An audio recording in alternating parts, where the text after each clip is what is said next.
Testing to see if this works.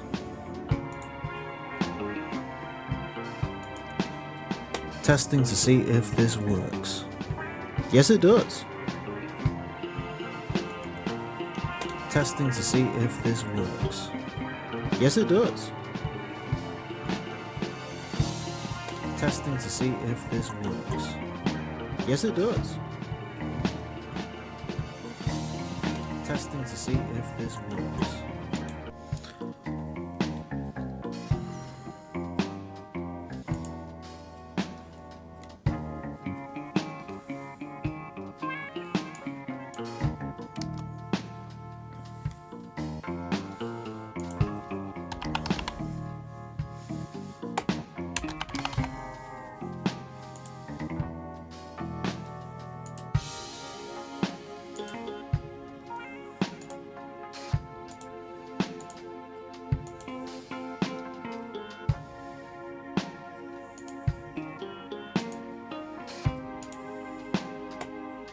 Oh, don't do that.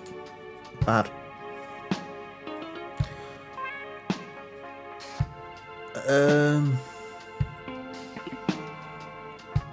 Right, okay. I'm gonna have to do this a bit awkward, so that goes over here.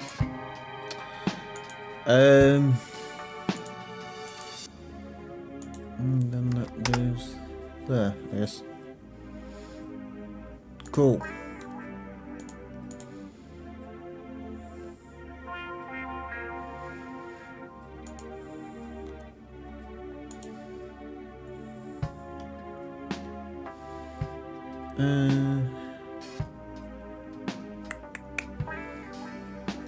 Cool, that works, that works. And that's on that.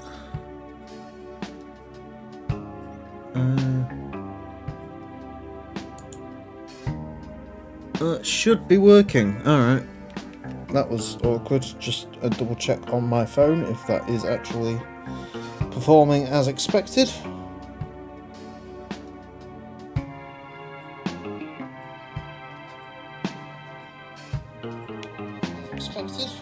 It is.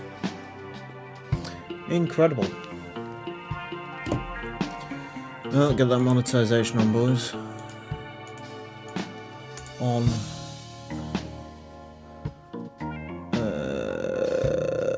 Let YouTube determine it. I will do that myself.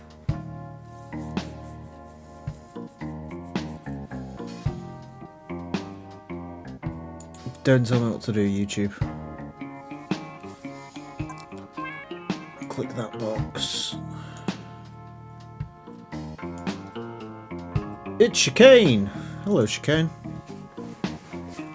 You're first to our little party of this. Yeah. I have no idea what's going on, just to confirm on this one. So, I'm going into this blind. Everyone else has probably seen a million and one things from this game. And I couldn't find a cheat to skip the license test, so I've got to do that as well, so that's going to be fun. I love licenses, they're the best part of Gran Turismo, except they're not, they're the worst part and I hate them. Especially GT4s, because they take forever. Alright. While we're waiting for people to show up, we'll get into this. Maybe do some audio balancing. I don't know. Demio. Either that loads quick or it just blacks out. I'm not sure. Alright. That's interesting. Okay. That's the way it works. Alright.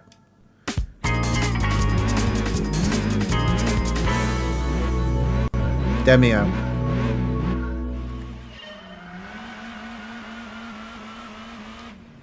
Rev the nuts off it.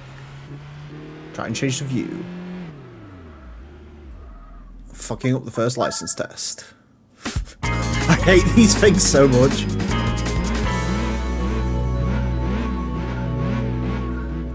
Go.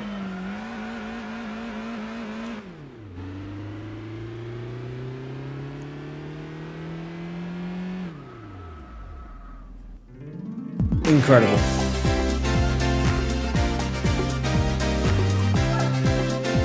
This is, by the way, just to point out, the music is very loud for me, so if it is for you, please let me know. Because I obviously want to avoid that. It seems to be loading quicker than it does in the base game. I don't know if that's a placebo or not.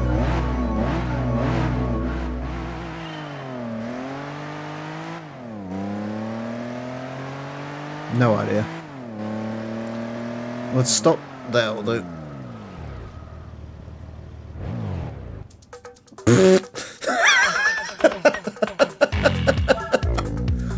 Oh god.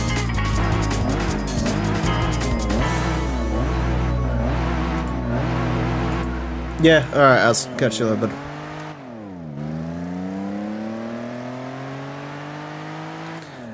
It's alright, I'm still only stuck on the sodding first license tests anyway. I hate these things. I actually hate them. The worst bit is, like, I genuinely find Gran Turismo licenses suck the air out of a room.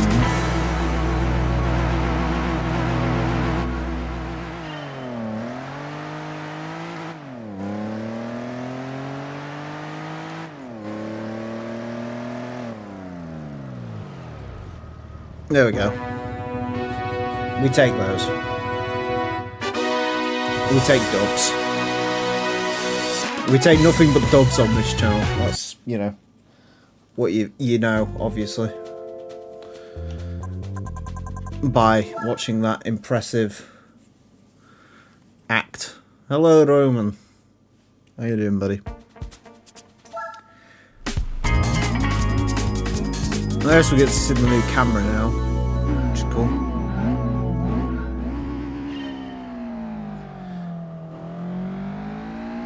I also swear I selected the traction control to be off, and it is not, so it is fantastic. I did never actually realise the Del Sol lacks a wing in this game. That is some very scary shit.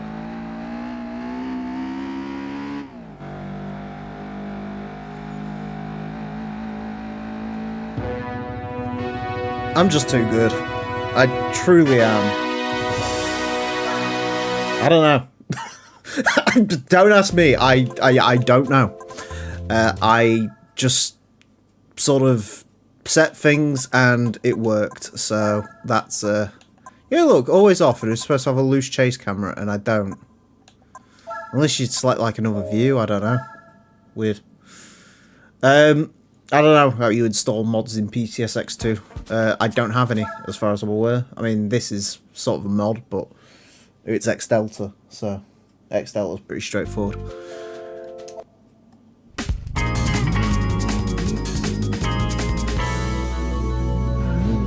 Unless they didn't put the blanket license thing into the into this, I don't really know.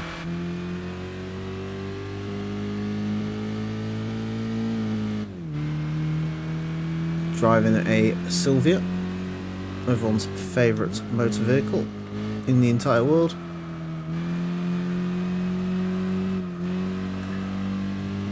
This was not so good. I mean, it's good enough for a silver. I'll take it. I'm not... In case anyone's aware, I am not good at Gran Turismo license tests, and I am not pretending to be good at Gran Turismo license tests, so whatever will be on this one. One lap guide run. I forgot about these. These are also terrible.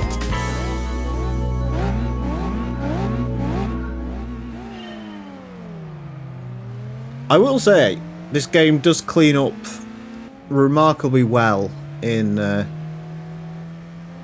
EPSXE 2. That's a bit more GT3 camera. It just sort of snaps a little bit. It's weird. Maybe I'll go for the... maybe I'll just go for the usual roof cam. There's technically interior view in the mod. Yeah, I mean, I suppose that's more sort of GT3 style. It's hard to really remember too much. It's not making me completely motion sick like the typical GT4 camera does, so I guess this is the improved camera. I'm not really too sure, to be honest. Also, really should have changed down a gear there.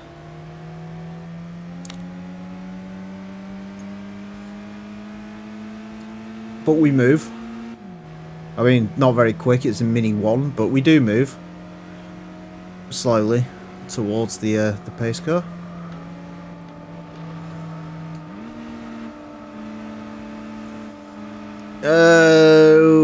Okay, a little bit. Okay, I'll take that. I'll quite happily take that. There's definitely time in there, no doubt. Well, there's definitely 2 seconds in there, evidently, because otherwise that wouldn't be the gold time, but still.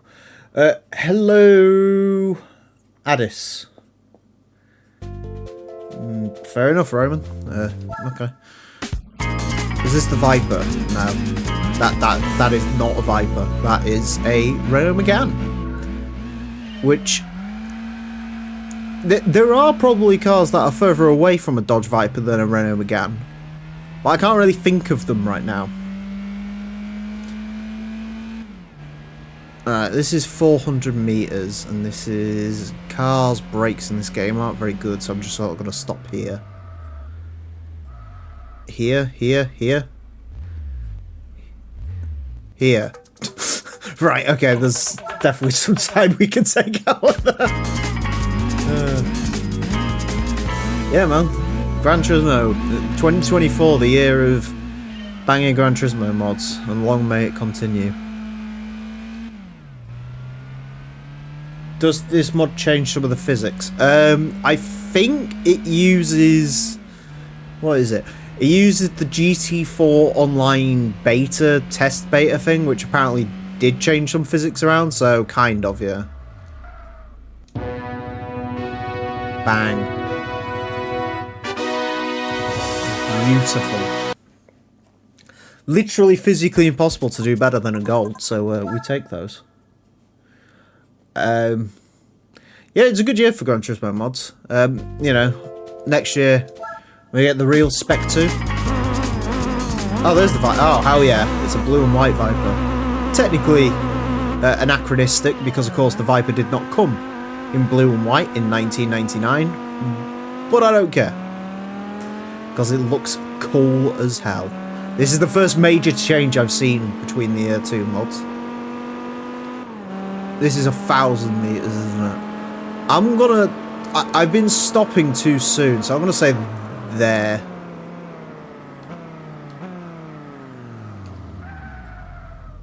Wow, okay, that was not enough.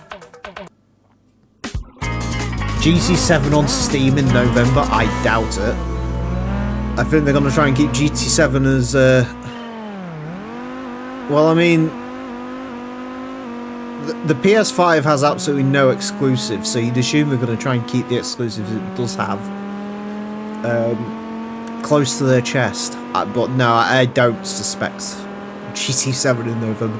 I mean, stranger things have happened, but I don't foresee it. Right, don't hit the handbrake. The handbrake is not helping. As someone living in Germany, I cannot get used to miles per hour.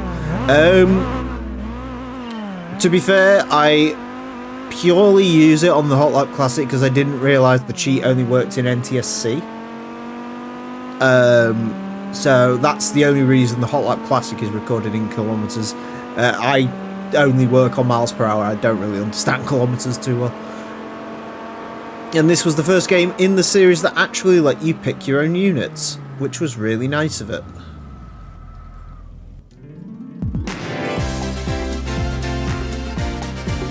I'm assuming you can probably come to a stop quicker and that's how you get the gold. I don't really know.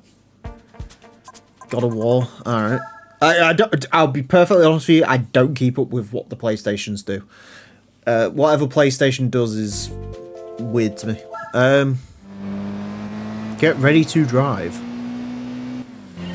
I've never been more ready to drive in my entire life. I've never been so ready to fuck up a corner so much in my entire life. Yeah, we can do better than that. Literally any of you in the audience can do better than that.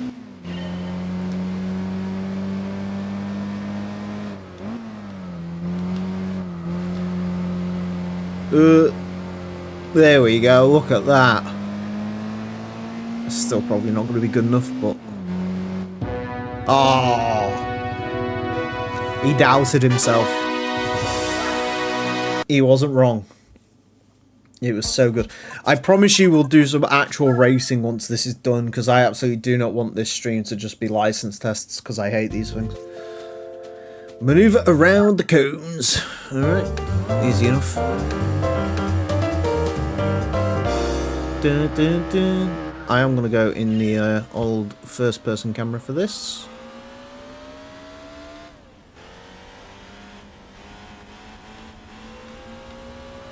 Ah, fuck. I wish they were. I couldn't find them. To be fair, I don't really use PCSX2, so trying to find the where you even enable cheats is a problem. Otherwise, I would have just cheated myself to have all the licenses. Because, yeah, I don't really want to do them, to be honest. But, no, well.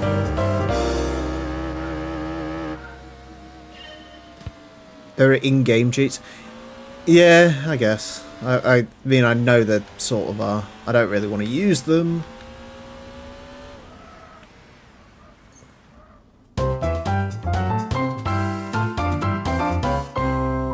Coffee break's easy, mate.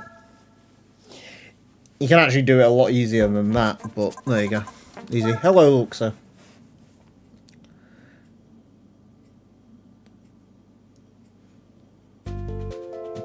Basics of cornering 4. It's this corner again. I always remember the Top Gear review of this M3.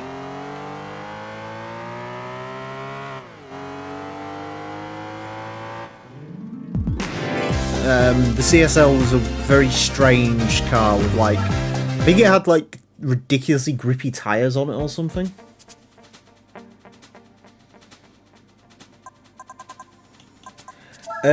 Also, real thought considering people. Yeah, they do. I mean, the problem is the coffee breaks are sort of. I think it's because I swear this is a new colour for the C3. I swear it's sort of more grey coloured in the normal game. But I think the coffee break thing is more just like a case of like the name of them being coffee break as opposed to like any actual difficulty. No, only the V8. The GTR was a V8, the CSL is just the standard straight 6. I don't even think it actually did anything with it engine-wise. I think it was all just weight saving. I would say like a 430 Scuderia, but technically the 430 Scuderia actually had more power than the normal car. I look at how they picked the two most ill-fitting cars to sort of do back-to-back one laps with. You've got the Mini 1 round Scuba, where I'm almost certain Mini 1s did not sell very well. And then for the Laguna Seca run, you've got a Citroen C3, which is possibly the most un-American car ever made. I mean, it is built terribly, so maybe it'd fit, but... The lemon C3, yeah. In this, it's a red C3. A very red C3, as it turns out. With parking sensors on the back as well, so you know this was quite a high up model of the old C3. Possibly an executive or something, maybe. I don't know if the C3 did executive, I'm sure it had sort of cutesy names. I know a lot of the aircon-equipped Citroens were called Cool back in the day.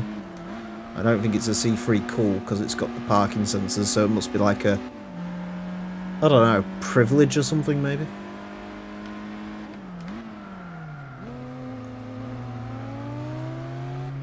I was dated someone once who said that this was considered a big car. And the C3 is not a big car. Come on, can we get to the line? Oh, can we go gold? Oh, I am the Citroen C3 driving master. Bang.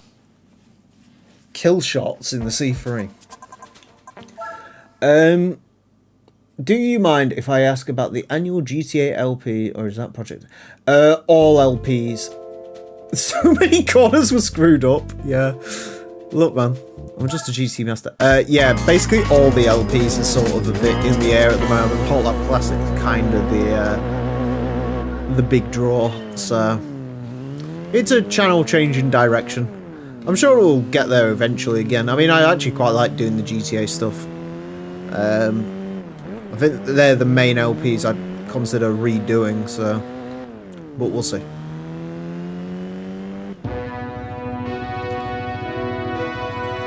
Ta-da! Yes, action replay. I had an action replay back in the day for the old PS2. I think I've still got it, actually. I ordered one. It's back there somewhere.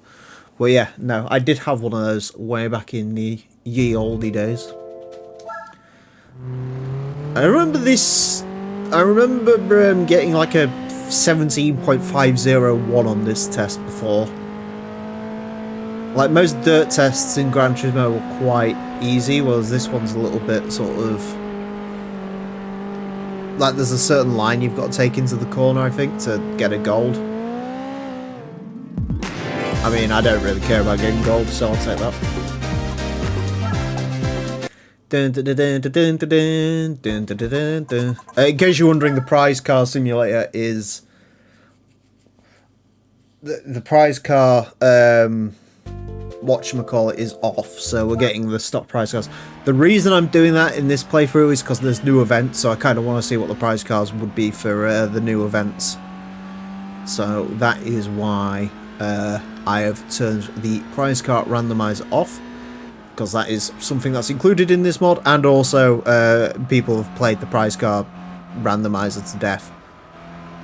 I remember Azza a while ago was like, you should do the prize car randomizer on stream, and I said yeah, but everyone else who ever has existed has done it already, so I am late to the party. Still watch the GT3 LP. Yeah, the GTA3 one was a good one. The Vice City one's good. San Andreas one's a little bit long. And I've got plans to do LCS at some point. I have got it working on the emulator, and it looks pretty really good. So yeah, I'm sure I'll get back onto it eventually. But for now, I'm just sort of, there's a lot of stuff going on at the moment. So there's one of the cars with the new sounds. You can hear that. I am going into this part blind. I've obviously read the change log, but in terms of like all the differences between this and GT4, don't ask me because I don't know. As of yet, that's good. Moving on to, oh god, yeah, PT Cruiser. Unfortunately, PT Cruiser not one of the cars that got new sound, or is it? It might actually. This is a limited edition, hell yeah. Oh, PT Cruiser. I bet you can't believe it, but the PT Cruiser was considered a luxury car in Japan. So much so that the fanciest hotel, actually, I can't remember what the hotel was called, but there's a really fancy hotel that actually ran these as sort of private hire vehicles that like take you to and from the hotel to the airport or whatever, and to like trips around town. They'd use PT Cruisers. Of course, because they used PT Cruisers, the ending of that story is basically they all were completely trashed after 5 years, and it kept breaking down, so they ended up replacing them with E-classes. But no, the PT Cruiser was considered quite a luxury automobile back in the day. So if I get gold on this, I'd be amazed, because I have truly cocked up almost every single Infineon corner. Corsair, but yeah, I saw that. I don't have Fanatic stuff, so back in the day, I'm not that old. It was 2001 to 2006, so that is quite back in the day now. That's almost 20 years ago. PT loser. It is hard to fathom the fact that, you know, for a little while the PT Cruiser was like the coolest car, you know. Chrysler was sort of flying high in the sort of late 90s, early 2000s with stuff like this. It just never really went anywhere. And obviously when you sell a car like this for 10 years, you know, eventually it becomes deeply uncool. I mean, I'm not really sticking up for it because these are truly, truly atrocious vehicles, but no, stop not listening. Yep. 5 years on, 2001. I was 4. Come on, Silver. Yes!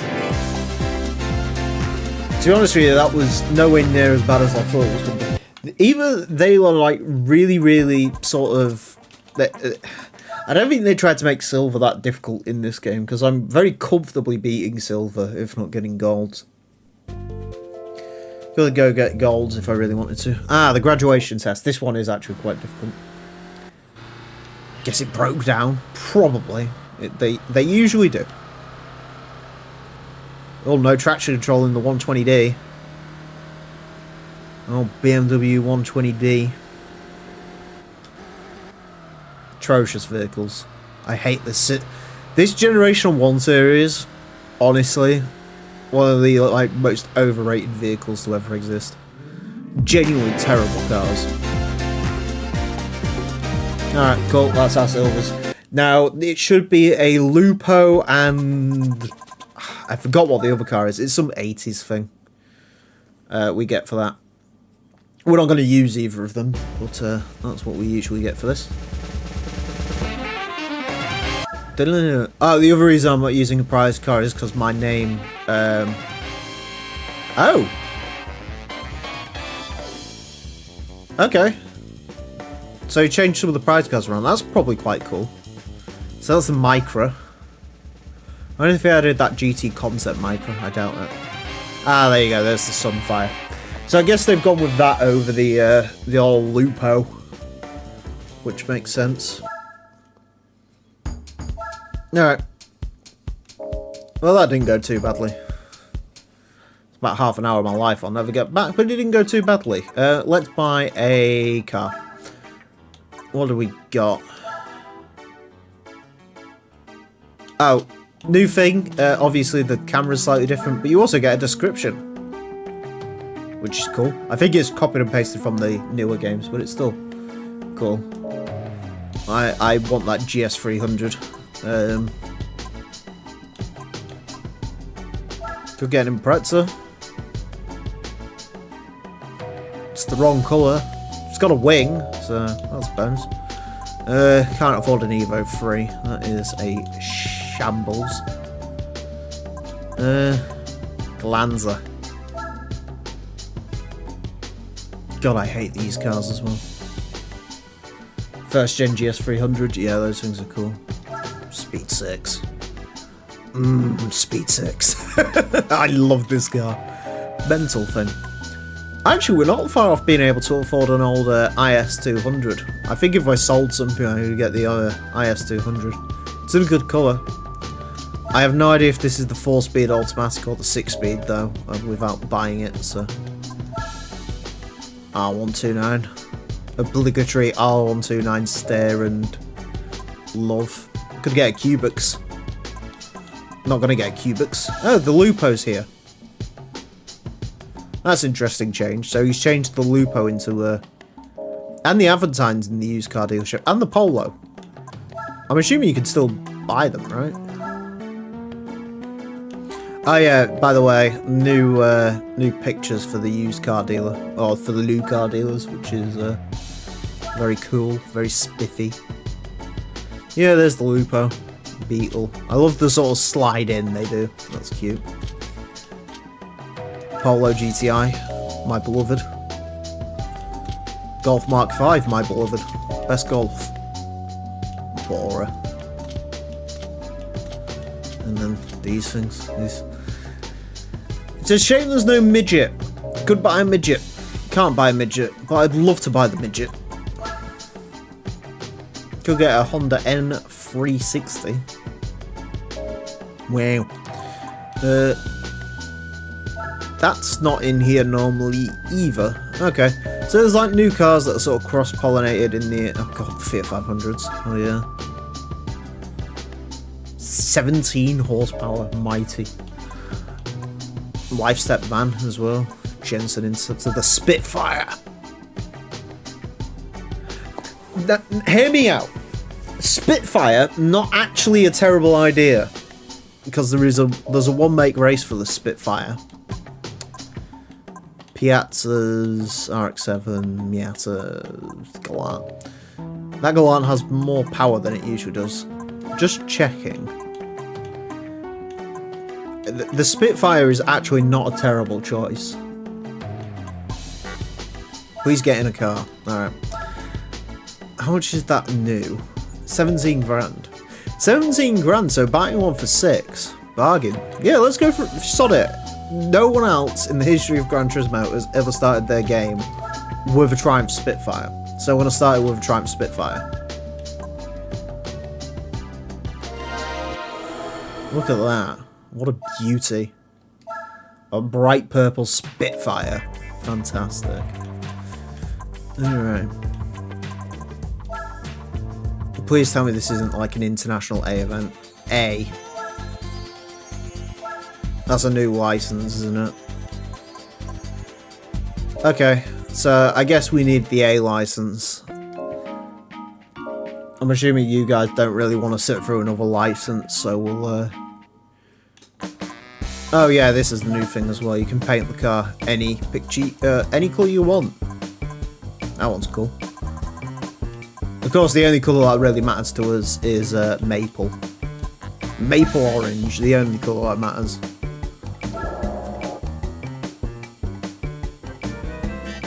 Of course, this is a Spitfire, so it could break. It could, you know, explode. Knobs. Our Spitfire is war ready. Fucking Spitfire. I can't get over the fact this is Detroit. I also do not remember the prize card for the Spitfire thing. Don't ruin it if it's something terrible. As tempting as that is, we are not going to subject the Spitfire to that. Today's special. What good quality used wheels have we got for our Spitfire? Honda, Acura. Nothing's immediate. Citroen's quite funny. I love how you can tell they're PNGs just sort of put onto the wheels. It's cute. Alright.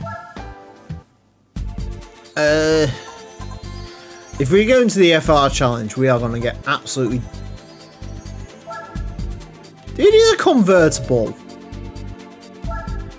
It is a 4-cylinder, technically. It's not a wagon, and it's not a 6-cylinder. Should we try one of the new events? Should we try and see if we can keep up with some 4-cylinders? I mean, how bad could it go, really? I think this makes like 110 horsepower.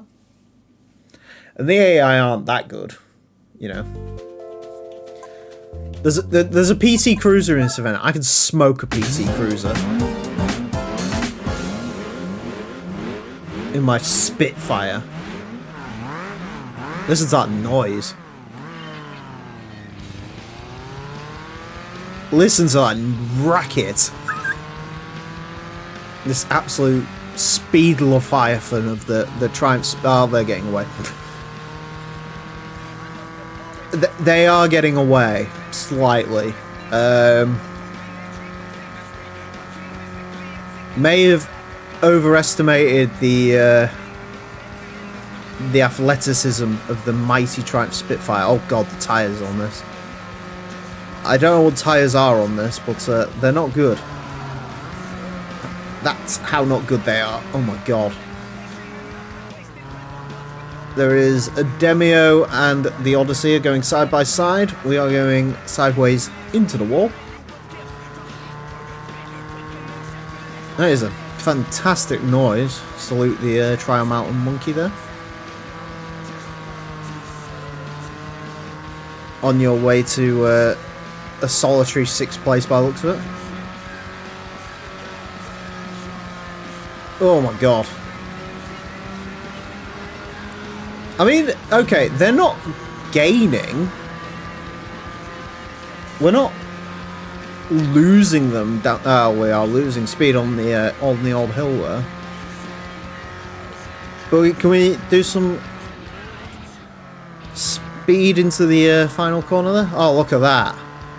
Get the overspeed on the Odyssey. Go down the inside. Don't really want to get into a ramming match with the Odyssey because this car will lose. Quite spectacularly. Mazda Demio going for a dab of the brakes, so we don't need brakes through here.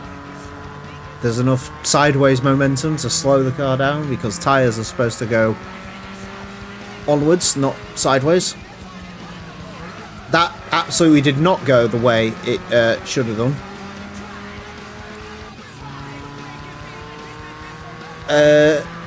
May have mistakenly grabbed some popcorn that was chili caramel. Ugh. Yeah, see you later, Ron.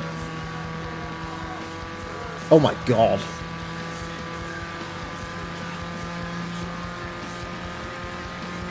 The Spitfire is losing slightly. Drifts like an A86. Oh god. It's drifting like an A86. I mean, A86 is sort of controllable when they lose traction. This is just terrible.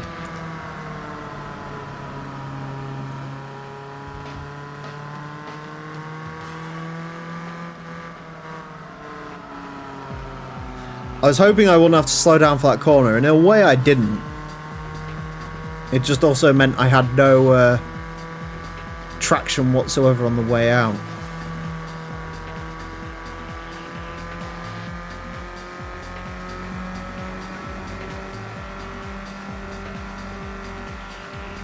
Oh, come on. Get the draft. Draft is king in this game.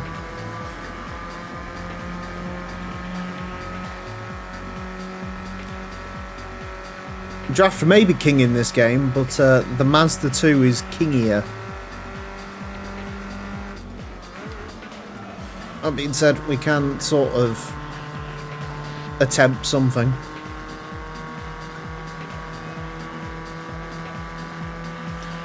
I can see why no one starts this game with a Spitfire now.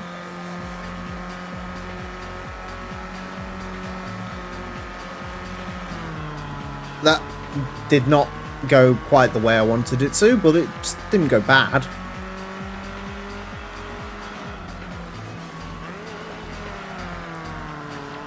Hear me out. We need a track with more corners.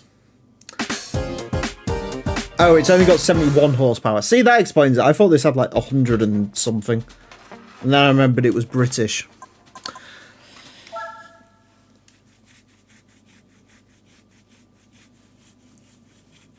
And obviously, the British cannot build engines.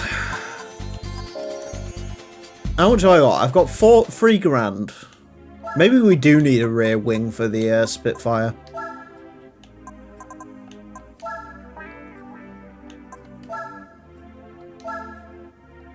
No, don't do that.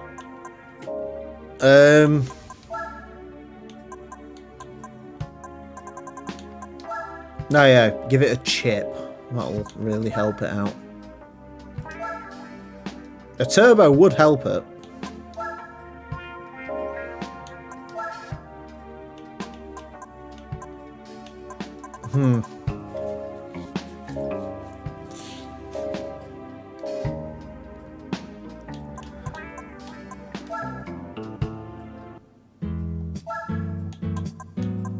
I mean, I'm assuming you can't sell the Sunfire. You can sell the Sunfire. Not going to, but you could. Blade. The Micra is not worth selling. Actually, this has an event, doesn't it? Let's do that. That is a cheeky way to go about this. So we can afford our Triumph. That is it. March Brothers. We'll win this. There is literally no way I can lose. Literally. Literally none. See, it's just bees and pows and... Oh my god. This is a 200-point race.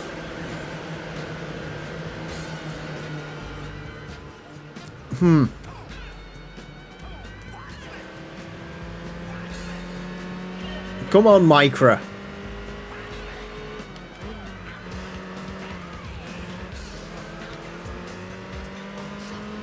You know what I said about there's literally no way I can lose this?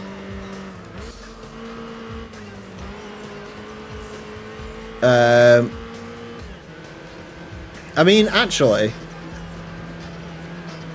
the good thing with this track is the AI are sort of ridiculously slow around here, so this shouldn't be too bad. Oh my god. That was some sideways action.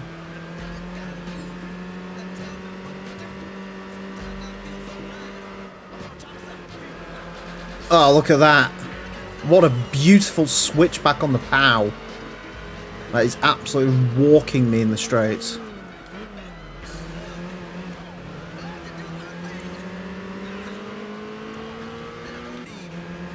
Dreadful grid. Look.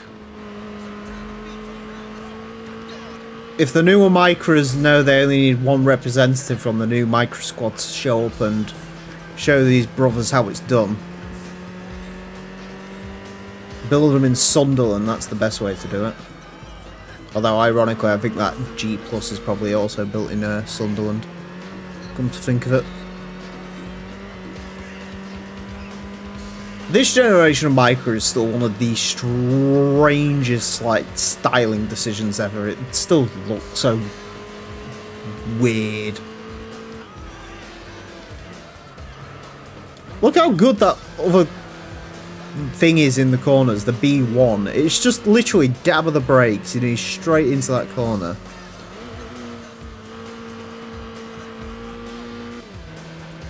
.2. It's because they break through here and you don't really need to. When I say you don't really need to, I mean to avoid going off the track you probably should, you know, brake, but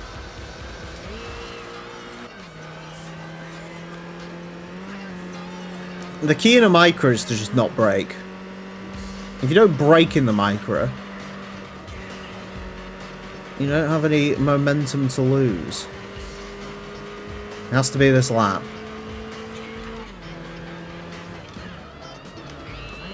He stopped a bit more than he usually does into that corner, to be fair.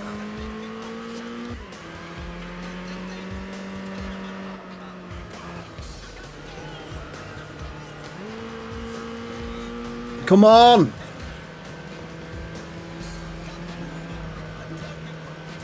I need to get him into this corner because he's got to outdrag me so bad on the straights, it's actually unreal. He's going wide! He's gone wide! He's gone wide! Yes! Come on! Oh god. Oh no!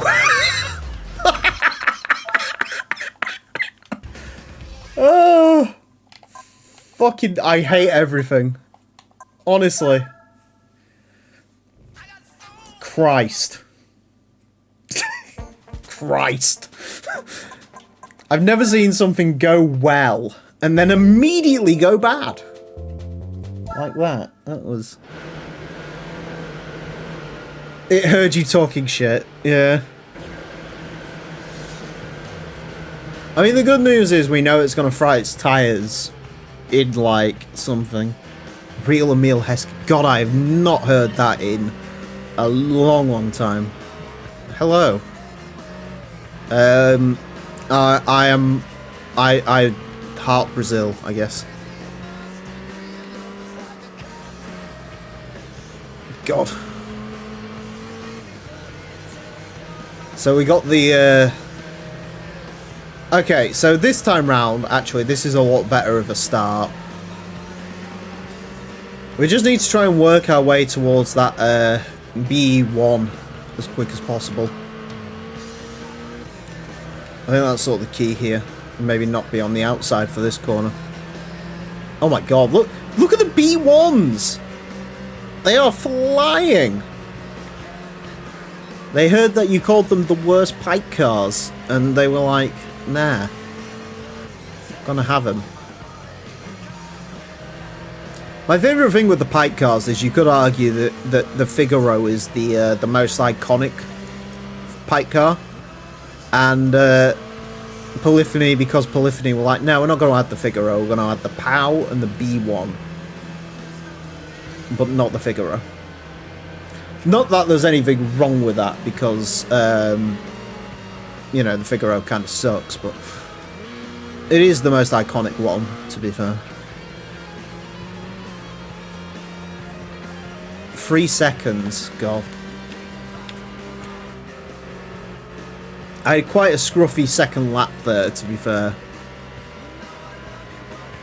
Where this thing... I think he starts frying his tyres, though. I think that's the problem with these B1s, is they're quite quick, but they do fry their tyres after a little while. I'm literally using all the engine braking in this as well. Now, I'm so getting walked on this lap. That previous time round I was actually pretty close to him, but this time he is absolutely walking me. He's walking me to the showers.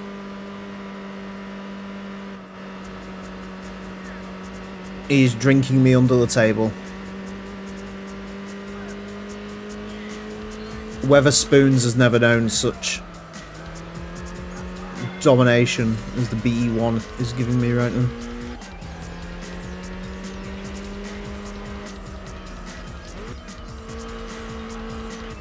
Well, what we've learnt here is I really should have chosen a B1 as the first car, apparently, because they are a rapido.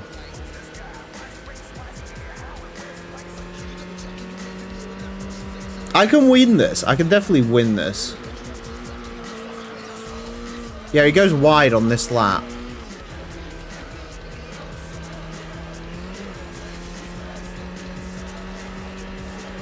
Yeah.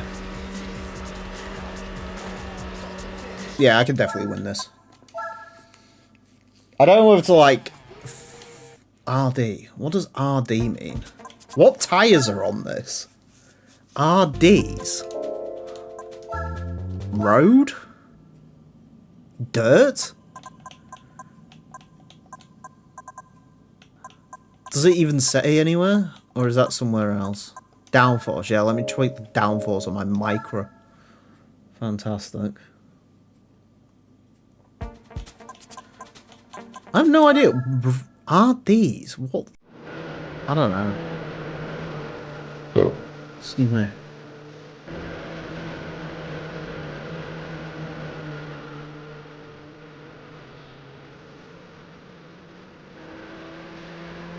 I mean, truly, if we're being honest, the reason we're taking L's is not because, you know, this Micra isn't mighty. It's because this is the, it might say Micra on the back, but this is actually a March. Because in the Micra edition of GT Concept, they had a UK market Micra. But for whatever reason, into the retail game, they changed it into a March. So this is a Micra 12C. If this was the Micra 1.2 Ascenta from the Micra edition of GT Concept, then we'd be absolutely decimating the B1 right now. We are a lot closer. I just need to... Is this sort of like issue you get when you like hyper focus on like that first lap, you just sort of lose concentration to the second lap. And from there, he just sort of starts walking me a little bit.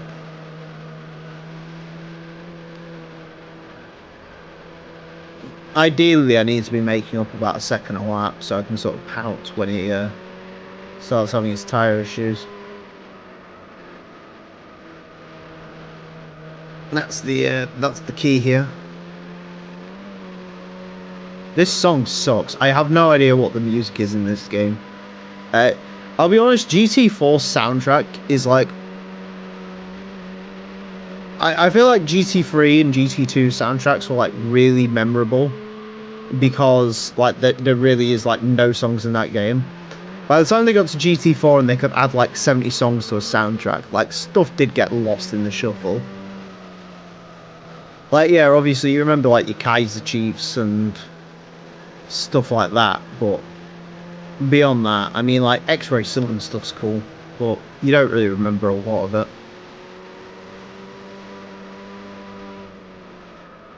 Although, I mean, saying that, it's one of those where you like listen to the soundtrack and you realise like there's quite a lot of songs in here that like you sort of remember vaguely, but like obviously. Oh,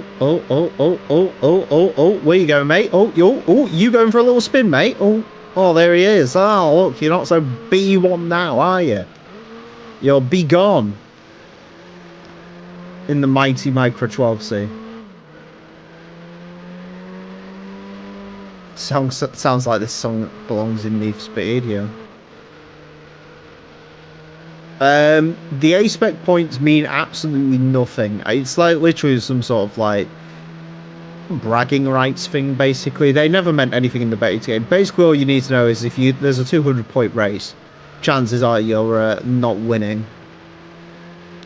But the first victory of this entire playthrough is about to be taken by the mighty Micra 12C.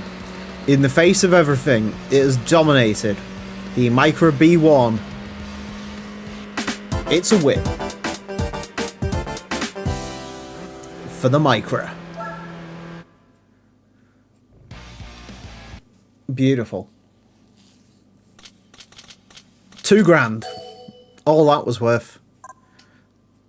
$2,000. Perfect. Fantastic.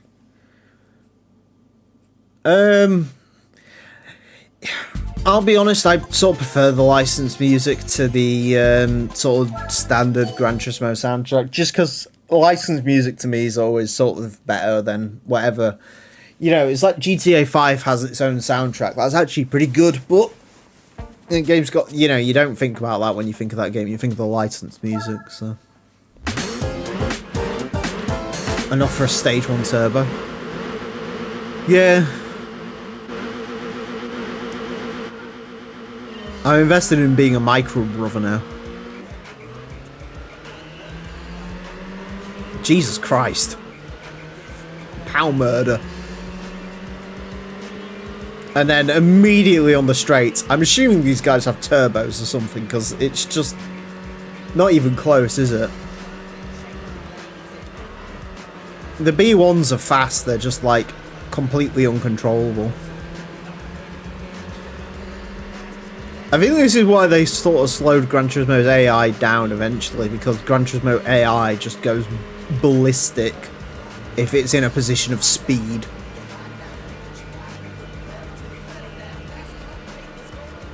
This is not Micra driving music. We need like the London Racer soundtrack as opposed to whatever's playing now with like Nelly or whatever it's supposed to be. Look at B1. Just absolutely swinging it into corners. That's like how I drive when I'm sim racing. Like just fucking yanking the steering wheel in all sorts of directions. What a dreadful engine noise. What are you talking about? This is the mighty sound of the Micra. Listen to its roar. The mating call of the K12 Micra. I think this is K12.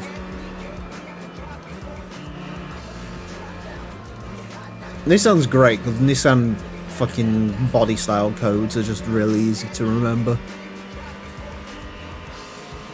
which makes them good. I'm hoping the B1 sort of I genuinely think through the S's I can like easily catch this guy because he is just absolutely uncontrollable. I mean, you can sort of see it's sort of bucking and weaving. There is far too much power for that chassis to handle in that vehicle. But it's just a case of trying to get close enough to initiate the old overtake. He really screws himself over here because he takes that sort of line. I think I don't actually know. I was about to say maybe it's to get some more speed on the straight, but I genuinely don't even think there's any like rhyme or reason. It just sort of jinks that way. There you go. What are you gonna do? Oh, you're just gonna go up the inside.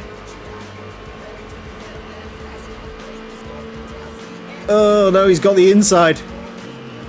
He's got the inside. He has got the inside, but he's got to get the switch back.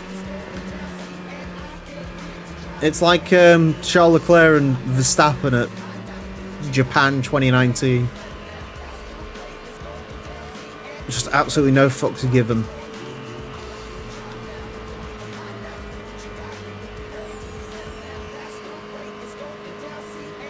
I love the fact this is a 5-door Micra. That's always been my favourite bit about this car in this game.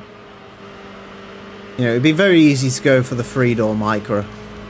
But no, they went with the 5-door. It was an inspired choice. I don't really know why. I assume it's so they can put the higher trim level in or something. Oh, that is not the best line through that corner. I think I'm going to have just about enough. Yes, okay, the finish line is a lot closer than I thought it was. Thanks, mate. Thanks, Saints Row Cat. It is a proper car for some proper lads, this. Didn't even have to try on that one. Just won, straight away. Boom. $2,000. How's your father? Still need to get some tyres for the Spitfire, so...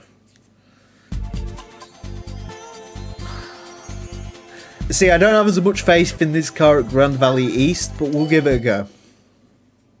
We'll give it a right old run out. Why not? B1 on pole. There's another 03 Micra in this race. The A-Spec points have dropped slightly as a result.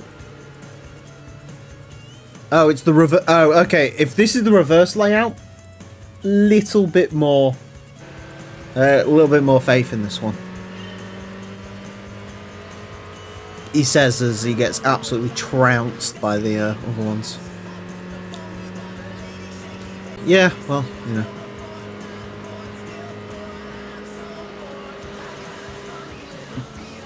GT5 is not the best designed game in the world, so...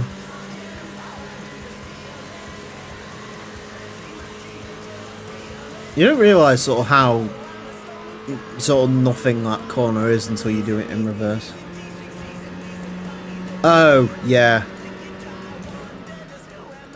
The weird bit is, I much more remember the original Micra review from Top Gear than I do the open top pink one.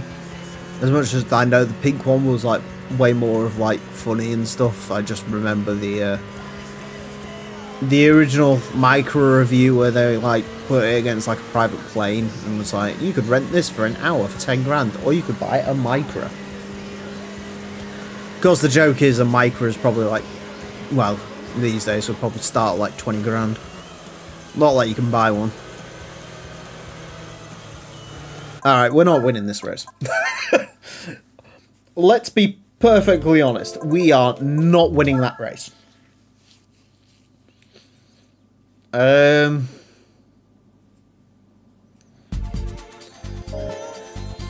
don't want to put money into this car.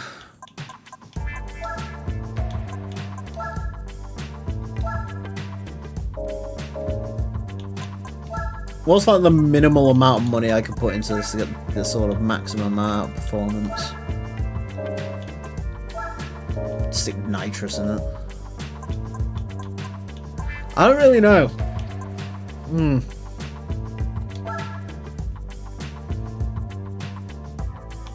God, there's a lot more Nismos in this game than I remember there being. I think the joke with this car is it was actually made in 2004. I could be wrong. Oh, you can do that as well. That's cool. G-Attack.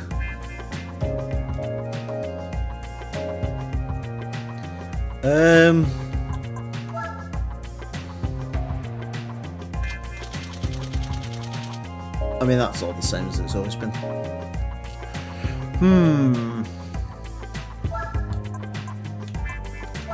Hum dealer hum. I think we'll go back to the Spitfire.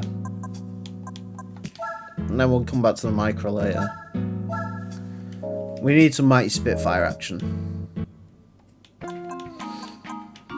Now the question is, do we be sensible and bolt tyres this, or do we be ridiculous and mount a turbo to it?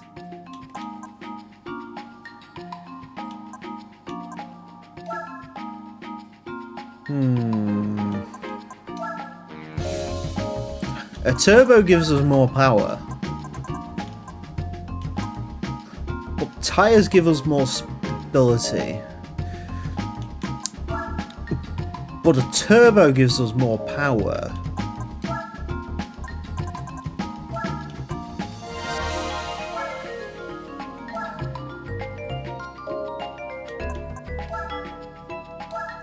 I think it's turbo time, boys. We need a turbo Triumph.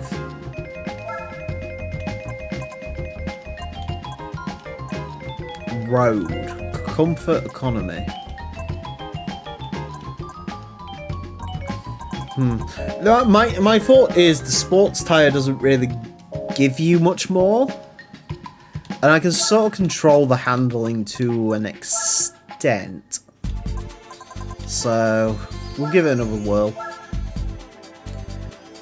How does the mod run? Is there much, if any, slowdown?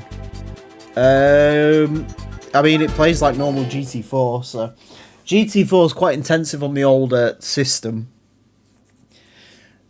And to be fair, even my fucking ridiculous gaming PC did have some problems running this from sort of standard. There we go, that's much more like it.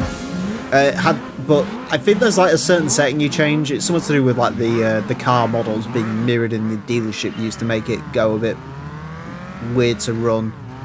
But it's fine now. It works. So. What does this mod change? That is what we are here to figure out, R2-D2. In terms of what's been noticed so far, there's new events. So this is one of them, the 4-cylinder cup, which it features a big list of 4-cylinder cars. Some of the starter cars are sort of what's available in the used dealership and what isn't. So that's why our first car was this mighty maple purple Triumph Spitfire, which looks fantastic but handles like an absolute dog. And yeah, other than that, car descriptions is a new thing. It changes some of the angles. It builds in GC3's chase camera, which I think is working right now, but to be honest with you, GT4's third-person camera makes me motion sick, and this one isn't, so I'm assuming it's working. And yeah, that's sort of the difference.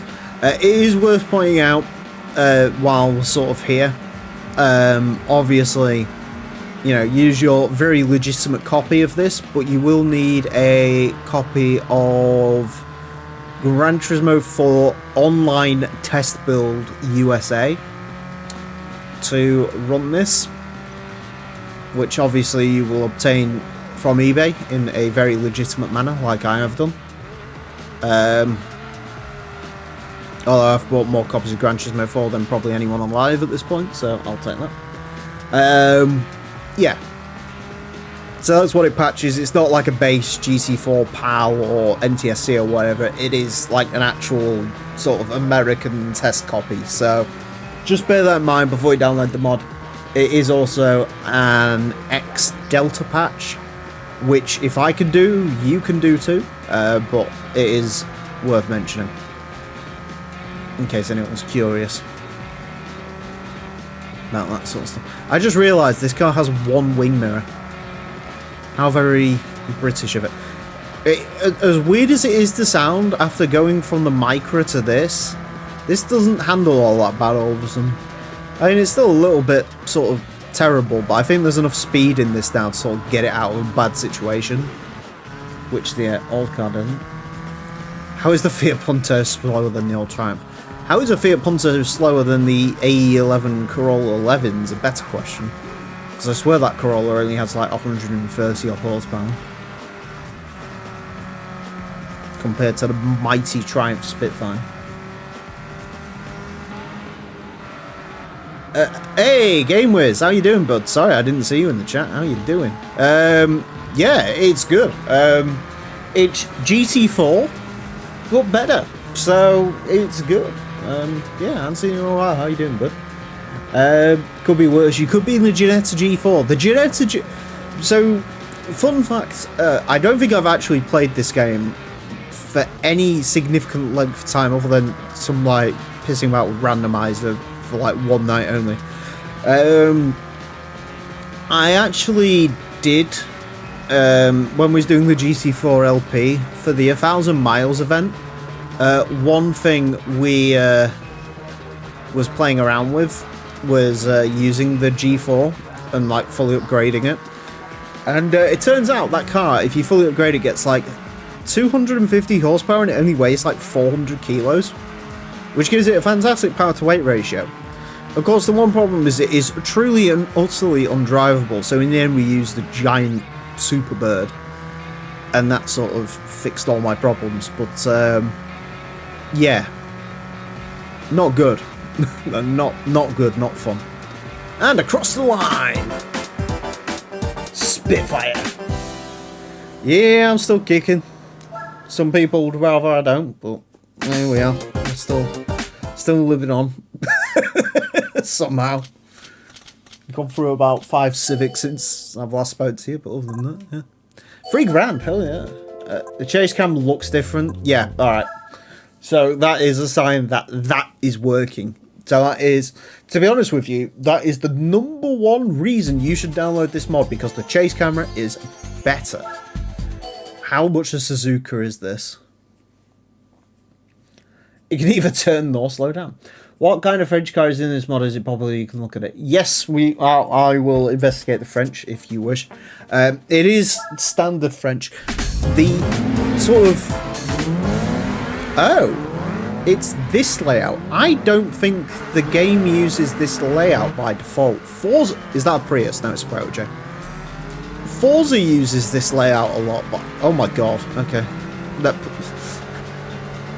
The only car that is my size is that Honda, and the Protege is trying to kill me. There's lots of... I can see why GT4 does not use this track very often, and that's because the AI are complete kamikaze suicidal. Apparently the way to win this event, according to the AI, is a Miata. Much like in Forza, I cannot gauge that first corner to save my life as well. I do not particularly... I suppose I enjoy this layout more than the S's, because I'll be honest, controversial take, I actually hate the Suzuka S's. They're a terrible set of corners. So I can never take them consistently, which is more on me than the track, but I'll blame the track. Only arcade and family cups use this. Okay. Interesting. Yeah, I swear I've never seen... I mean, again, it's... The last time I played GT4 for, like, any length of time was legitimately, like, the start of 2019. When did we finish the No, it wasn't. We finished the GT4 LP on, like, the 31st of December 2018. The last time I probably played GT4 and like actually sat down and paid attention to it was probably like November 2018, so it's been about 6 years. So yeah, I guess I might have forgotten what this track was used for. Ironically, my only lasting memory of Suzuka GT4 was driving the Renault Clio Sport 172. I think it's the 172 in this game, or is it the 182? Because I'm stubborn, instead of using a Clio V6 for the Clio Cup in this game, I really wanted to just use the standard Sport 172. So, oh my god, this only has a 4-speed. Fantastic. So, yeah, that's my lasting memory, is the Suzuka race. I can't remember if it was easy or not. I think it was the last one, which is probably why I remember it. I'm getting decimated by an MX-5. So the key to this event is basically make sure the MX-5 doesn't show up. In fairness, that kind of makes sense because the MX-5 is, well, this car, but like better in every way. Which is sort of the reason the MX-5 is still around to this day and the Triumph Spitfire is not. Is this on PCSXE2? It is on PCSXE2, yes. Technically speaking, this will work on native hardware, but I haven't got the interest or anything of the sort to make it work on native hardware, but apparently it will, so there you go. In case you was curious. I think if I got one more lap, I might be able to beat this MX-5.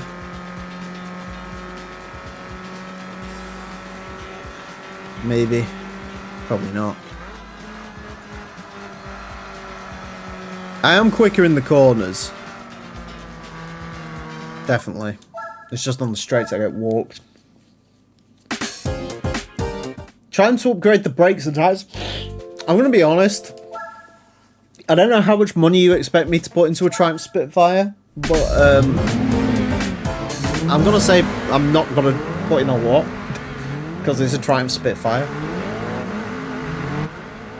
Also, my apologies, that is not a Honda S600 or whatever I said it was. It is actually a Nissan Fairlady Datsun.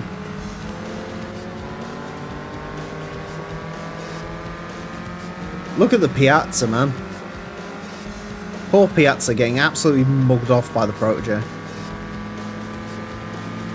And we got some Mazda on Mazda infighting here. That Sylvia did sort of save me from death right there. There we go, look at that. Boom. But you said I needed to upgrade the tyres and brakes. The truth is I just needed to start using the AI as brakes. And then you can get around quicker. This song's not bad. This is one of the not bad songs in this game. I don't know what it is. It's still not great, but it's not bad. I love the tiny little exhaust this has.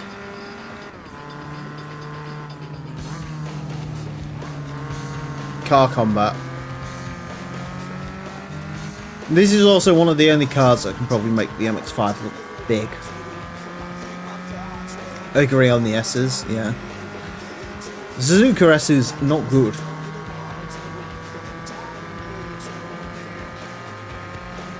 But yeah, I am a big Isuzu Piazza fan. Fortunately, it's coming into A-Spec, which is good. Unfortunately, the Triumph Spitfire is not coming into A-Spec because this car is trash and I hate it. I actually hate this car so much.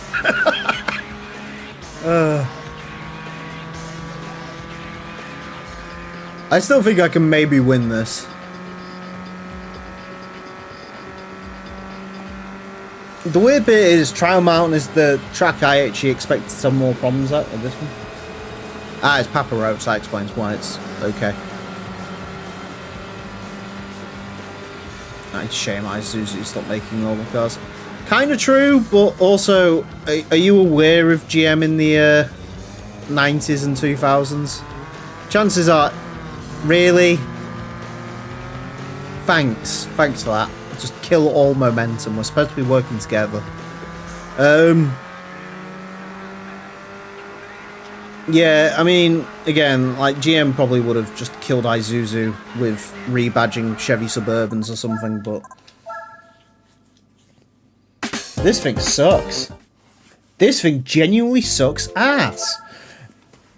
If this was a Lotus Europa, how would that make you feel? If it was a Lotus Europa, it would drive well. Unfortunately, it's not a Lotus Europa, and it's in fact a Triumph Spitfire. And as a result, it doesn't even look good. I don't know where I want to be, because I know this Protege is going to sort of move over, and then these guys are going to move over. And it's just going to become a faff.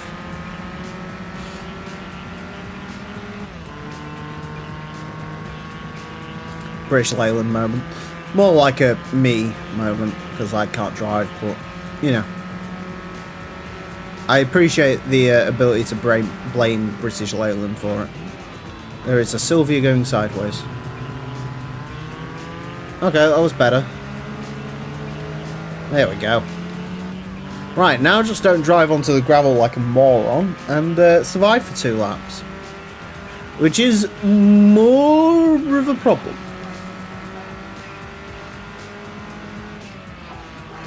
Oh my god, please turn in, for the love of God.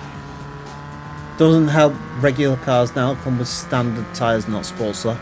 Yeah, I mean, it's a fun change. It sort of lets you use the wide variety of tyres on offer.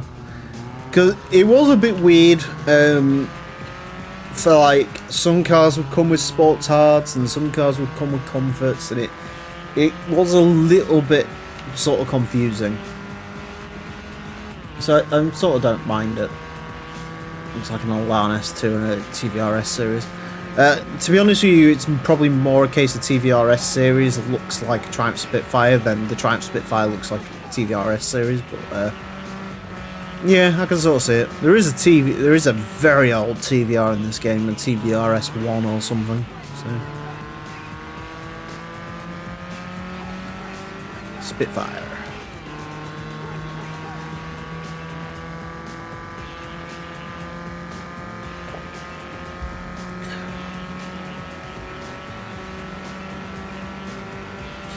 I definitely need to dull down the sensitivity of the older joysticks as we're coming down here.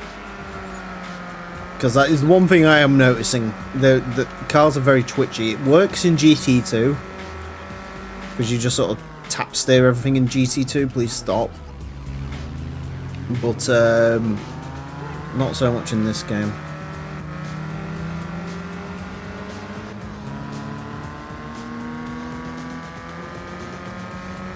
Try and get the Miata. I can get him into here, surely. Oh. I hate this corner, and I hate the MX-5s, so sort of try and lean on him. Yeah, the V8S is what I'm on about. You can't add brand new, like, from scratch models to GT4 yet. There's a bit of work going on with it. I think GT3 they managed to... GT3 is coming close. To be honest with you, it kind of makes sense that it works like this, but obviously, like with Gran Turismo modding, you basically spend ages and ages trying to get to that first step where like you could get stuff working. Like in GT3 they got I think it's literally just like a ball. Like, it's not properly modelled or anything. But there is, like, a model replacement in that game. And they got that working. And it's one of those... Wow, the MX-5 is being beaten. It's one of those, if they could get that working, then they're probably not that far off adding models. And then, obviously, the second you can add models, it just sort of explodes. You know, we saw that with GT2. It took forever. Like... I remember seeing a guy who was like working on modding GT1 back in like 2021, and so it sort of went and they spent, I think it was from like 2018 to 2021 trying to figure it out, and then eventually they managed to get it to play ball. So yeah, I mean, to be honest with you, Admeister's pretty open about it, the developer of this mod. The whole point... Oh god, there's an MGF in this. I really don't want to be beaten by an MGF. But Admeister's pretty open. Like the point of this mod is to sort of expand GT4 modding knowledge, the same way that GT2 Plus was when it comes to you know, PES 2K and GT2 Plus. Like GT2 Plus was where, you know, it really sort of started to happen. So modifying GT2, they released a bunch of tools for it. Tools that are very much still in use to this day for modding GT2. As someone who can sort of mod GT2, i.e. add a lupo with side skirts to it. So yeah, it's probably coming. I mean, I'm sure, you know, I wouldn't expect anything soon. But it wouldn't surprise me if, like, by 2030, for example, like, we can get to the point where there's, like, full-on, like, Gran Turismo 4 mods. I suppose, I mean, it's inevitable that happens, it's fair enough, but you do end up in this sort of quite annoying... I've seen it whenever I cover a Spec. You get these annoying comments where it's like, huh, they're modifying GT2, that's cool. You should mod GT5. And it's just like, no. A, that's not how that works. And, like, yeah, it's just not feasible. That's not how it works, you know. And also, why would you want to mod GT5? Like, just mod GT4. GT4's GT5 better. In almost every single way. So... it's like people who want to mod GT1, there's a bit of work on that, and it's like, there's no real point, because you got GT2. Like, GT2 kind of exists, and it's better.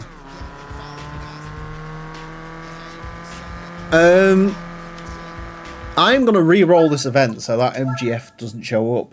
Normally, I'd be up for the challenge, but I'll be honest, I don't want to. I just don't want to. I don't want to deal with it. So, we'll re-roll and see what we get.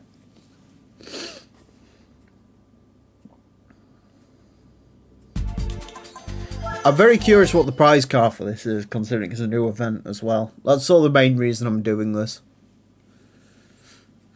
I think the reason that the loading screens see a bit weird, like that... yeah, we can beat those. I think the reason the menu screens seem so weird is because... like, they haven't got the usual loading icon. I don't know if that's something that's removed in the... online beta, or if that's a base game thing. Also, hey, look, there's one of the new cars in front of us. The god-awful Hyundai Turbulence, or whatever it's called. The really, like, just look at that car. Look at that styling that someone signed off and approved. It is a work of complete and utter art. Look at it, with its weird little buggy eyes. It's like someone looked at a 7th gen, or a 6th gen Zalika and was like, yep, that's ugly. Well, I'll show you what ugly really is. The 5 Turbo. I'm confident I can beat the 5 Turbo. Even though it is moving at a rate of knots. The Hyundai Scoop. It isn't the S Coupe, it's the progenitor. Oh, sorry, the progenitor of the S Coupe.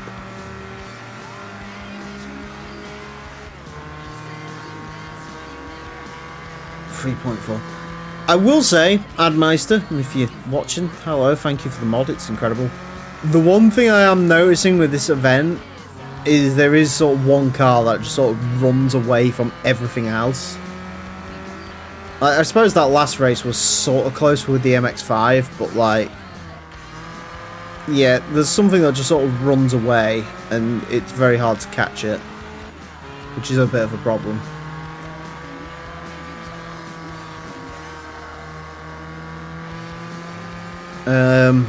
Yeah. Other than that, it's a cool event. It's a cool idea.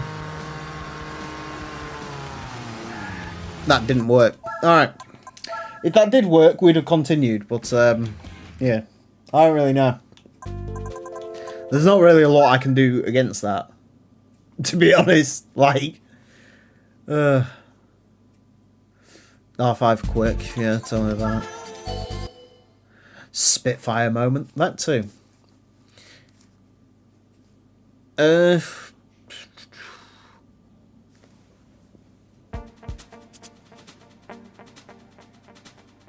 See, that looks more doable. I mean, the Polo can't be that. Yeah, the fucking A-Spec points have come way down now. It was at like 50s, now it's at like 30s, so... I'm assuming the Polo doesn't run away. I'm not going to be quite as sad about being beaten by a Polo either, 'cause I like that car. Check it out, yo! It's will.i.am on the microphone. Oh my god, the GTO did not do what I wanted it to do. The Odyssey is quite weird looking. I like the Odyssey, but the Odyssey is weird looking. There is new driving challenges in this, which is going to be quite fun to have a look at. We've got Mark IV Golf. We can easily best the Mark IV Golf. I'd argue a Mark IV Golf and Triumph Spitfire aren't as dissimilar as you may think they are. They're both kind of trash. And they both have 4 in the name, because technically this is the Spitfire 4. Yeah, there we go. You can beat the Polo. Turns out the Polo would be quicker if it was English or French, as it's turned out in this event. But nevertheless, God, that 4th gear is really long. That is something. Pulling 1G in my Spitfire. Can I pull 2 Gs in my Spitfire? How much do I really want to see how many Gs I can pull in my Spitfire? I can pull 1G in my Spitfire by drifting it. It can become the Driftfire.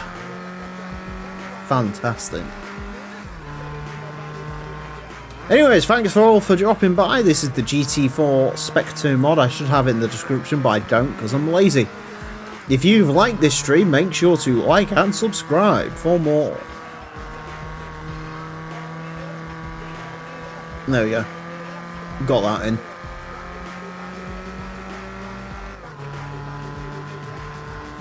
See, the worst bit is it works, because I saw 1 like pop up on the stream after, you know, doing the whole like and subscribe thing. It's great. I just don't do it. I'd never do it. I've never done it. I just don't like it. I never have done. Especially when it got like outlandish in like 2016, where it's like, press like on the video, and if I get 100,000 likes, I'll fly you all to Kenya. And it was like, alright, cool. That's something. Feel Spitfire traction. That is it.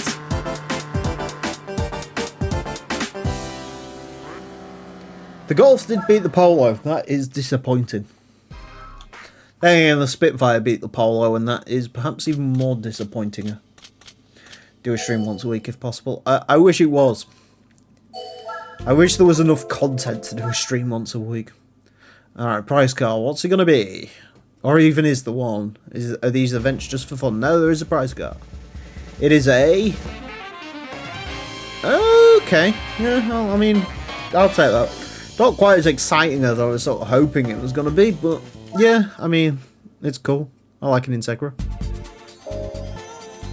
I don't know if that's random or if it's, you know, fixed.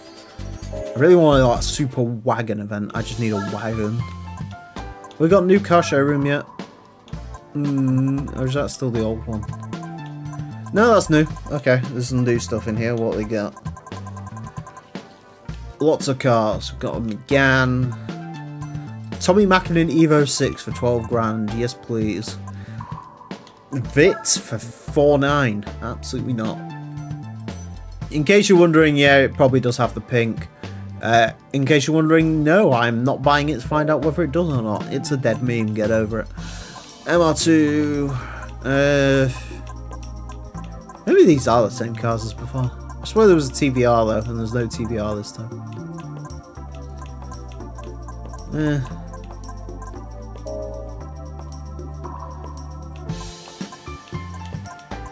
Tommy Mackinnon, 13 grand, I did that. Panda. I mean, we don't want to beat the game too quickly, so we won't have a Panda. That is a very yellow Civic. I just like doing the thing with the zoom in now. I can be like one of those annoying TikTokers that do the cuts constantly. Technically, a move would work for something.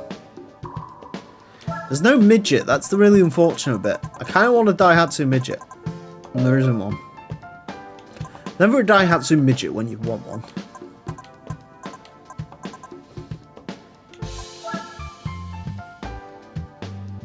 They don't normally come in that colour. It's a nice colour. G. I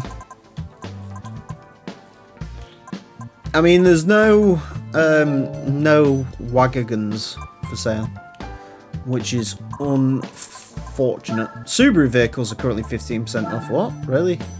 That's new. It's a different choice. I still can't afford a Subaru. I would love a Subaru at that price, but unfortunately I can not afford one. I can't even afford one. Can't even afford a 360. Damn. What a crying shame.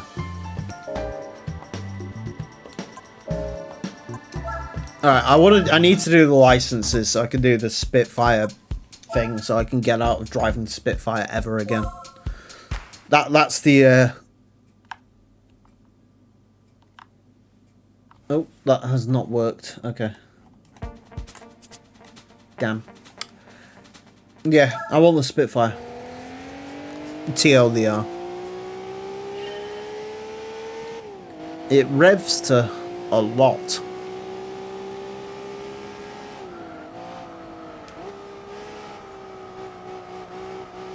Chuck it in second.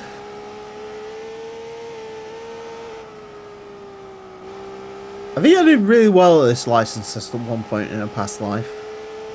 Either that or Gran Turismo's always had a lot of that sort of bend in license tests, which I feel may also be true.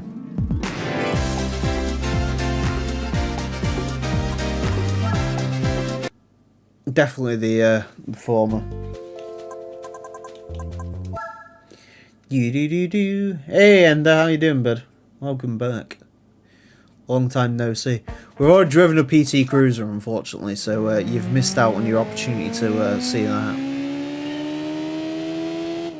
Another car that also revs to a ridiculous red line. The mighty Elise. Which has... Okay, turns out when you turn the traction control off in the Elise, it has interesting handling. I kind of want to know if this is just me. I feel like it isn't, but I need some reassurance. Is it me, or is like... Fuck off, really? Any game... Right, okay, here's my question. They always say in real life how great handling, like, Lotuses are.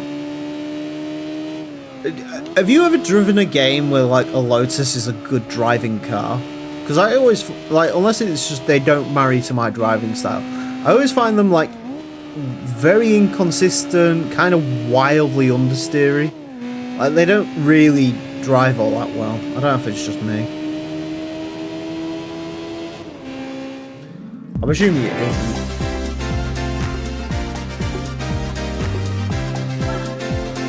The Cruiser is dead. Oh no, what are you in now? Or are you just waiting for the Cruiser to go back on the road? What a shame. Poor PT Cruiser. Tackling high-speed corner. Oh yes, this is the perfect car to tackle a high-speed corner. A V6 Eclipse. The ultimate in driving technology.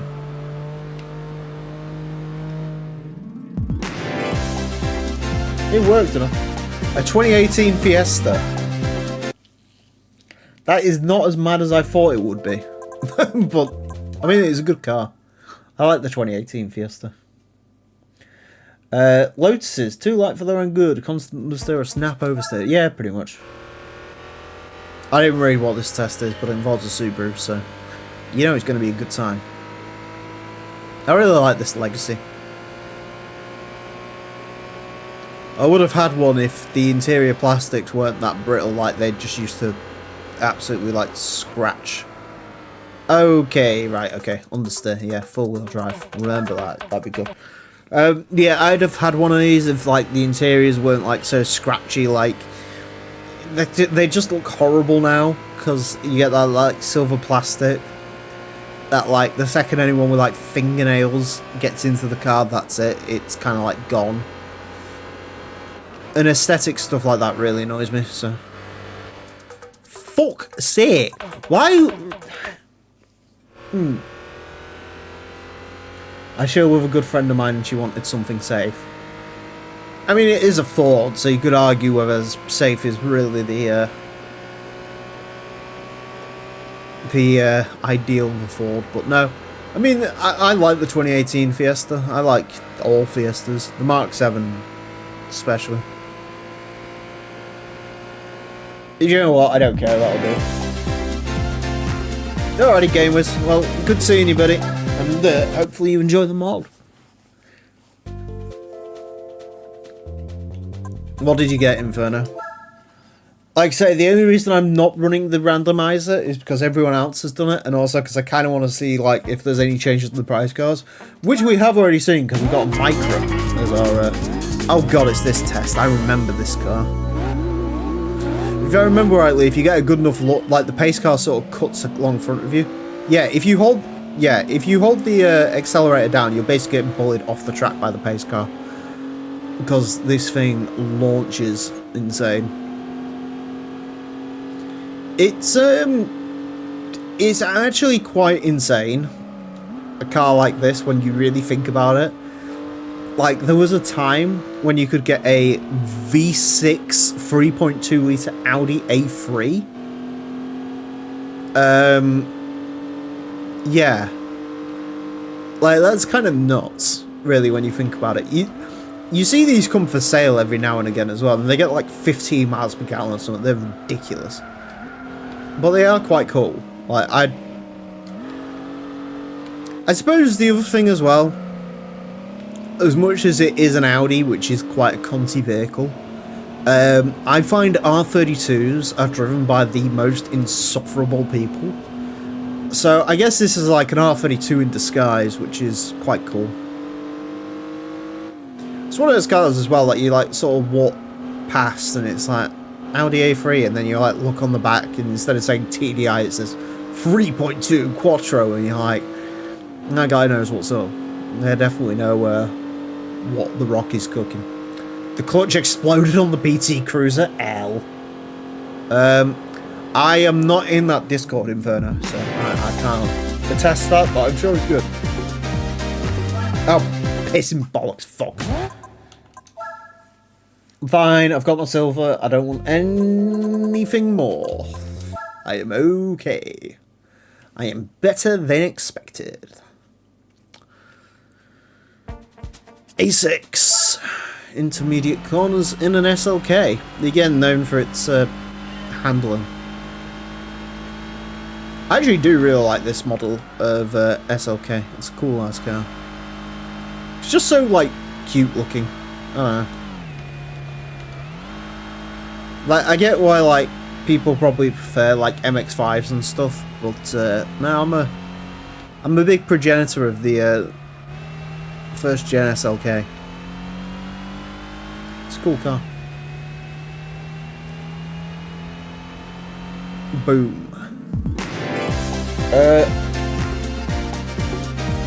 Yeah, I'd like that guy fuck my wife if he drives a 3.2.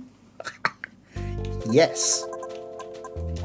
Look, it just means he's got bigger nuts than you. That's really what the badges on the back of cars mean. The bigger the engine in, the more ordinary the vehicle, the bigger nuts he's got. You know, it's like those Mark IV Golfs, you know. You don't really think a lot of Mark IV Golfs, and then when you walk past one that says V6, you're like, yeah, he knows. He definitely knows. I am so just in the silver groove.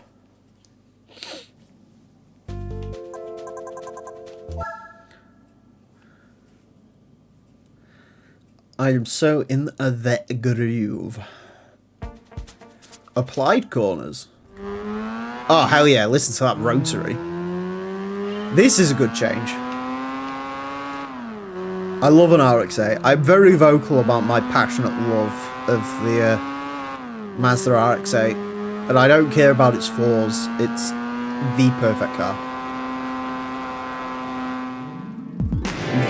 Fantastic. It's genuinely my favourite rotary. Like, not even ironic. Like, it's just better. Oh, bollocks. I will check that out in a second, Inferno. I do have to admit, when I reopened my, because I forgot I had to delete my game data out before I started playing this. I did see I got like a W12 Nardo for something or other. Oh, God, it's this. Ah, yes, the best car.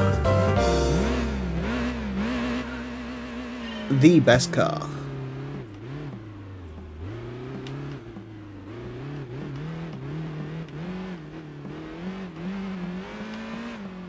Mr. Cone.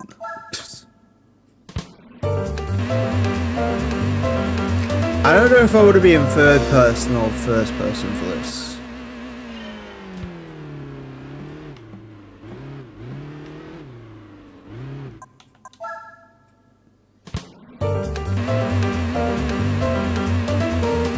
Jesus. Sounds like Mark IV Golf owners. Terrible cars. V6 is cool, but they... Oh, then the V5 especially, but... No, they are not very good Golfs.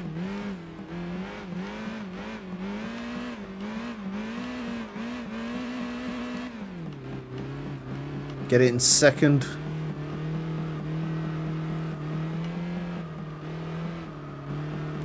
I swear... I missed a lot of cones. Okay. Second might be trying it a little bit. You think bump cam?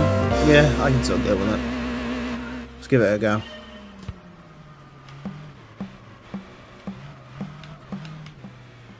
The problem is that you don't know how wide the car is in bumper cam.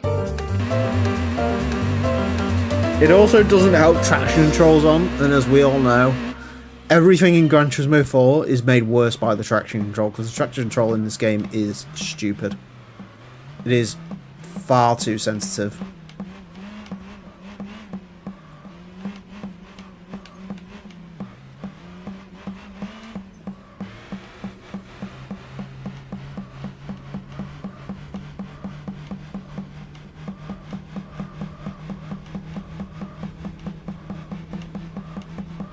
I think I've missed some cones.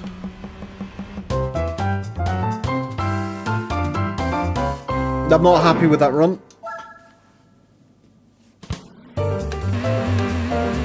The exhaust is loose and it has a large hole. Again, that's just golf. Can't even pull the handbrake to try and get it round. That is atrocious. I think the problem with this test is you don't really start in a good place, which doesn't really help.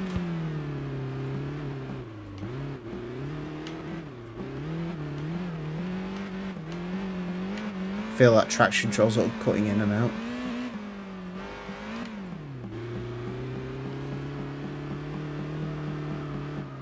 Feel the understeer.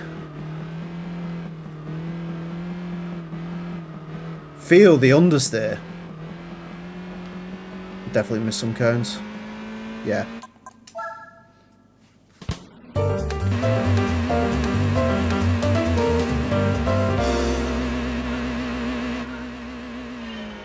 Hi computer, sorry but I'm just focusing on killing some cones. How you doing? God.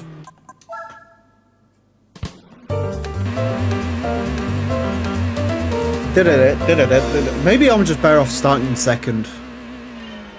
Feel that acceleration.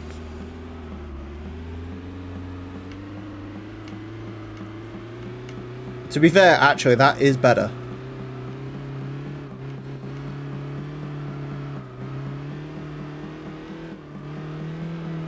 This feels quicker.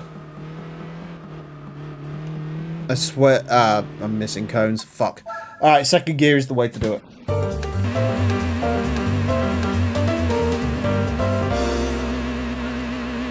He got it for free. Look, as we all know, the best car in life is a free car. Congrats to Admeister for... Yeah, I mean, it's very good so far. It's definitely a welcome... It's quite refreshing because he's turned... Like, you look at the changelog and you don't think there's that much change, but there's like new prize cards and stuff, which is cool. I haven't got the randomizer on, so I know it's all for legitimates. I can't believe I've missed one cone in that. Got a lock in. Oh yeah, let me get locked in. Then we get locked into the test with the 206cc. Do you know how difficult it is to focus on anything when you're driving a car as terrible as the 206cc? Coupe convertible, in case you're wondering. A car so bad it's probably beige. Although I have no idea when it released. I think it was like 2000.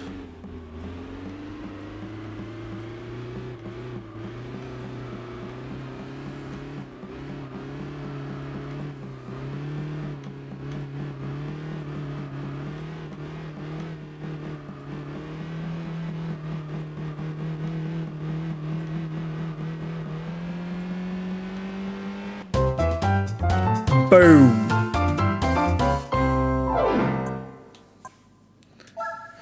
Wait until you drive a Mitsuoka on 1.3. Listen, man, a Mitsuoka is far cooler than a 206cc.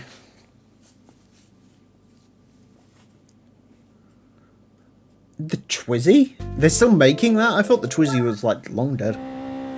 Ah, finally, a good car. Look like Union Jack on the back, ladies and gentlemen. You know what that means. This car was built in Swindon. I had a Civic that was built in Swindon. I tell you something, they're a lot better built now than back in Japan. What a beaut. What a beaut of a car that was. Good gen of Civic Type R, that, actually. Oh boy, this is an Integra, isn't it? Yeah. I wouldn't mind, but it does take 3 minutes to get around around Suzuka with traction control in this thing, so we'll be here a while.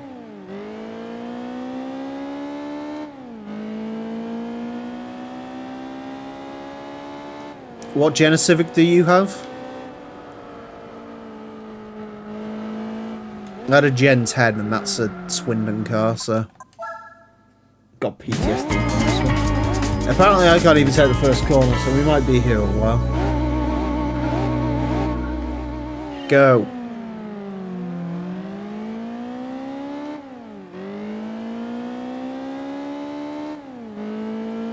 Wee, wee.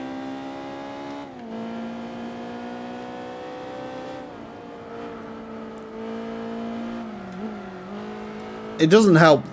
I hate these pace car tests. I just love it how they give you the option of these in GT Concept, and it's like, okay, no one accepted them, so what we're going to do is we're going to make sure the guide runs here, because we really want the pace car to show you how you're supposed to drive this track. And it's like, it just doesn't work like that. And also, look how bad the lines are on that pace car. And the other problem, of course, is it adapts to your speed, which really doesn't help. Just for anyone who doesn't know, by the way, because I've legitimately never seen this. I've heard a rumour, well, I've seen it several times.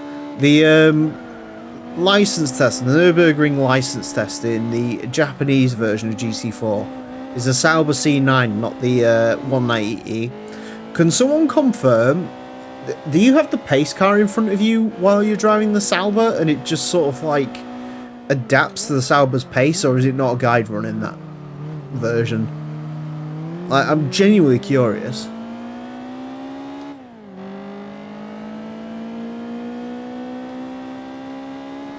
Ah, fuck, I forgot you can't hit the cones.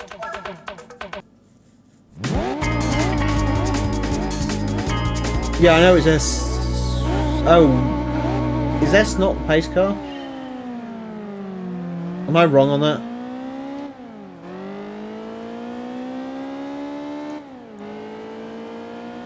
I'm not sure which gen of Civic Type R I want to see. I mean, GT7 has the FL5, which quite frankly is the only Civic Type R I'm interested in at the moment, so kudos. You are the base car in that. True.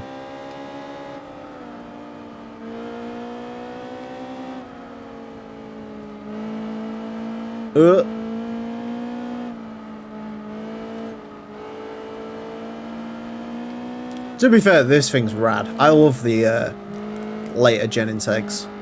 These things are so cool. I'm not really a big fan of like the I say second gen. That's technically the second gen Type R, but obviously there was like many Integras. I much prefer this generation of Integra to the earlier one, the sort of more boxy Civic one. I know that's sacrilege for a lot of people, but I do not enjoy the boxy Integra.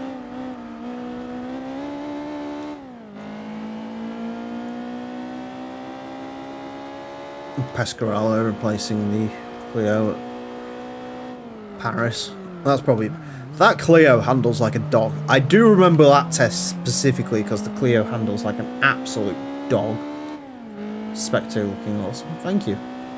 Yeah, it looks good. I mean, obviously there's some changes to the original GT4 to make it look better, like the camera mod and stuff, but GT4 in general, I mean, if you run it at high enough resolution on an emulator, it still looks like fantastic.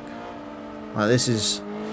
Obviously, YouTube won't be able to see this, but it's running native 4K, and it looks pretty darn cool. So, can't wait to work on the Transit for 1.2. I really just can't get the engine fixes done. Can you not just stick the XJ220 engine in it and be done, or...?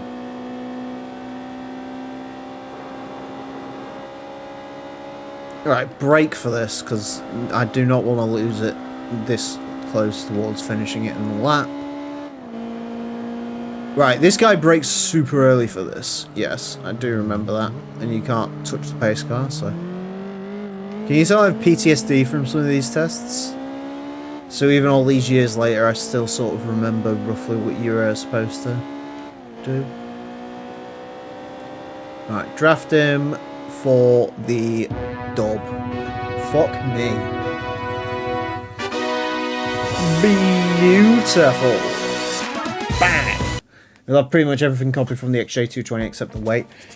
Are they ever clear on what the weight of the test mule is, or is it just the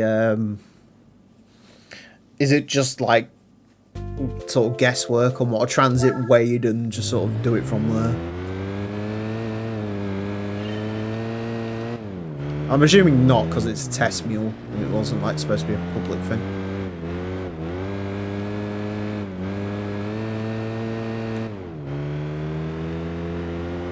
Oh yes, I remember this test. It kind of sucks.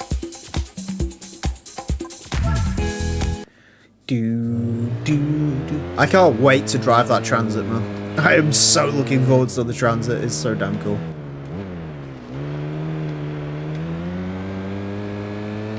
Let the inertia carry the car. That is how you do it. Look at them yo-yos. That's the way you do it. You play the guitar off the MTV. Barely any changes to a sugar. So I guess you just sort of like measure out the like what Transit weighs and then what the XJ220 engine sort of weighs and sort of subtract it from there. Tahiti Maze. in the best car. I will say, Spec 2 engine sounds are incredible, aren't they? Like, listen to that. Flat 4 burble.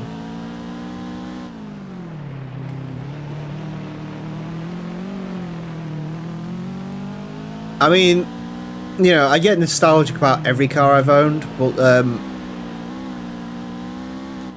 whenever I hear Subaru noise, it does make me want a Subaru again. I know they're terrible, but like, it does make me want a Subaru again. Of course, Rose shows up the second Subaru Flat 4 comes up. The Rally Maestra. If I can just sort of get a better line into this corner, which I did not achieve in this occasion, I made it far worse. First gear kind of works. It's just the final corner trying to sort of not overstretch it. Yeah, that works.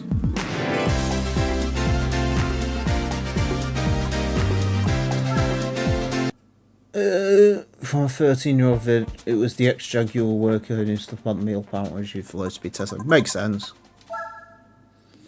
I always love mine Pretzels. Hey, Pretzels are great cars, man. Mine was a bit of a dog, but when it works, it worked fabulously. Oh god, it's this test. I do remember this test.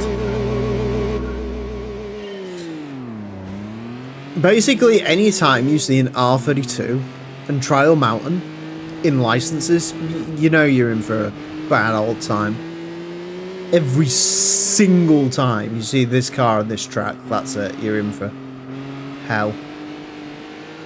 Good job from GT4's fantastic traction control there, dragging this car, kicking and screaming into the wall. Which of course what traction control does. Traction control in this game makes you have accidents. Traction control in real life is supposed to prevent you having an accident.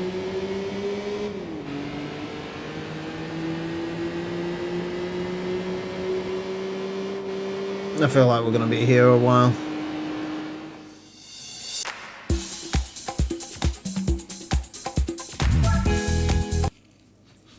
God, I hate this test. Again, just in general, like any sort of license test that involves an R32 is not good. Drag coefficient will be from a Transit.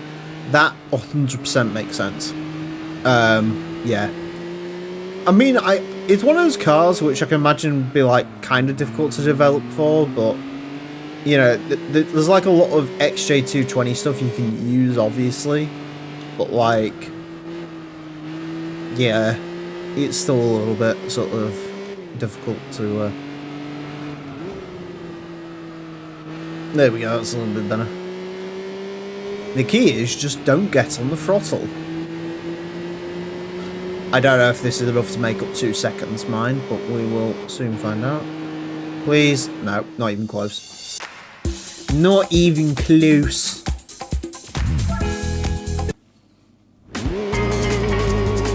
I can take that first corner better, I know I can do that.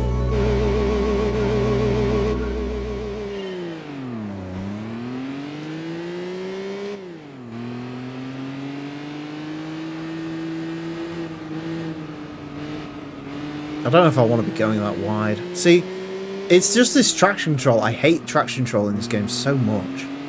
It just drives the car offline. It's ridiculous.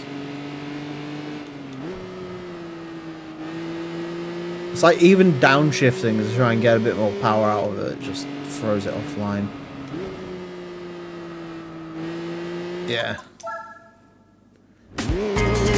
Bunch of luxury cars. Are any of them by any chance Cadillacs?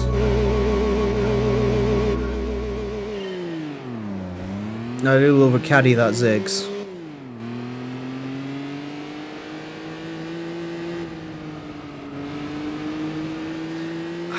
So you can sort of be on the throttle for it. It's just trying to like figure out when you can actually like use the throttle and when you have to play caution. It's very irritating.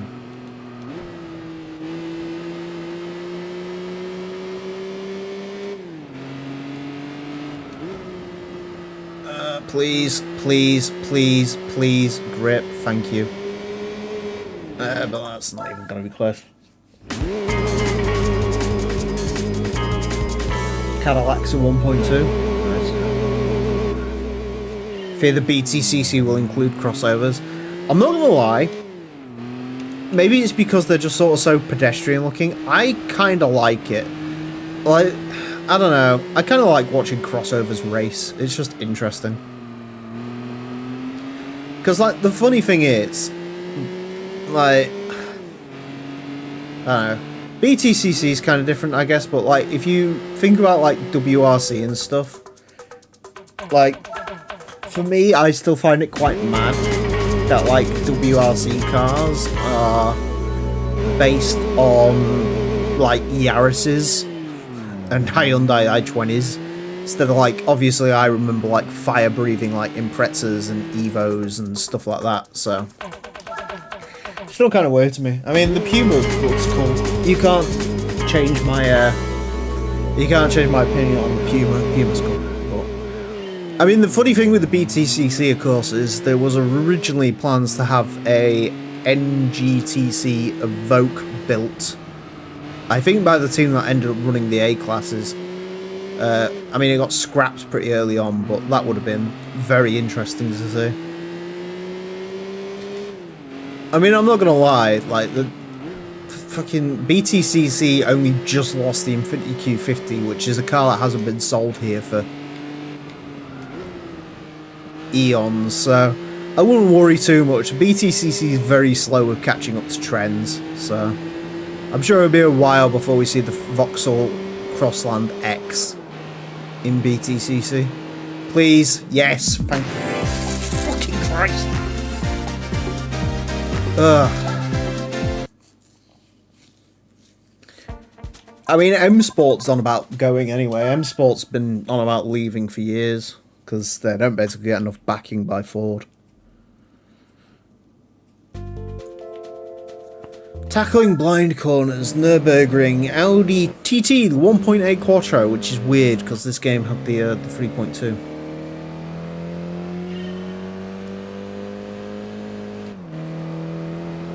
The Tantamount with its, oh god, there's a lot of traction being. The one thing with I don't know if it's a good or a bad thing, but it's definitely like something that is in GT4. It is sort of quite interesting when you're like driving some of these cars. Like, you can tell there's going to be an issue with like balance and weight sensors and stuff like long before there is an issue, but you can't actually do anything to stop it. Like, the car, like there, I knew for about 5 seconds before it happened that the car was gonna start losing traction, but, yeah. TT Le Mans. What is the TT Le Mans?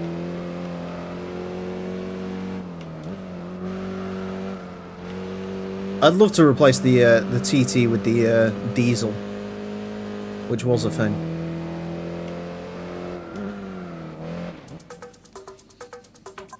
Because naturally, in your tiny little golf-based sports car, you get the TDI. What did you miss? The worst license test in the game is what you missed. So be thankful. I say the worst, like one of the worst.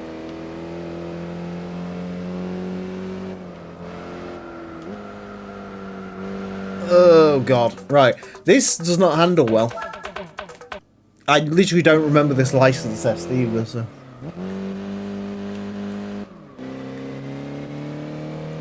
Of course, what I should really remember is the TT is not a car that likes to be pushed. It is a car that goes at its own pace, and it's fine until you try and overstep the mark with it, and then when you try and overstep the mark, it gets very angry and tosses you into a wall.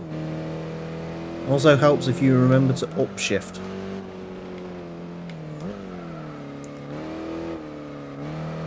Ooh. Please, please, please, please, please, please, please. Yes! Oh, beautiful. Oh, okay, that's interesting. Toyota will be the only manufacturer left.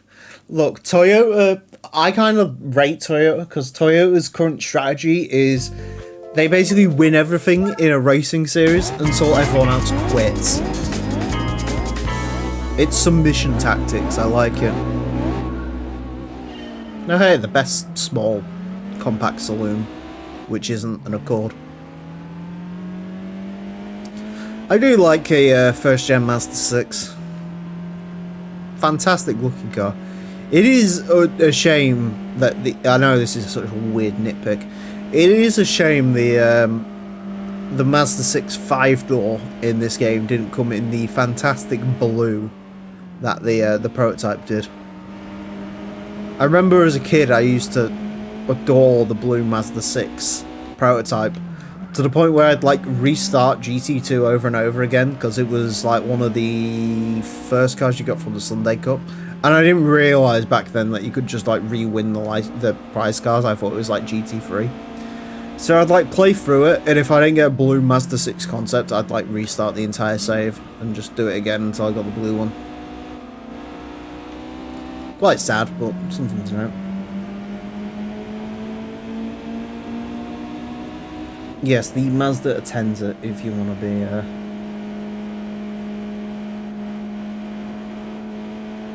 be accurate.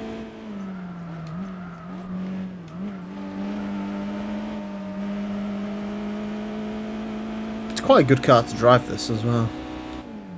I assume this is the 2.3 non-turbo, obviously, but still.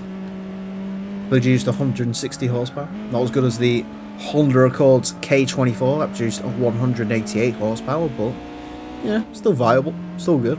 Yeah.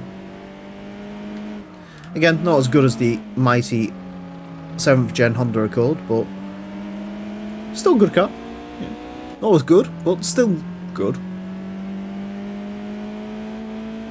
I love how the line to take through here is to completely abuse track limits. If this was Formula 1, the FIA would be knocking down your doors. But unfortunately it isn't, so. When it comes to... yeah. JTCC is very strange.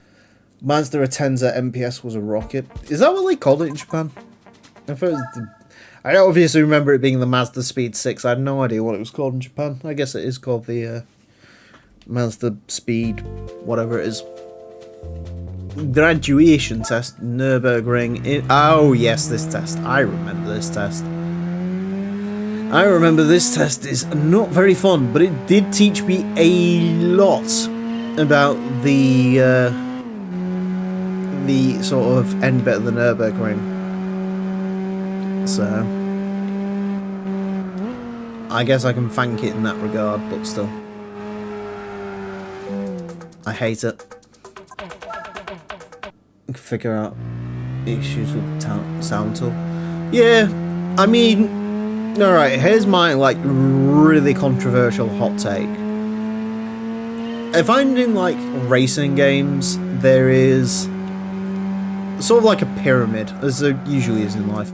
And you've sort of got like graphics, variety, I don't know what it would be, like graphics, variety, car list, or sound. It's not really pyramid, it's cube, you know, like the cubic theory. But out of those, I've got to be honest, the one I would sacrifice every day of the week is sound. I maybe it's because I'm like partly deaf, but like I just do not really care that much about car sound. I know people, like when it comes to the modern Forza Motorsport, like, oh, the cars don't sound as good as they used to. Oh, you've really messed up the sound for the Mazda Speed, whatever the fuck. Like, I just don't care. It's like, we get that on the A-Spec videos sometimes, where it's like, you know, oh, I can't believe you used the Toyota GT1 sound for the McLaren F1, and it's like, how can you actually distinguish the car noises? They genuinely all sound the same to me.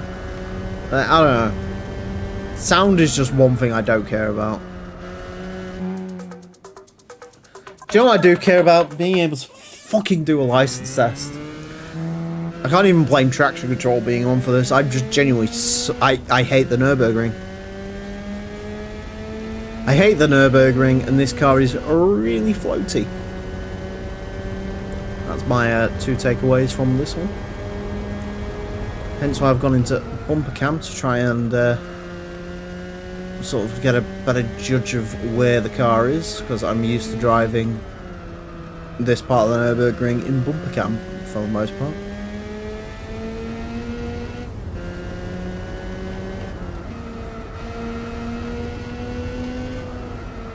The worst bit is I'm going to do this and it's going to be nowhere near silver, and I'm going to have to do it over and over again until I learn to maximise the old Nürburgring.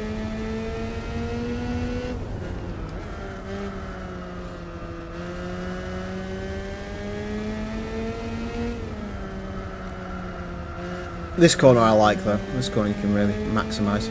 Oh, thank God I don't have to do it again.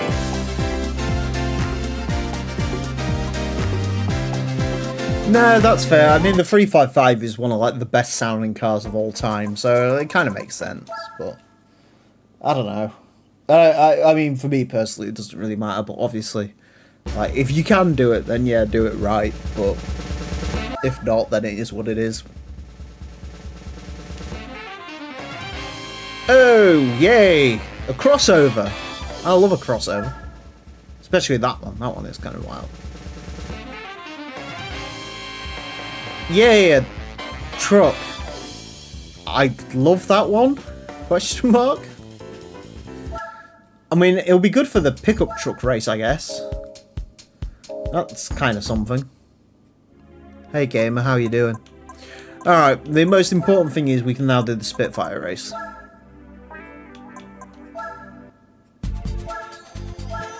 So that's the important part. And then we can finally get out of the Spitfire and drive something else. What have we done so far? We did the... What did we do? We've done the licenses, we've done one of the new events, which was the... oh god, what was it called? The 4-cylinder trophy, I think it was. And we have done part of Micra Brothers, but I didn't want to put any more money into a KH1 Micra, so we came out of that, upgraded the Spitfire, and yeah. We also started with the Spitfire, in case you're wondering, because that's one of the cool things with this mod, is the Spitfire's technically a starter car. You can buy it for £6,000 in this fantastic purple colour, so of course I took the mod up on that immediately. And then it turns out this thing drives like ass. Listen, the only classic British car A-Spec needs is the Austin Healey Sprite. Beyond that, all of us are irrelevant. It's not worth £6,000. I think it's worth £6,000 for the purple. The other part of my logic with buying the Spitfire was this has its own one-make series, which I didn't realise you needed the A license for it. If I did, I probably wouldn't have chose the Spitfire. It also turns out, because no one has ever noted this in the history of GT4 before, the Spitfire is not eligible for the Spider and Roadster Cup. I know, tragic. Older TVRs. I mean, I don't know, what TVRs are you gonna... The problem with TVR is like... And I know this sounds kind of bad because, you know, all the, what are they called? The people with fucking zip-up fleeces are going to get really angry with me now. But, like, adenoids, that was it. The problem with TVR is, like, old TVRs genuinely weren't that interesting until, like, the 90s when they all went mad. Like the Ford, like the Tasmans and the original Tuscans and stuff, are all just like Ford kit cars. Like they're not that interesting. MGB, I have been in an MGB before. It's I don't know. They just don't really do anything with it. If you're going to add any MGB, you need the MGR V8 because that one's just bad. Like the Leaf Spring fucking 3.9 litre V8 one. That one's kind of cool.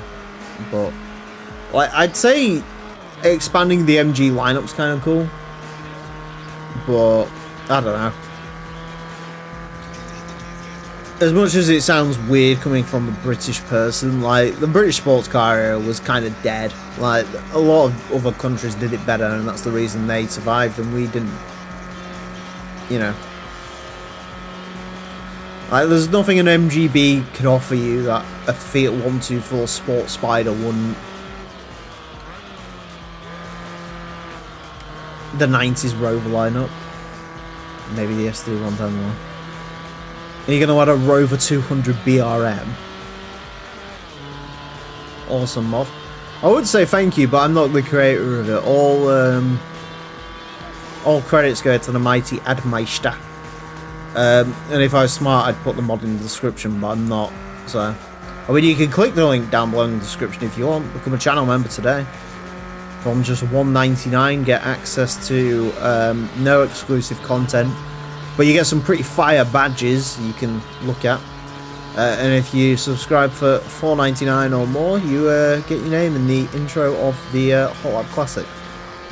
Which, as we all know, is the Hot Lappiest series on YouTube. So that's why you should get your name in that. Or something.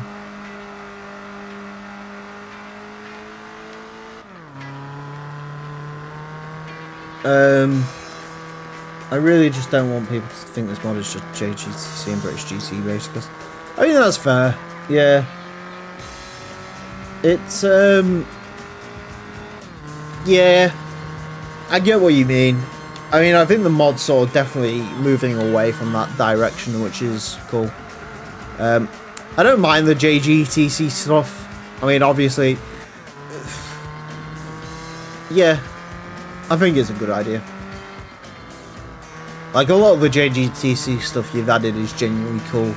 I won't push it much further, because obviously, like, there's only really, like, one event you can actually use the cars in. But, no, I mean, I'm always going to be here for the JGTC Cavalier.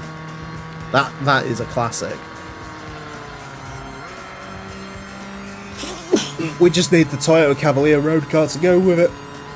Ugh.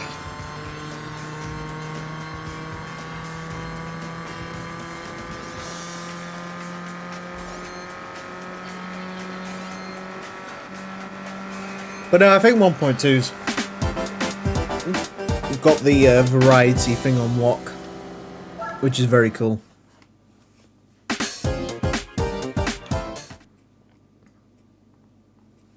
I think the Porsche's left. What, in terms of like big like manufacturers to add, sort of thing? There is a Mazda MX-5 GC300 and a Mirage GC300. Oh, you mean like what I think of them? I mean, they're kind of cool, I guess. I mean, I'll be honest, that MX-5 is trash. And I can't say I've actually driven the Mirage. I've looked at it a lot. It looks cool. But, yeah. Oh, I see what you mean in terms of JGTC stuff. Fair enough.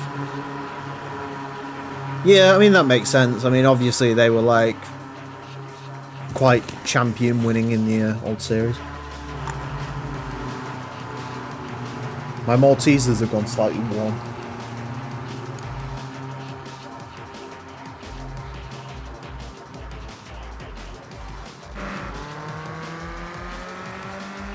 I love it how that green Spitfire jumps that pink one off the starting line. That sure was something.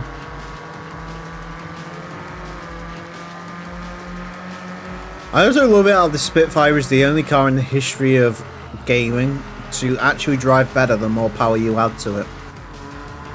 Turns out adding a turbocharger to this thing actually made it drive well. Surprising.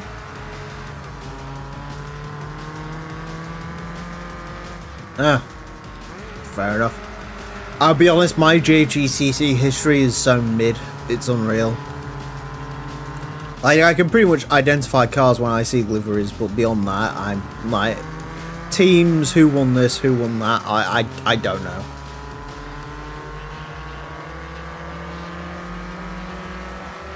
I can probably do like the GC500 Clash Champions, but Like, not like by much at all.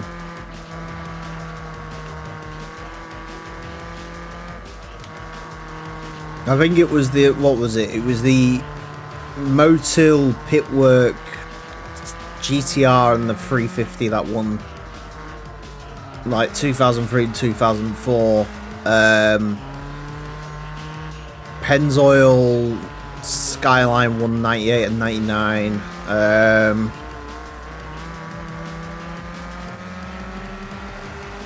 Didn't like the AU Supra win like 2 back-to-back as well? I can't remember.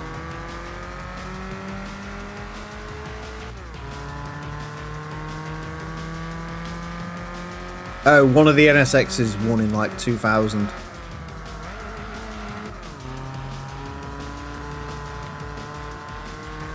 Each one is different. That's cool. I really need to turn that fan around when I get a second, because it is fucking hot.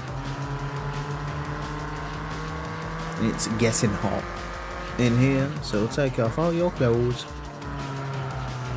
Not as hot as it gets when I play American Truck Simulator, but that's something I need to fix.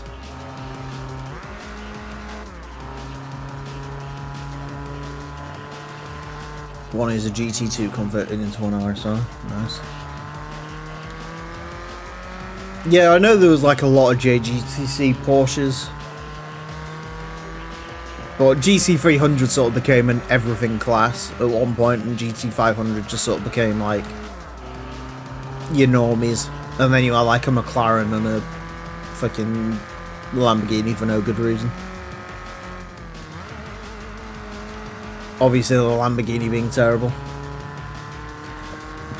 Truck Simulator stream when? I have done Truck Simulator streams before. I think I did one for like my birthday stream in like 5 years ago or something. I can't remember. I like Truck Simulator though.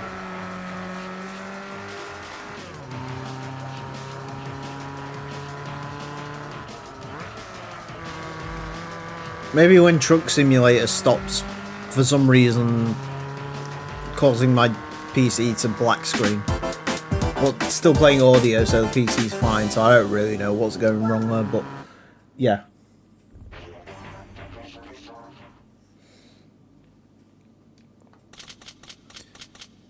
Was that the final Spitfire race, or is that the second one? I actually don't remember.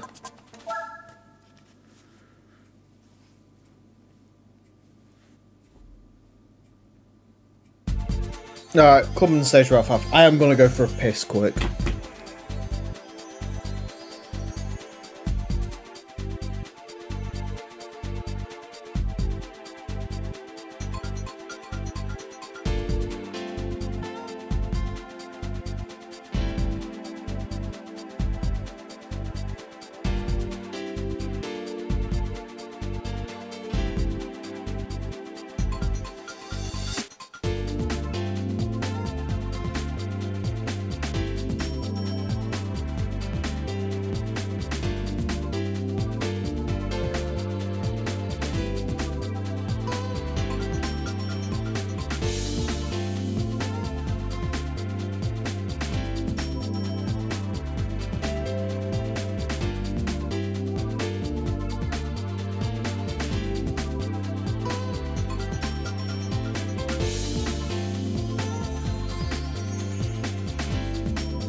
I did go for a live piss, yes.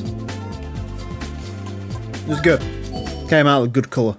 Not too dehydrated. Stay hydrated. Drink spit. I don't know. Listen to the sound of those Spitfires. Yeah, it's good. I liked it. Lex has got a notification. Good to know.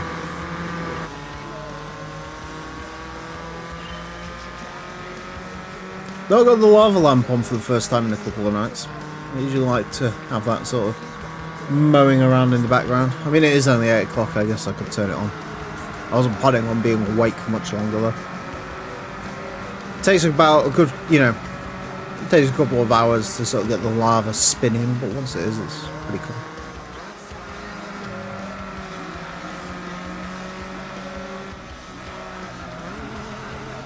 Spitfire handling. Can you handle the Spitfire? I can't handle the Spitfire. So everyone make sure to bully computer into giving me a new 1.2 build so we can stream some of that.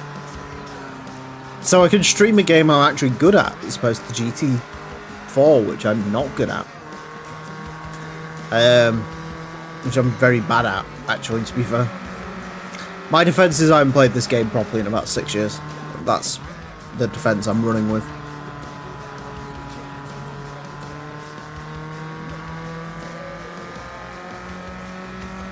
The pick? I ain't sending you a pick. What? I don't know your shit. You ain't getting a picture out of me.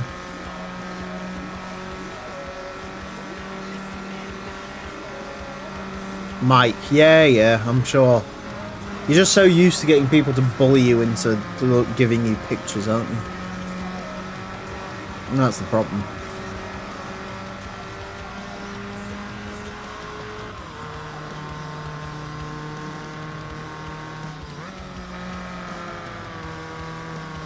True.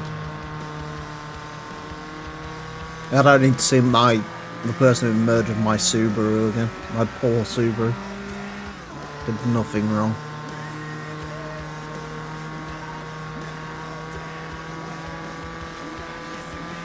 The interior of this is surprisingly well modelled. I feel like it doesn't really happen in the modern, because GT7 is a bit soulless, because of course it is. But like, I'd love to be in the meeting where Polyphony was like, what cars do we need to add to Gran Turismo 4? And someone stood up and went, the 1500 Triumph Spitfire.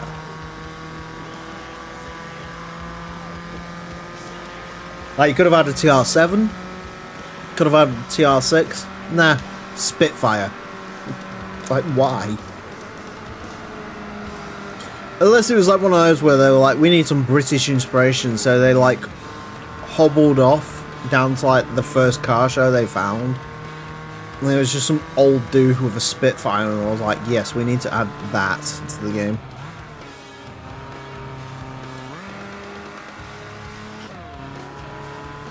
Oh yeah, maybe that was it. They just like put all the British sports cars ever made into a hat.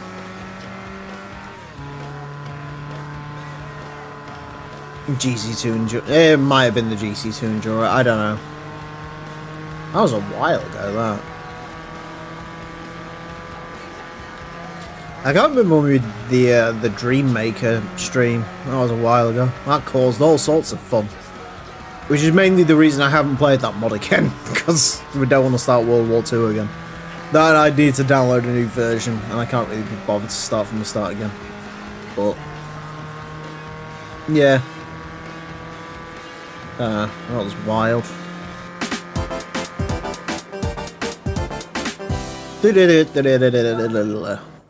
Right, if I get a special coloured Triumph Spitfire from this event, after all that, it was all for a different colour Spitfire, I am not going to be happy.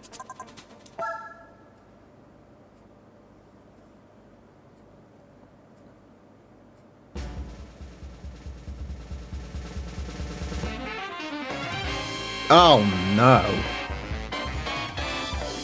That's even worse. Jesus. Well, that was worth it. Right, let's finish off the Micra. We have some more money to put some money into the Micra now.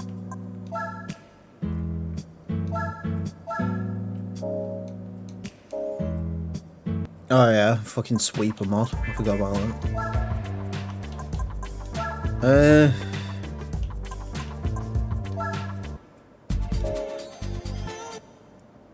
Right. Could stick a turbo in. You could supercharge the Micra. That okay.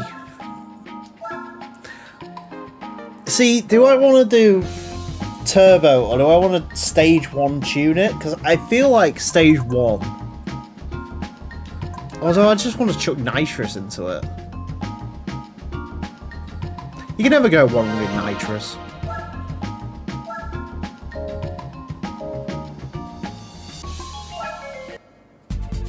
Sticking nitrous in your Nissan Micra makes it better. No, sweeper. He's on about the sweeper mod.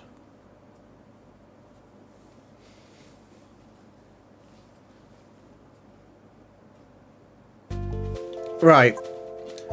Goal to winning. Equip nitrous. Set it to 100% power. And win.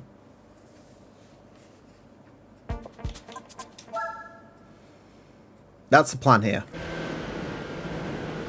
You ready for 189 A-Spec points? Ready to see them go away?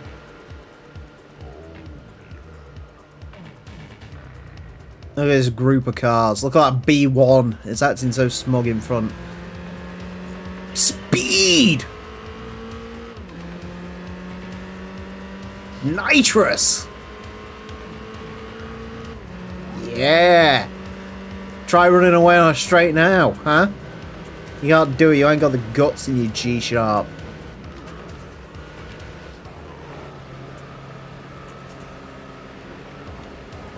Speed! Micra nitrous. I feel like I should probably save it for the straight, but also, even if you set it to 100% power, the nitrous lasts forever in this game. I'm feeling certain that's the reason they made it cost 100 grand and banned it from every event in GT6. Because in truth, the real game ender for GT is just put nitrous in something. It does make it faster. Case in point.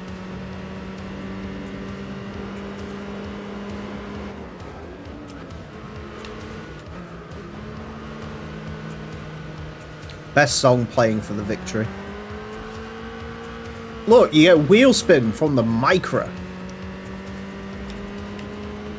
Of course, the joke is if you put nitrous into a Micra of this generation in real life, it would probably explode.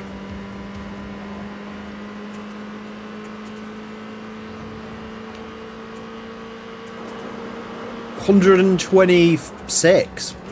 That is quicker than I expected it to be. It's far quicker than you expect a 1.2 litre Nissan Micra to be.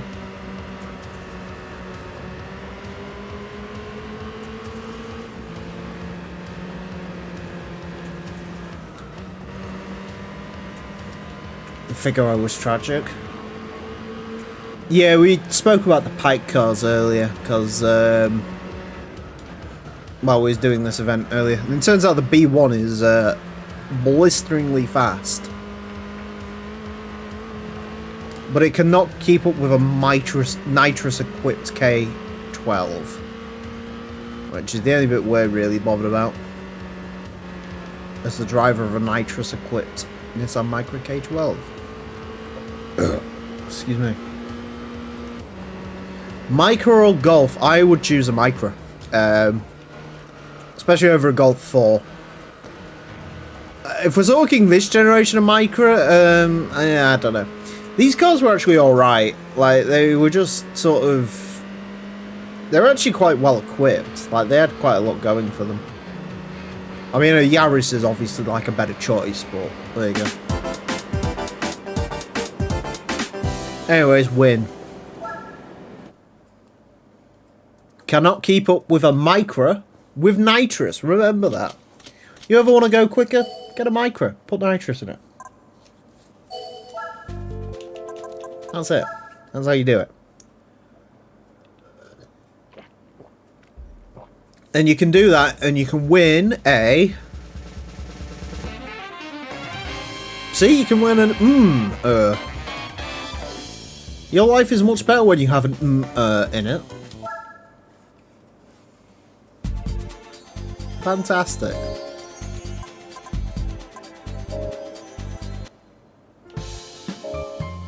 Right, hopefully there should be a wagon for us. Now, there's a move. There's an Alfa Romeo in the best colour. No argument.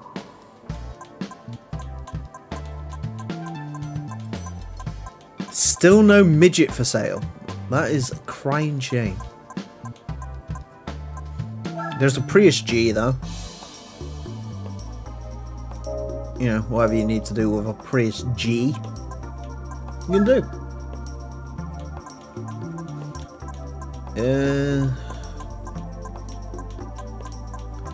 Beat Del Sol 323. None of these are wagons.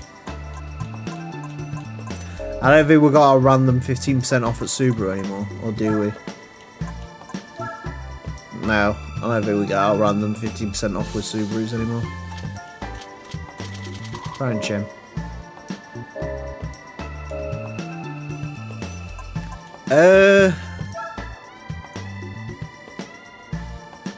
Technically speaking, I can't do any of those because they're IB. Damn. Can I do any of these? No, because they're IB. Bollocks. I don't know if I really want to make you guys sit through another license test because they are painful. So instead, we're going to drive a pickup truck. Because this thing is pretty dope, to be fair.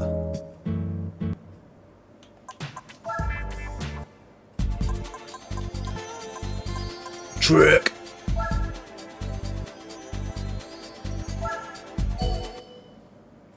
Truck.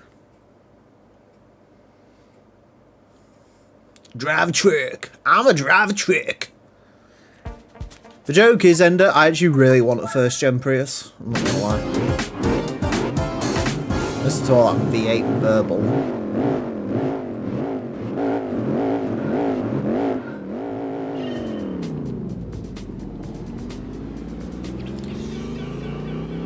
Holy, first gear takes a while. I love how small the Tacoma looks compared to the fucking Ram. Like, the Ram's the biggest thing here, and then there's just the SSR and stuff. Just really random. This would probably be good for a couple of the American events, to be fair.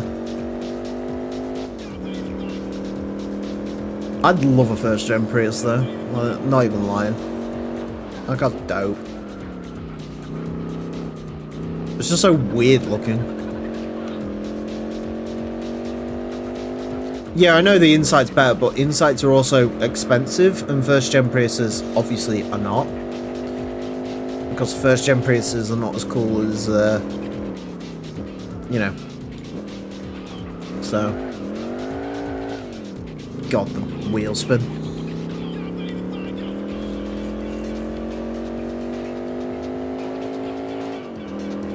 See you later, Luxo. Thanks for coming out, but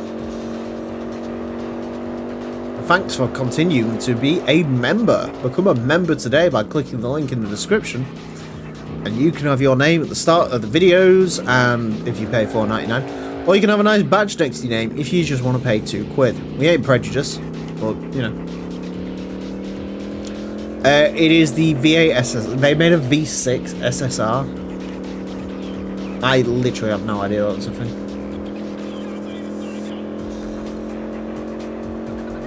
Yeah, your current car is basically a first gen Insight, just fatter, so.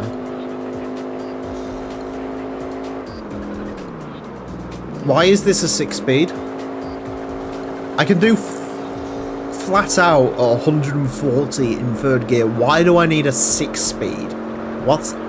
Why?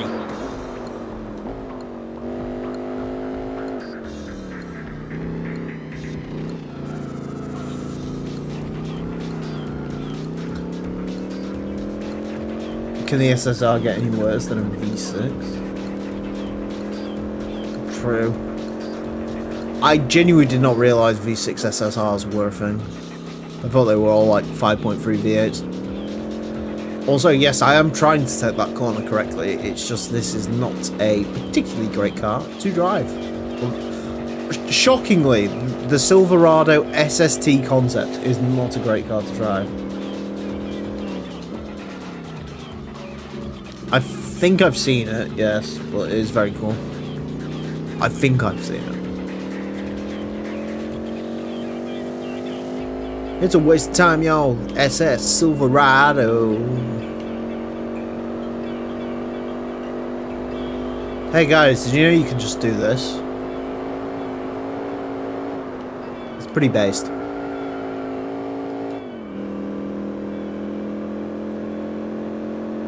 Imagine your car but smaller. What, including all the obnoxious stickers as well? 6 gear is genuinely 2000 RPM, or 100, and it's losing speed on this straight. I suppose a good way to make fuel economy is to have absolutely no speed whatsoever.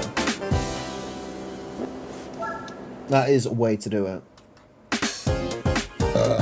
Excuse me.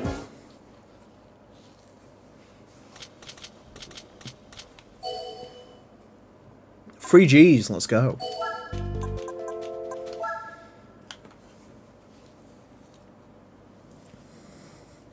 Max Verstappen eat your heart out. We on a new world champion right here. Yeah.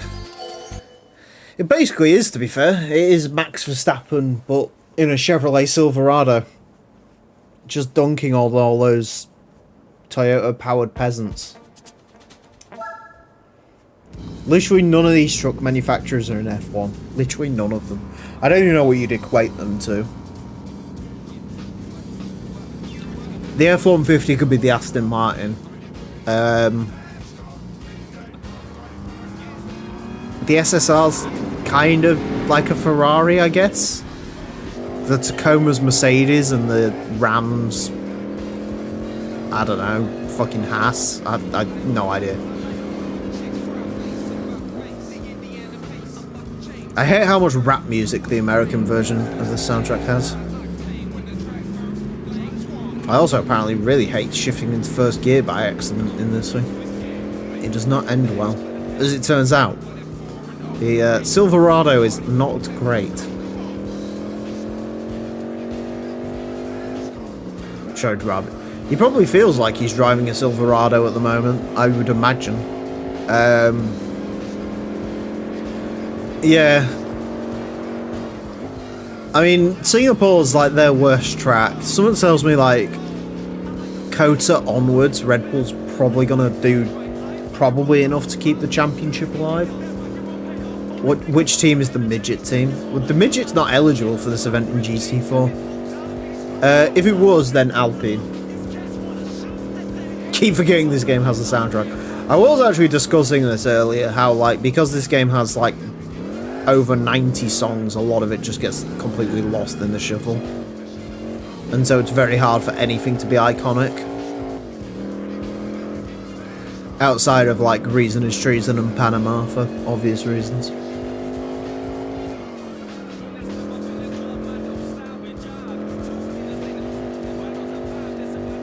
I feel like this is very much Chevrolet Silverado SST music.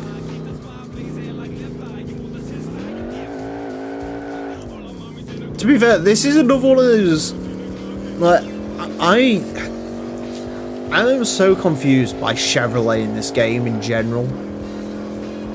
Like, This game has this weird, like, Silverado concept and not like an Avalanche or whatever would have been current at the time.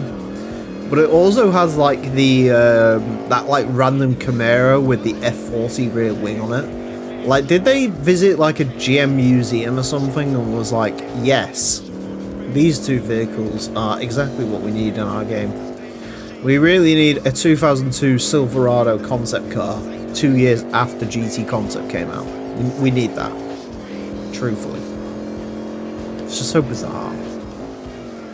How bizarre. Do do do do do do.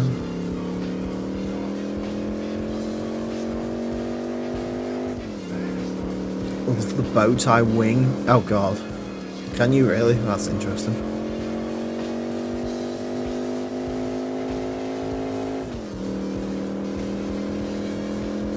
But yeah, the old Silverado is not good, would be the polite way to describe this vehicle. Very not good would be the other way.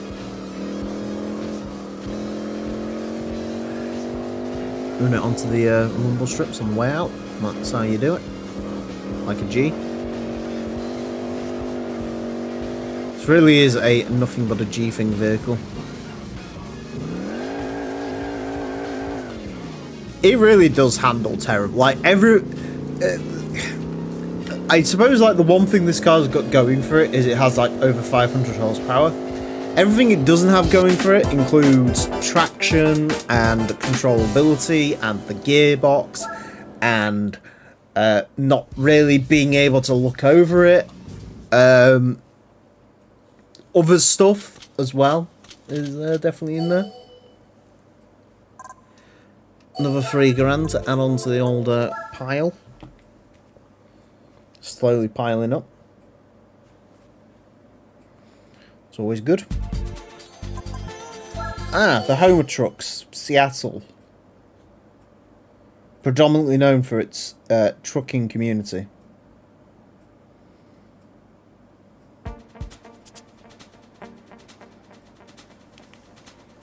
Got some more Rams, F-150s. This is a 1-point race. Apparently this race isn't even worth attending for everyone else. I'm guessing because there's like Silverado concepts in the other ones. I have no idea.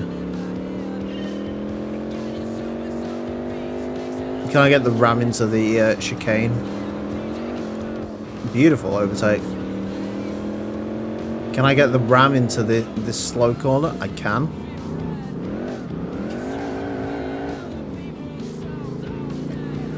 I don't know. I'm gonna have to get inventive for overtaking the SSR.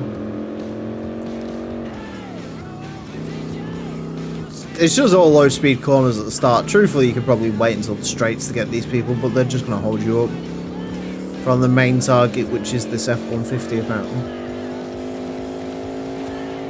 I think, to be honest with you, the trucks in this game are probably quite balanced. Obviously, should we ever decide to do some sort of hot lapping series on this game, I guess we will figure out how balanced the trucks actually are amongst each other.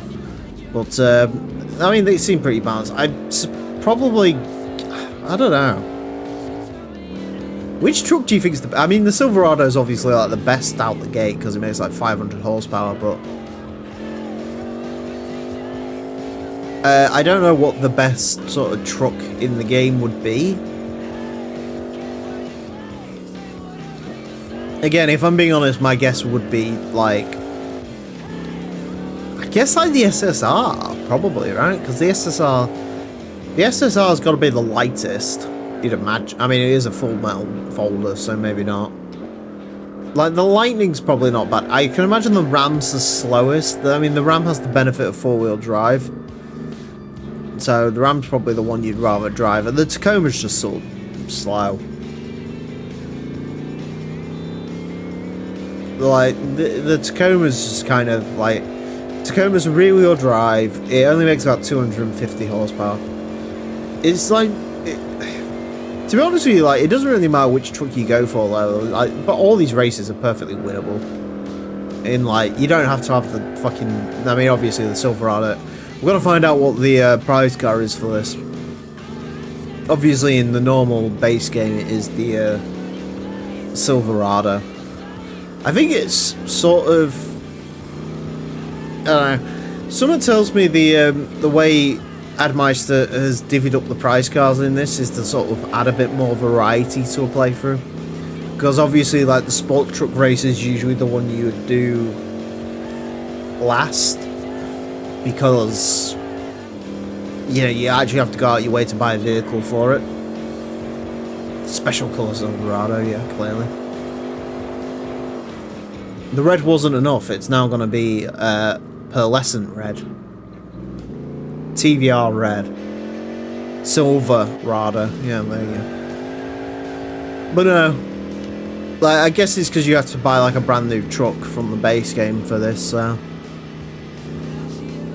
it's trying to add a bit more variety to a playthrough, I guess, because you could just use the Silverado. I don't really know. Interesting decision, though. The Silverado. Launch off some hills. The hills are alive. Jesus, I'm getting tired. The hills are alive to the sound of Silverado. In Cadillac, for some reason. Cadillac only makes one car in this game. It's the CN.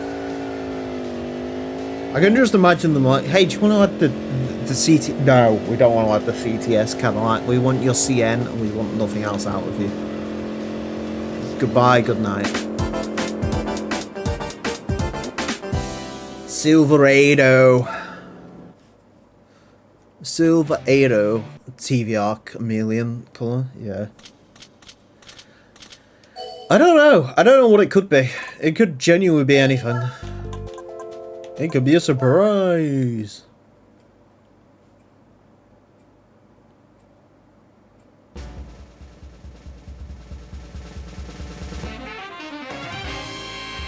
Or it could be a ram.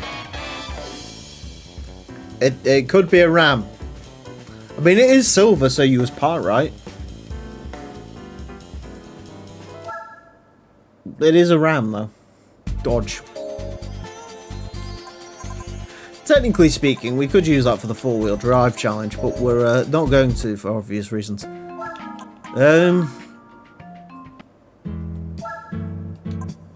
Is that genuinely a special colour, or is it just a silver? It is just silver. Okay. It is just literally a silver ram.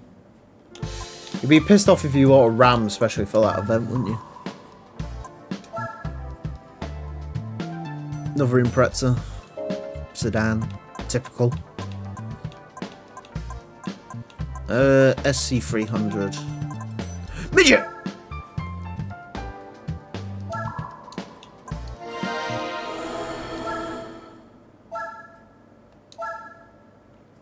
Get in this car? Are you kidding? Get in this car? What do you think I am? You think I'm not going to buy a Daihatsu Midget when I see a Daihatsu Midget for sale?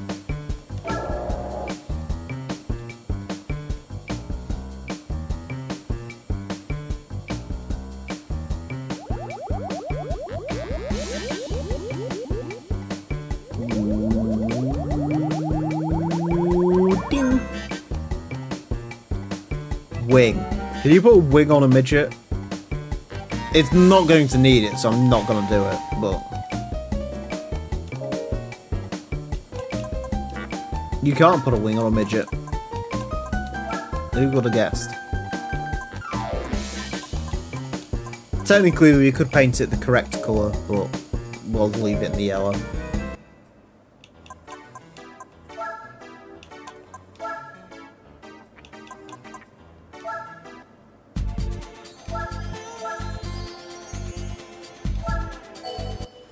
Midget.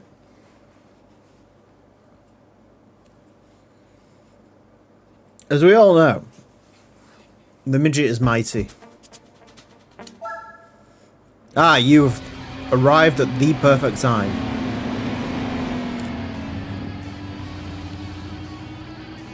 My midget is so mighty, it's already almost overtaking the other midget on the starting line.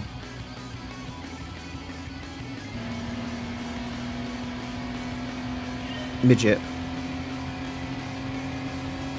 Oh, that green one. Just fishtailing wildly out of control. And you gotta drive the midget like a Bushido. Patient. It is the one-seater midget with the manual gearbox as opposed to the two-seater midget with the automatic. In case you're wondering, I would have the automatic. I have spoken a couple of times about this, and I don't think people ever get how serious I am about buying a Daihatsu midget. It is hopefully going to happen at some point. The only problem is, ever since I started looking at getting a midget, the prices on them have gone up quite significantly. They are now like about $5,000 for a good midget, which is a shame because when I first started looking, they were only like 1,500 quid. So, bit of a shame, but we'll get there. We will buy a midget. I don't know. The only thing that scares me a bit with the midget is like, what if something breaks? Like how. And the other thing is it's carbureted as well, which not looking forward to having to try and deal with that. I mean, these vehicles can't be that hard to work on. They're technically commercial vehicles, so you think it'd be a pretty straightforward task. But...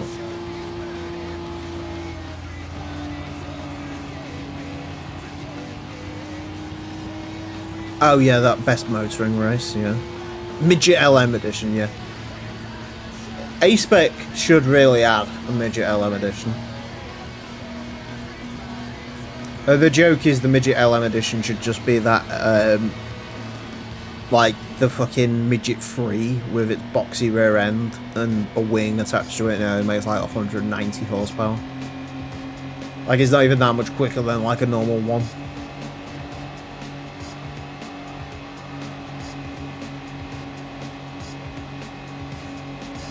I need to get past this guy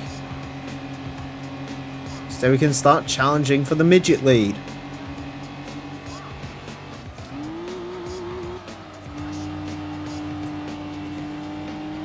He cooks it wide.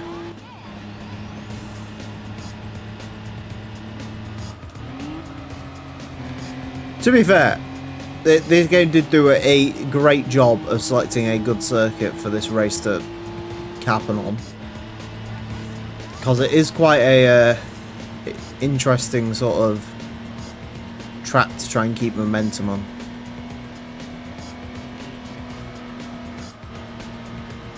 It's one of those weird ones too, because you can absolutely be quicker than the AI around here. So you can absolutely do this in a stock midget, it's just trying to do it. I also have no idea if I'm going to make up 4 seconds a lap on the car in front. That might be a problem, but we'll find out. Yeah, I think he's gotten too far ahead. I think if I can get the other people done, it'll be alright.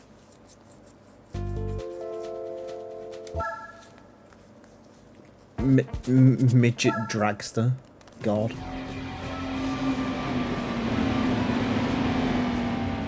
Citroen C15 mod for a set of course. I have no doubt that is a thing that exists. Do you know the Citroen C15 being cancelled was like a big controversy in Japan?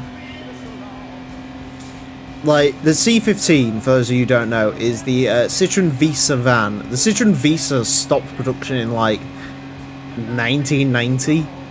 And the C15 continued on for another 15 years before they ran out of the parts. Like, the tools they used to make the C15 ran out. Like, they actually got so worn down, so they had to stop making it. And people in France genuinely thought it was like a attack against them.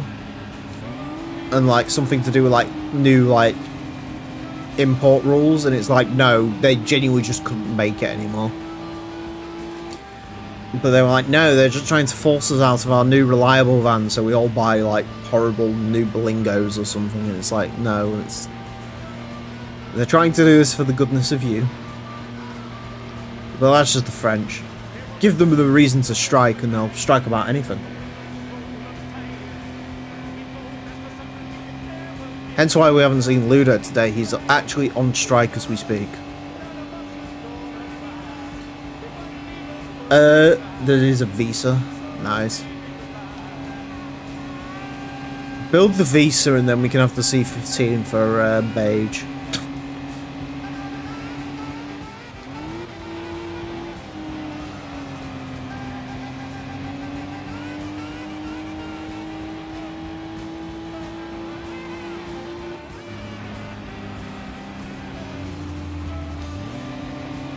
Come on! What is in that white midget ahead? He must have some serious horsepower on that hood. He's like, ouch dude, that midget is seriously weak.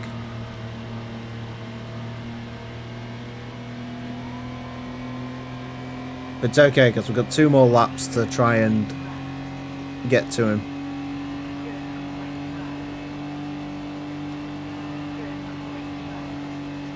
3.4 seconds is absolutely doable.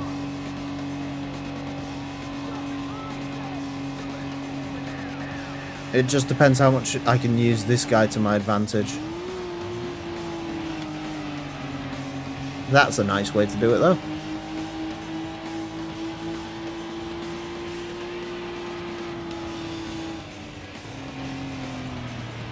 That isn't. All that hard work wasted.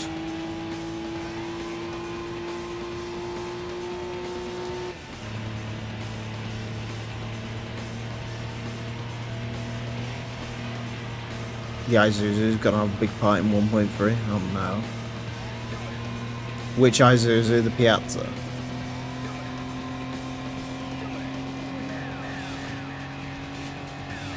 I'm about to say I lost loads of time on that last lap, but I really didn't.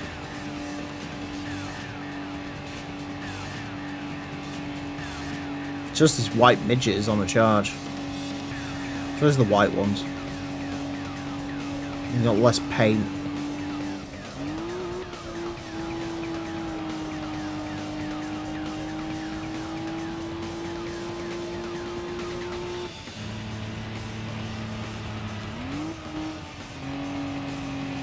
Look at his lines through these corners. He's so damn smooth.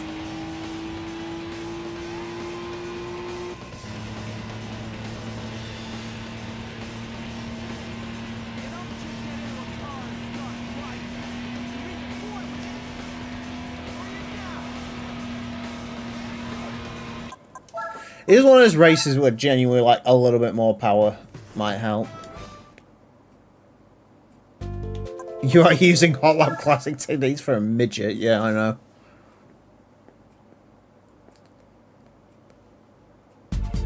Times are tough. Especially if you drive a midget. To be honest with you, I could actually buy a Copen. 59 horsepower. I don't need that much power. I need more power than that, though. Stage 3 NA fucking midget tune. Nice. Okay, that adds literally no power. Alright, 1 more horsepower should be enough, right?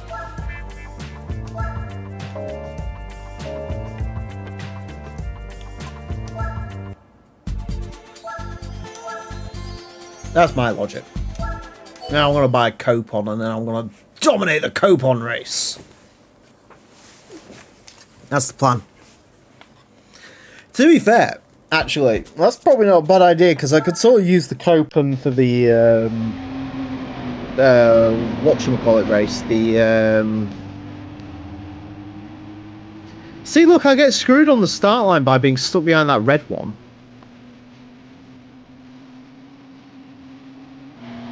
I swear. I swear it. Chrissy, what the fuck were you doing? I swear it, Tony. I won't do nothing. But yeah, no, you could actually use the Copen for the K-car race as well. Let's think of it. I think the Copen's a K-car. It has a K-car engine. I mean, small. I don't know if it's that small, but it's pretty small.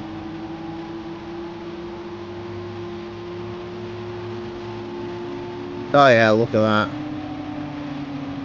Look how quickly we make our way up the field with an extra horsepower on everyone else.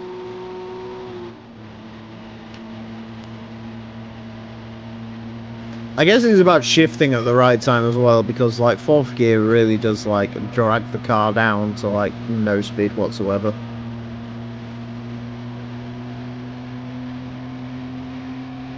Use that draft. See the roof box on top of it? Oh, roof box, sorry. The little sort of strakes on the roof, you know, extra aerodynamics. And to go side by side. Then it's onto that emerald green midget in front. You can absolutely floor him. Look at him. Taking all the hot lap lines through the corners. But you don't know he has a motherfucking hot lap master behind him. I do actually think every now and again, like, what track would I actually use in GT4 for hot lap? And I guess it would probably be this one. This is quite a good little track, this. It's quite fun. I just need to actually, like, learn the lines, because I absolutely cannot do it in this current state. Well, thank you, Patrick. Hopefully you stick around. I usually do Gran Turismo 2 content, but we're on GT4 for now. You know, maybe some more GT4 in the future. We'll see. It depends how much David in the chat wants to bludgeon onto me with constantly covering A-Spec. That is not a bad thing, by the way. I will cover more A-Spec if more A-Spec do indeed exist there. And then obviously Dage. I upshifted too quickly there. I upshifted at 38 miles an hour. I could have kept this thing dragging out to another 5 miles an hour. Could have done that. Should have done that. Feel the speed. I have a need. The need for midget racing. This thing is legitimately like... It was only 1 horsepower. But it is legitimately like 0.6 of a second quicker around the lap than the other one was. Which is mental. No! That was a problem. I went for it too early. Go for it through this. Ah, yeah, there we go. Boom. No! No! Come on! There we go. It is genuinely like 3% power. But it is notable. True. Imagine how much quicker it would be with like an extra 70 horsepower. Be lighting up the timesheets there. Now go get that emerald midget. Hell yeah. Thanks for sticking around, brother. Boom! Lost 2 seconds on that final lap, but we got him. Folks, we got him.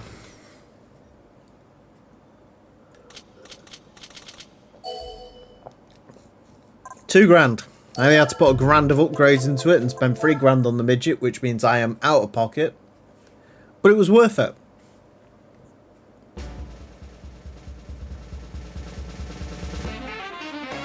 See, it was worth it. It was all worth it. For that. I have no idea if you can drive that car normally. I think you can.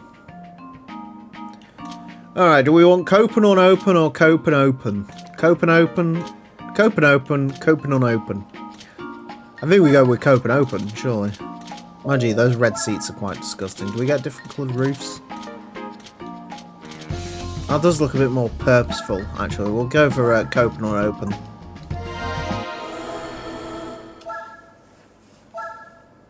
Detachable top. That's the most we've spent on a car, and it is a Copen. Open on open is faster. Well, there you go.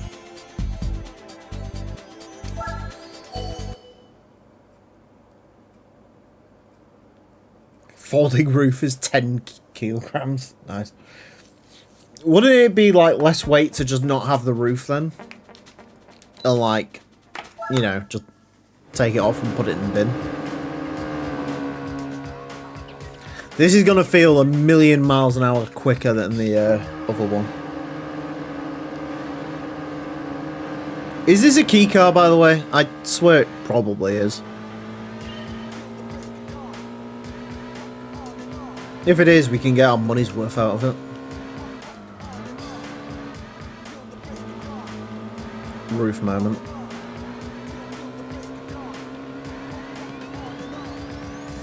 It is a key car. Excellent.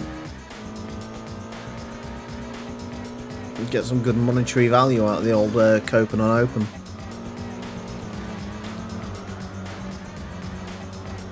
Maybe if I can learn how to drive, we'll get even more statistical advantage out of it.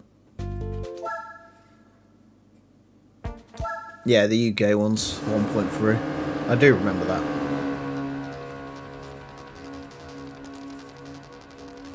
Look at that, big Suzuki Sport banners waving in a Daihatsu race. That's not ideal, but maybe it'll shock the other Daihatsus into losing. Who knows? Listen to this Need for Speed Most Wanted music playing. This will really make us drive quicker. I don't really know why you need twin exhausts on a 660cc engine. Either one of them's for decoration or that was part of the reason they choked the engine. Oh, I just noticed the active tops also have I don't have that rear spoiler. And as we all know, a rear spoiler does add points downforce.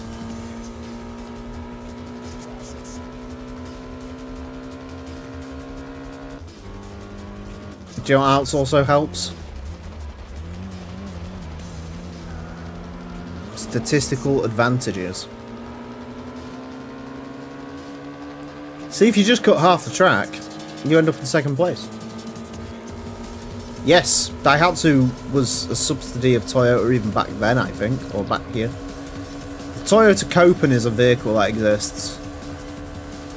There was even a GR Toyota Copen, technically. For, you know, the gravel racers amongst you, or whatever GR is supposed to stand for. Isn't, like, German supposed to be, like, Masters of the Nordschleife or something stupid, I think?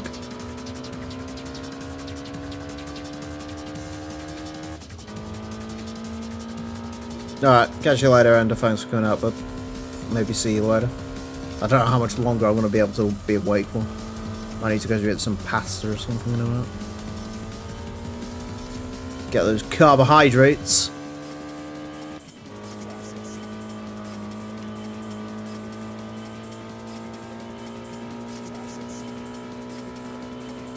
I bet you can't tell what we can do into this corner.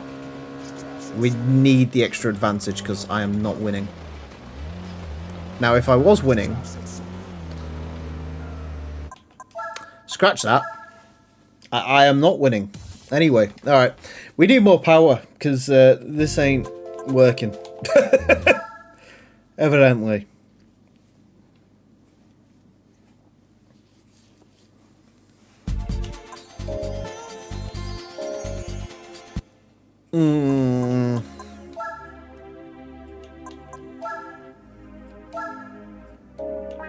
Oh. Could always just stick an intercooler on it. Apparently that adds horsepower somehow. Yeah. Yeah, nice to see you again, bud. Do you know what? The chip works for the midget, so it'll work for this.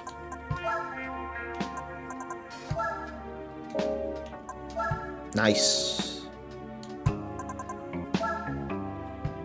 That isn't as much of a power gap as I was hoping for. Yeah, you need to go like stage 3 to get some real power out of it. Look at the Copen. How cute.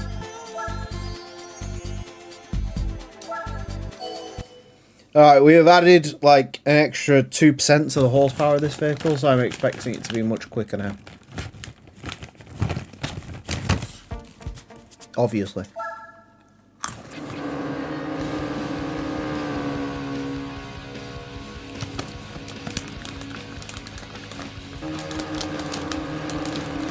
Big building in the background. Terrible texture quality on whatever it is.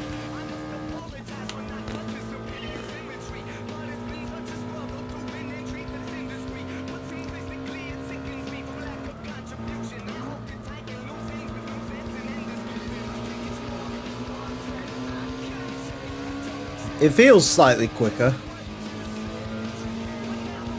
I don't know how much slightly quicker it is, but it feels slightly quicker.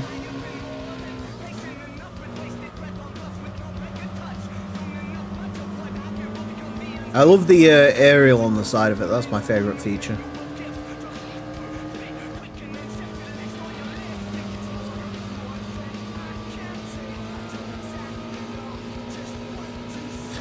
You know the one thing, like, obviously on the active top I get, like, adding the folding mechanism adds 10 kilograms. But technically speaking, the detachable top actually has a physical rear window. I really wish this guy was very slightly in front of me as opposed to pushing me ever so slightly. That is quite annoying.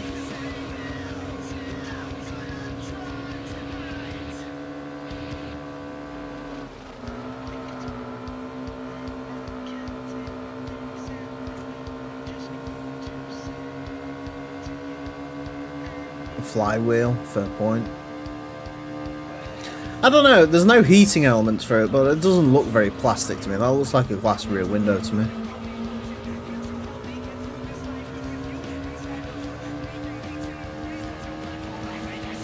I could be wrong, but I don't think these cars have a weight limit either, so...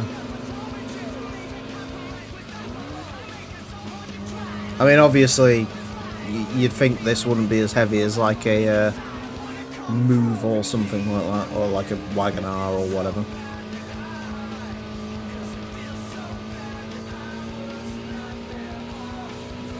Right, I'm gonna go for the corner cut again, and we'll see if it works. I am anticipating this track's probably gonna be the hardest, just because, you know, of the way it is. Alright, cool. Yeah, you know, that can happen as well. Amazing. Awesome. Yeah. Great. I love it when things don't work for me. I love it when I try and cheat the game and it doesn't work. I maybe should learn something from that.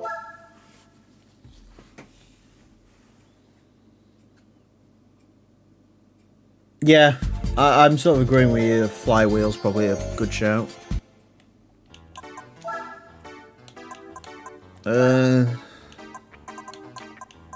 Even a new clutch would probably be good. Racing flywheel. Yeah.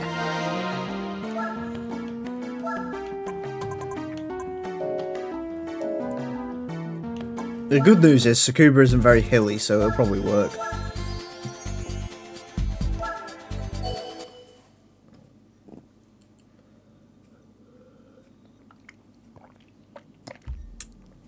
I know, I would have had that if I didn't, like, slightly overcook it on the way out.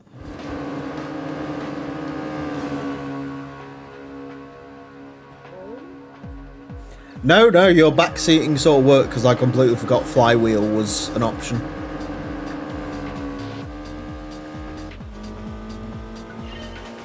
Hopefully that should make this thing a little bit more proactive. The old Copen. There's less unopens in this race and more opens, so we should be alright.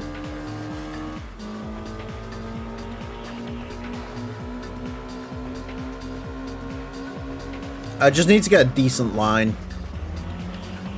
And also, to be fair, one thing that really hurt us on that last lap is I didn't have something to draft it. Like, I was like slightly rubbing with the car next to me. I don't know if it was actively losing me speed, but it definitely wasn't like helping me gain on the car in front.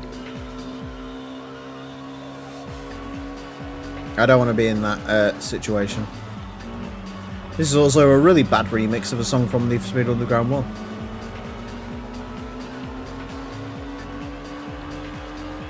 There we go, that's better. Get that draft. I think these are slightly upgraded, the AI cars, because they are sort of slowly moving away, but I don't think by much.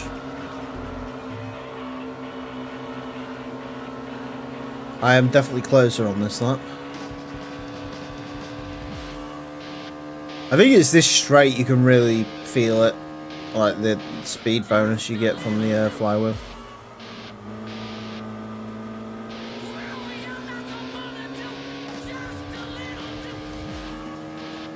If I can get decent lines through these corners, we should be alright. That's why it's harder to drive slow cars fast than fast cars fast. Because it's all momentum and lines and stuff like that, and not getting caught in traffic.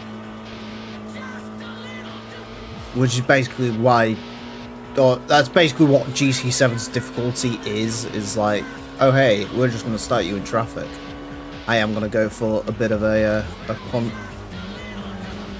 Oh, ho, ho, ho, ho. Never been done better. Beautiful. Now just gotta hope he doesn't get the overspeed. Why would you remix a song and make it worse? That is a very good question.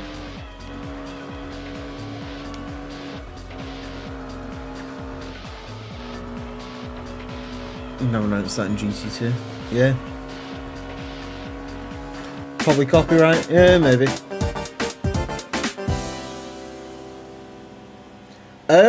I do not like the TT. I am very much, yeah. Trying to cheat but getting screwed over by the game physics is the classic GT experience, yeah. $7.5 grand? The Copen's gonna pay for itself.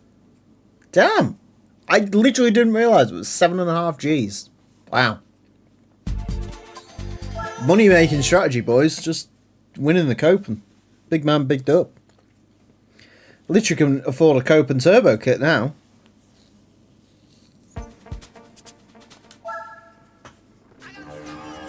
Like, you know, maybe this is like the ultimate, like, you know, beat Gran Turismo with one car, GT4 edition, Daihatsu Copen. GT World Championship with the Copen. Probably possible. I'm sure someone has done it before. Or has at least attempted it before. I was really hoping that car was going to be slightly more alongside so I'd be able to keep my line a bit better, but so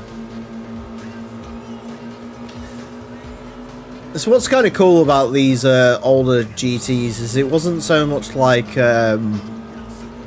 you know, obviously you've got the normal, like, you know, making sure you get a good racing line and all that, but you've also got to, like, hopefully get the AI exactly where you want them so you can sort of use them a little bit as a barrier to avoid the inevitable understeer and stuff like that. Definitely. Yeah, just use nitrous. A Copen with nitrous is as quick as an XJR9 on the straight. Like, there's no denying that. The joke is around that corner there. Wow. Actually, that is quite funny. The Copen around that corner there is about the same sort of speed as the midget. And I thought this would be like way quicker around this track than the midget was, but evidently not so much. Is this the mod from Twitter? It is Admeister's mod, yeah, he did post it on Twitter. So, in a way, kinda, I guess.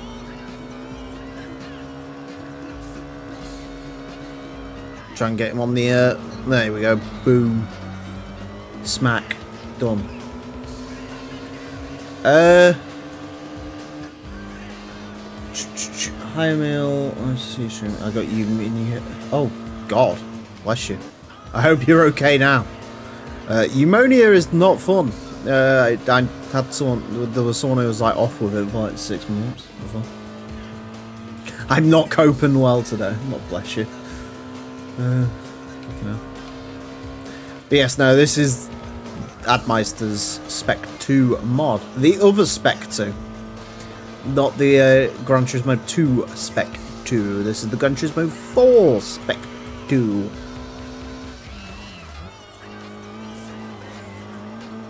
Unless Admeister decides to do a Gran Turismo 2 Spec 2, in which case it's going to get very awkward for Nooster.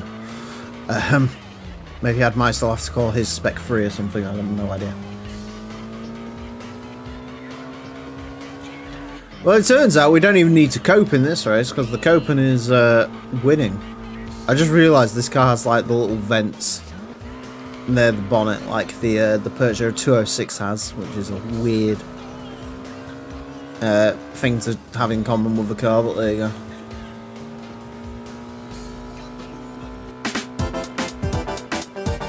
Boom. Big Copen dub. Tiny Copen, big dub. Spec X, yeah. 7.5. Let's go. Let's get that paper.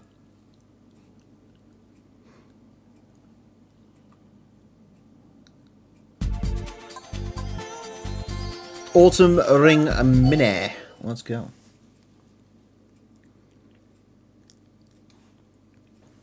Because I've watched a lot of GTA Titan, it's got nothing to do with you. So don't even try and take credit for something that you did not own in the first place.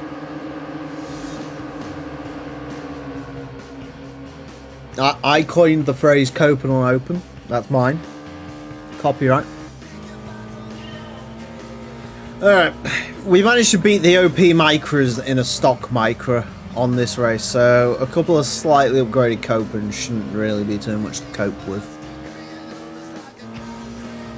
We should be fine.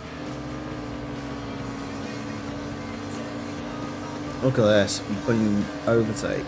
Boom, overtake. Yeah.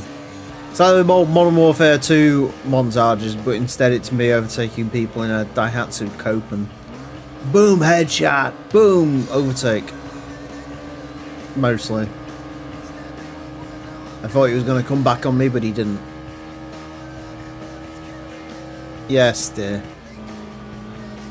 You are the progenitor of everything, truly.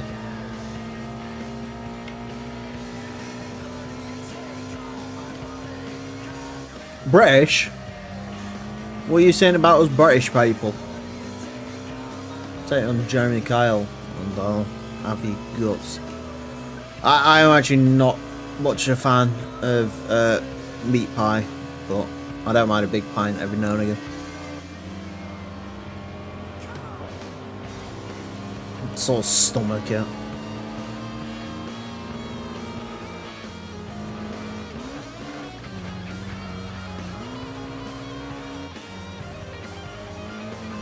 Love me big pints, to be fair. Yeah. Love the big pints. Yeah, 19 people are watching me pilot a Daihatsu Copen around the autumn run. Yeah, this is like the funny thing is like I'm like sat here like I am starting to feel a bit tired now. Maybe like it's time to sort of call time on the stream. And then I look up and then like we just hit like new like current records. Like the last time I did it, I like looked up and it turned out we had like 30 people in here. And it's like, oh, okay. I guess we're continuing onwards.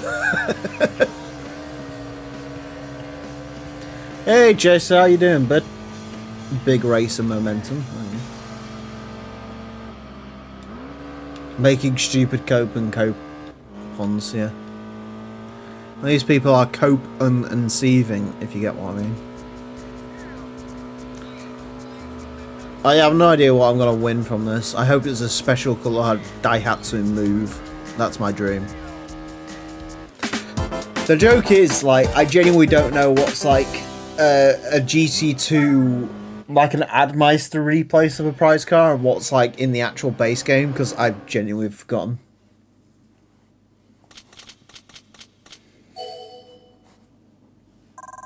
Just live from work.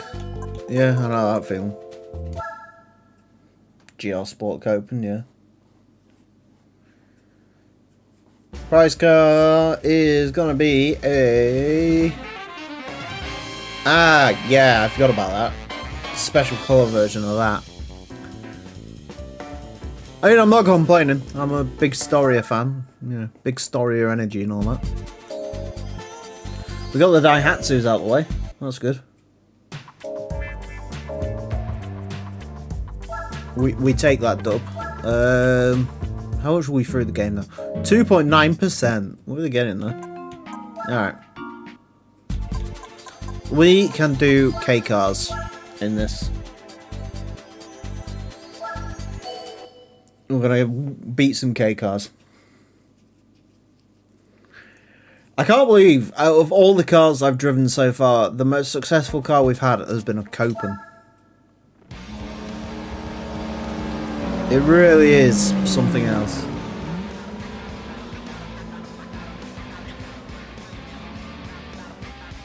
Yeah.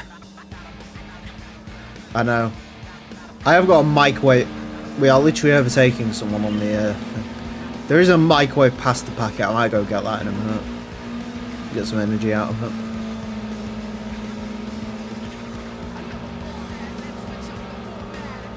Honda Beat proving why it is the worst K car. Because it's sat behind a Suzuki Wagon R.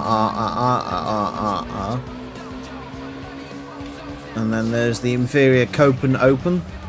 So beat the Copen Open. Let's see if we can get the Suzuki.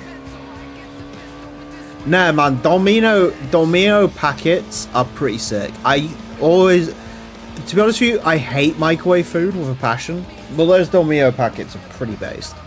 Oh, they're pretty nice. You gotta stick some olive oil on them, like, to make them taste of something, but no, they're good. Beat can't cope, gets beaten for it. Oh yeah.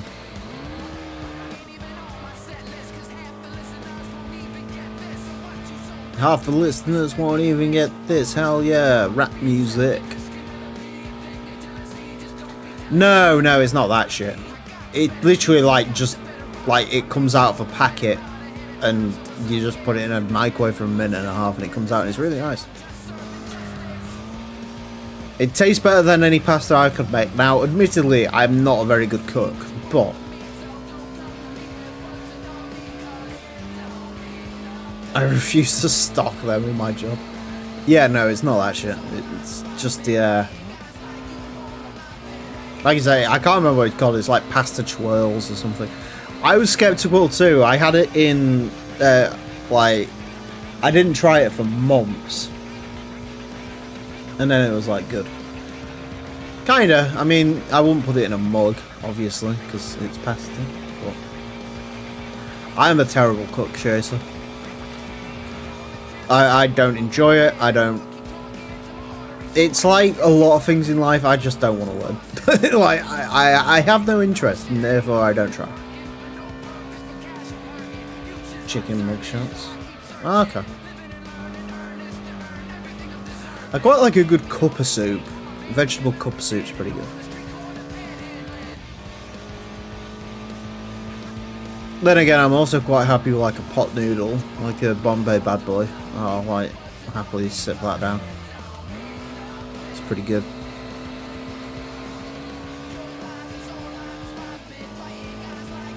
Women, this is your perfect man. Hell yeah.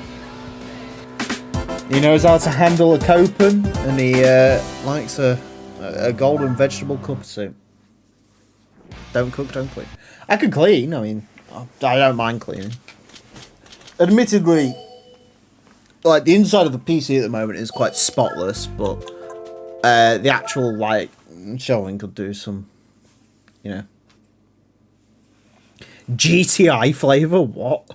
That was a thing? My fucking pot noodle sponsored by Volkswagen. Get the old Polo. And also some more Maltesers while we're here.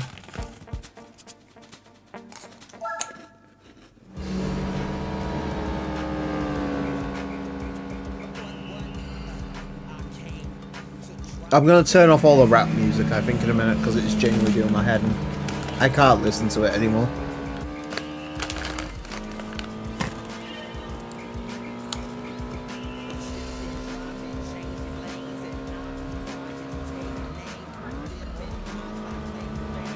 Oh hey, it's the Suzuki Key. My favourite key car because it's literally just called the Key. It also genuinely just looks like a Suzuki Ignis.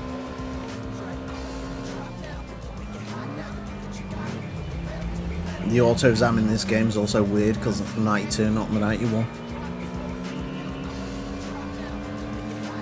God, I will have a look at that after this. That sounds great. There is a beat trying to catch a Mitsubishi Micra Dangan ZZ. But as we know from the Hot Lap Classic, the Micra Dangan will absolutely shit all over a beat by about 3 seconds a lap.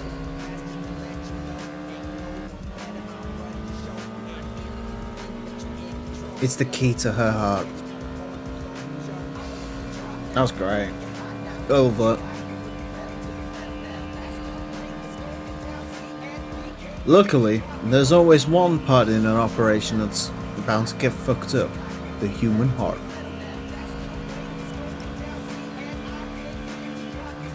Fucking Dangan. Look at it. It even says Micra Dangan on the back. It's serious. Dan gang. It's a Mitsubishi Dangan.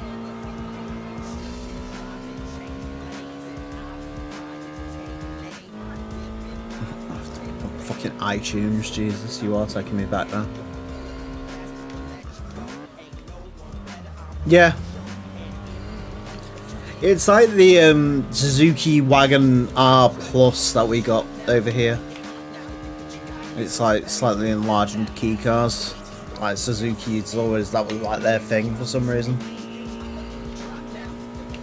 It's just making those things. You sound happier not doing the LP. True. The LP, like, I don't know. LPs were always weird because it feels like you always have to like explain stuff, like just in case, and I don't know. You actually have to try while I was here, like, you know. We're like 3 hours and 38 minutes into a live stream, like it, you know, who cares at this point? And also I have chat. I don't think I had chat in the LPs. That was on purpose because eventually it sort of get off the rails a little bit.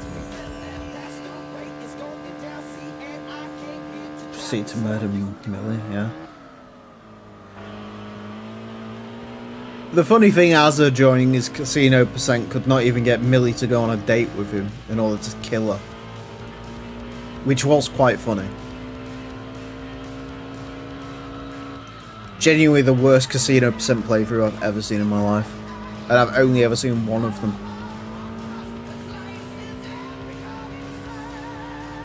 Sound slightly drunk. I do start sounding slightly drunk when I'm very tired.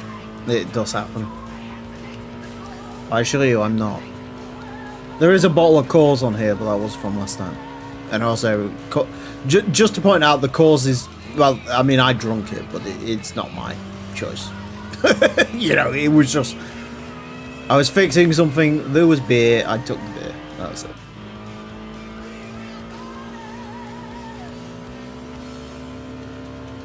Weird racing game creepypastas, true. That does happen more often than you think.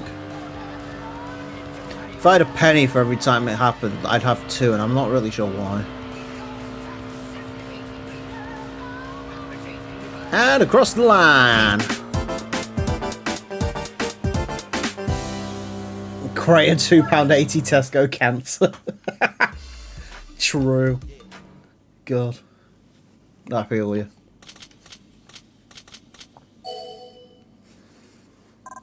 Another 3Gs. We're starting to make some bank in this LP. Maybe I can finally buy that elusive wagon I was talking about. The joke is, now that I finally have the money for a wagon, I'm not sure what to buy. I'm thinking of going for the Subaru Legacy. Because if I get a Legacy with a 6-cylinder in it, I can sort of chop off the 6-cylinder championship at the same time.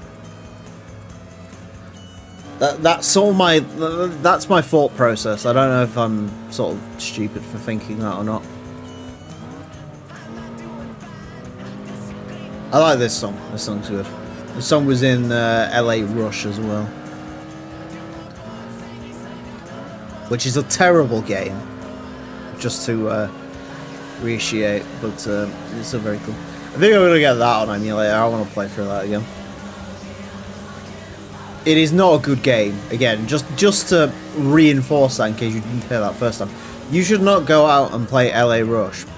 You should, however, go on YouTube and look up all the LA Rush cutscenes, because it is amazing how they created a main character that is absolutely devoid of race.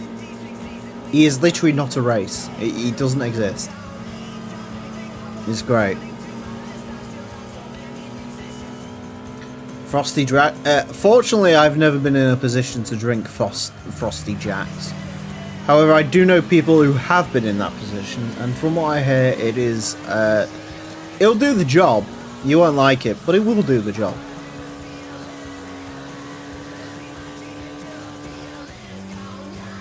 San Francisco. Oh no, I've never played any of the other Rush games other than LA Rush. That's the only one I've played. It had my favourite thing about LA Rush is it had Pimp My Ride in it. And the joke was you can't actually pimp your car.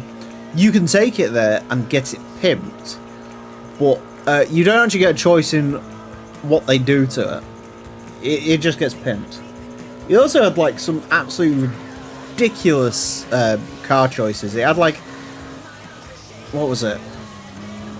I think it's like the only game I've ever seen that has a Nissan Pathfinder in it, of all vehicles. It was just strange. It was cool, but very weird.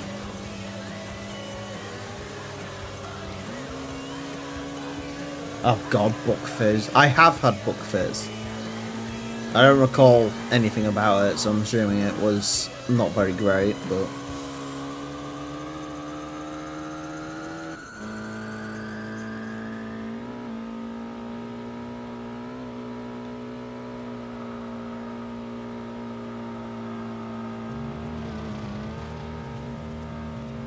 And across the line. Beautiful.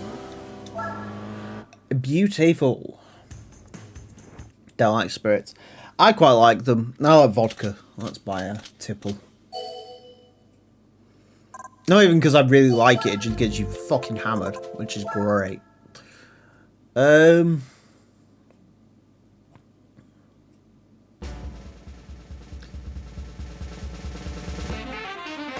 Oh god. Wasn't hoping that was gonna come out.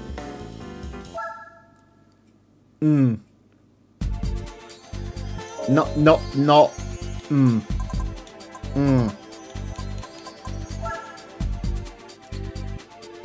Technically, this is a convertible. I think if I did that, I'd get absolutely mollywopped, though. So, alright, what we got? Is this the same cars as before? Kind of looks it.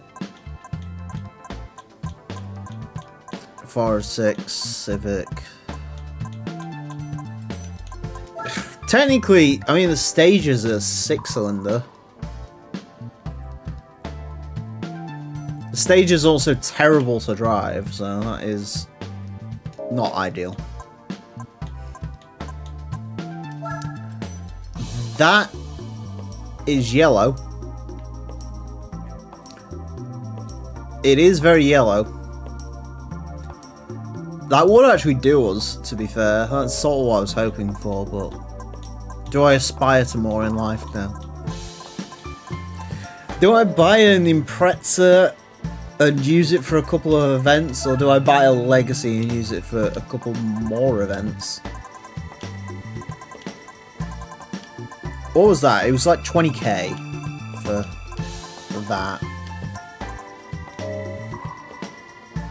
This doesn't look like Beige Edition. Yeah. Poor timing as the actual Beige Edition shows up. Hi Bruce, how you doing? I have a question. Oh god. I don't know. 30 grand. Okay, so I can save 12 grand by just buying the Impreza. But the Impreza isn't a 6-cylinder. I don't know. Do I want a Legacy or do I want Impreza? The Impreza's better. Like, statistically, the Impreza's better. I think we go Impreza, right? I guess.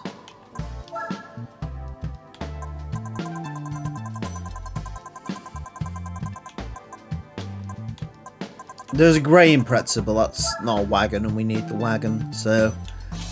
Cashmere yellow it is. Cashmere yellow outside. How about that?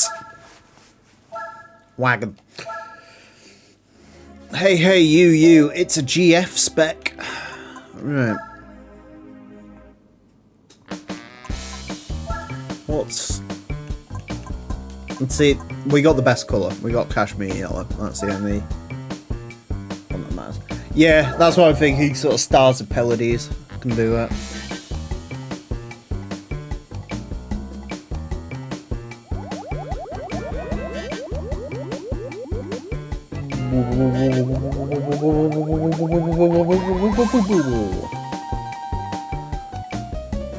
Now, I've owned an Impreza and I can confirm they're not mid-engined. But according to GT Auto, they are. So who am I really to say? Alright, let's get some wagons. Let's wag. The Honda Odyssey is eligible for this. Jesus.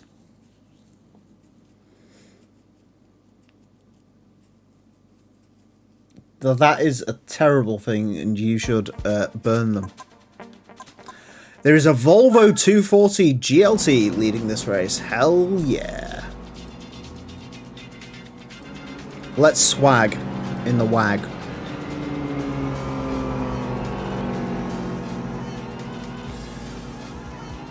I love that green WRX logo on the back as well.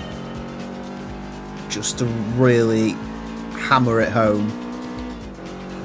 I will say, Gran Turismo is usually spot on with the models. Now, it has been a long time that God, the Volvo is already dropping back. Poor Volvo. It could be a while since I've looked at the back of a Legacy of this, an Impreza this generation, but I swear the rear lights are very slightly off on what a real wagon looks like. I could be wrong, but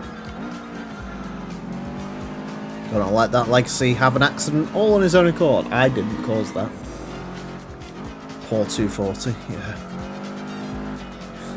I love how this event is, as you'd expect, Subarus versus everything else that could possibly show up. And of course, we have the advantage because we have quadruple downforce in this Impreza. We have both the forward downforce of the two rear wings, although technically there is a stay in that rear wing. So we have triple downforce, and then we obviously have the double downforce of the roof bars. The sideways downforce, the most important downforce. So it means that when we're sliding, it pushes us back in the right direction.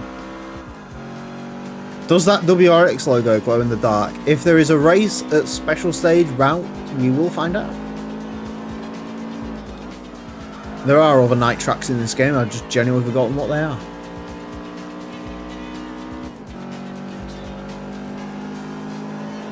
Yeah, it is. This is a fantastic colour. I will not hear any disrespect to Cashmere Yellow. Again, insert the Daniel Brigoli joke.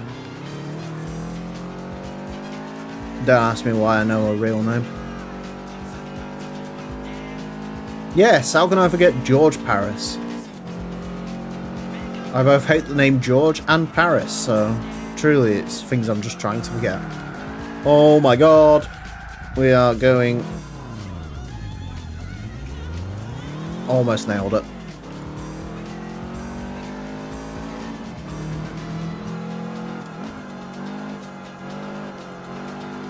Cashmere outside, how about that?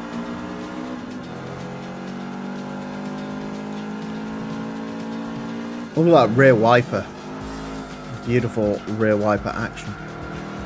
I genuinely never realised this. GT4 just does not model heated rear windows, does it? They didn't even like attempt to model like the heat lines on it. Interesting.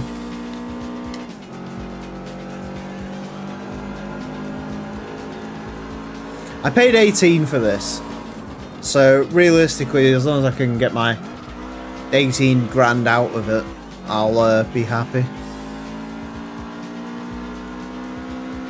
I don't know what this event's gonna pay. I'd imagine like 3 grand per race or something. I didn't actually look. I probably should have looked. I mean, if it pays 5, then this car basically pays for itself with whatever the price car is. This is one of those like brand new events, so it genuinely could be anything.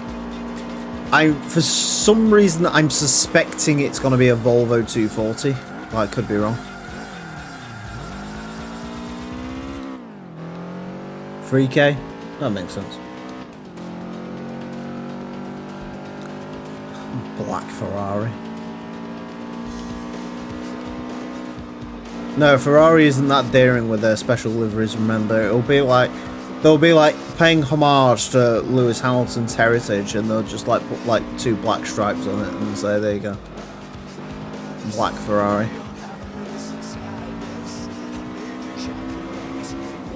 God, look at the hood vents. So many. People are wrong. Like, I am very clear on my Impreza bias and how I much prefer the second-gen Imprezas to the first-gen Imprezas. But these things really did look like they drove through Halfords backwards. Can we also shout out the fact this is a cashmere yellow car with a green WRX logo and a pink STI logo? It's just to really round off all of the colours in one. It is fantastic. And the pink Subaru logo on the front as well. Suzuka 2025. Across the line. Turns out the car's quicker if you don't spin. Incredible.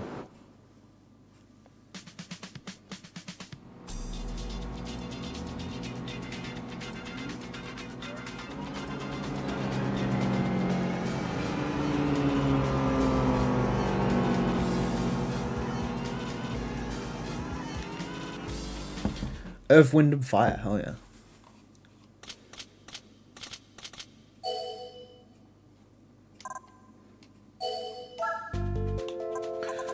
You know, worst bit is I didn't even look how much money we made from that. 3 grand. Okay, so it's free. Yeah, I mean, that's fine, I guess. Sort of make half of it from it. So it works.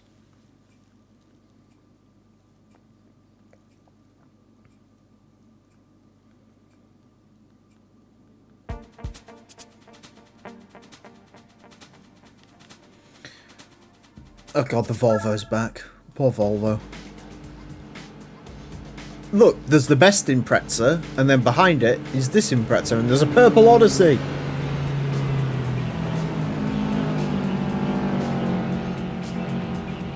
Yeah, it does. It basically means like you can still buy sports tyres, but oh no, the Odyssey's been jumped immediately. Poor Volvo. Rest in Volvo. I almost feel like I should have taken a Volvo to this event just to, you know, God, look how bad that Infinity advert looks now.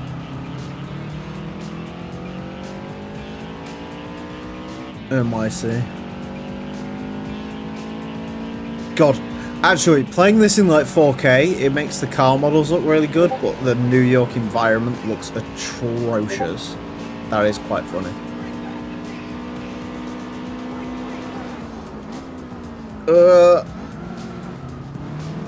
That's Stager. Damn. Purple. How do we need... no, this is... you need... Obviously, legitimately, do this legitimately. I do not condone any other way you may attempt to get this. But, you need GT4 Online Beta US version for this. That's how it works. Because the online version technically had the most content, so that's what the mod's based on. So, fortunately, unlike every other regional release of Gran Turismo, you can actually change all the units and everything. So if you're a European playing this and you want kilometers an hour, that's fine. I think you can even change the languages, even in like the thingy version, so that's cool. So yes, it is GT4 online public beta 2006, whatever. So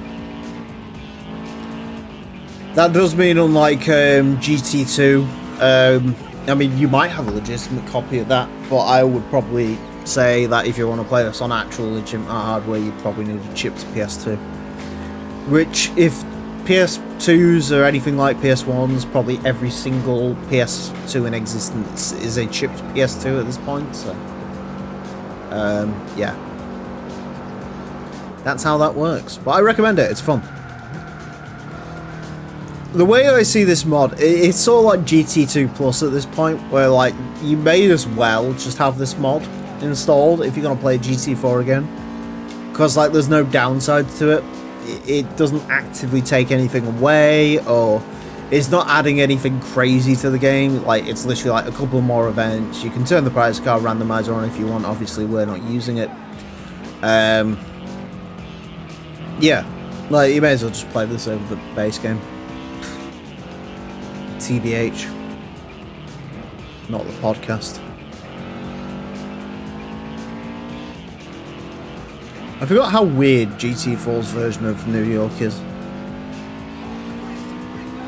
It's kind of weird to me, like, every racing game had, like, a New York track for years, and now all of a sudden none of them have a New York track. It's very bizarre. I guess because New York isn't as cool anymore, because there isn't Crown Victoria taxis everywhere. Traction control sucks in this game. Yeah. Yeah, I think that's sort of what this is more created for. Swordmaster. Oh god, losing traction there. It's sort of like more there for learning how to modify GT4. Obviously, they've added like new sound files and stuff to this, so yeah, I'd imagine we're not... I said before, I don't think we're like a million years off of modded assets into GT4. You think if they can figure out GT3, like, you can sort of figure out GT4. But then again, it's really, like, you can't... GT1 and GT2 are coded, like, vastly differently. I suppose that makes more sense because... like, GT1 was sort of made over the course of, like, 5 years, and it's all got, like, existing polyphony code in it. Whereas GT2... GT2 was more ground up than you think it was, basically. Yeah, the chase cam is changed to a more GT3 style, which is nice. Doesn't give me motion sickness, hence why we're playing in third person. There is a reverse engineering project going on. All I know is it runs on Linux.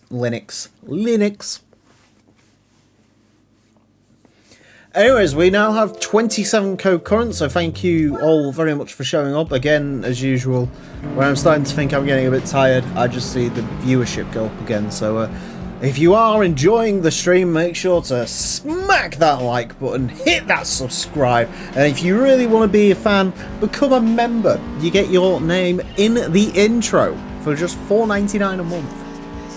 And guess what? If you pay for it once, I'll probably forget to change the names in the intro, so it might even stick around for another month after that. You never know. Times are coming to become a member. And if not, if you can't stretch to $4.99, $1.99 gets you a cool badge and my internal gratitude, which is, you know, got to be worth something, right? I promise you I don't do that very often, but, you know, I know streams sometimes hit different audiences, so, yeah. That's why that felt so entirely unnatural to... that's why that sounded entirely unnatural when I was saying it. God. And then 2 people just left, yeah. But hey, I got 3 likes out of it, so, you know, who's really winning? Sounds like Eazy-E is rapping at the moment. That is bizarre. That's just 3 random Volkswagen buses just blocking the pit lane.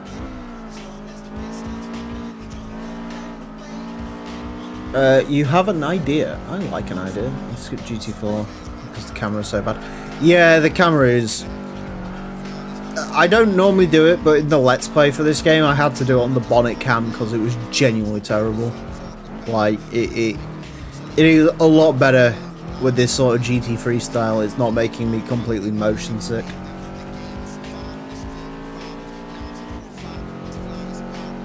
So...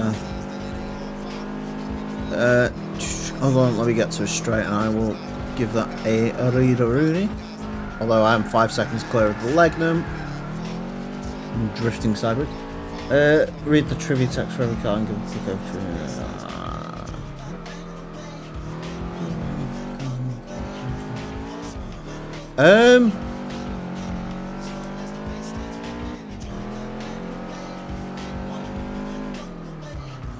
Yeah, are you on about the Hot Lap Classic, bud? Sorry, I'm a bit... I can show the description for these cars if you want it, because that is actually a new feature to this mod. In terms of Hot Lap Classic, I usually just spitball. Like, any random facts that come out, it's not researched, it's just stuff I know for some weird reason. Data weight. Yeah.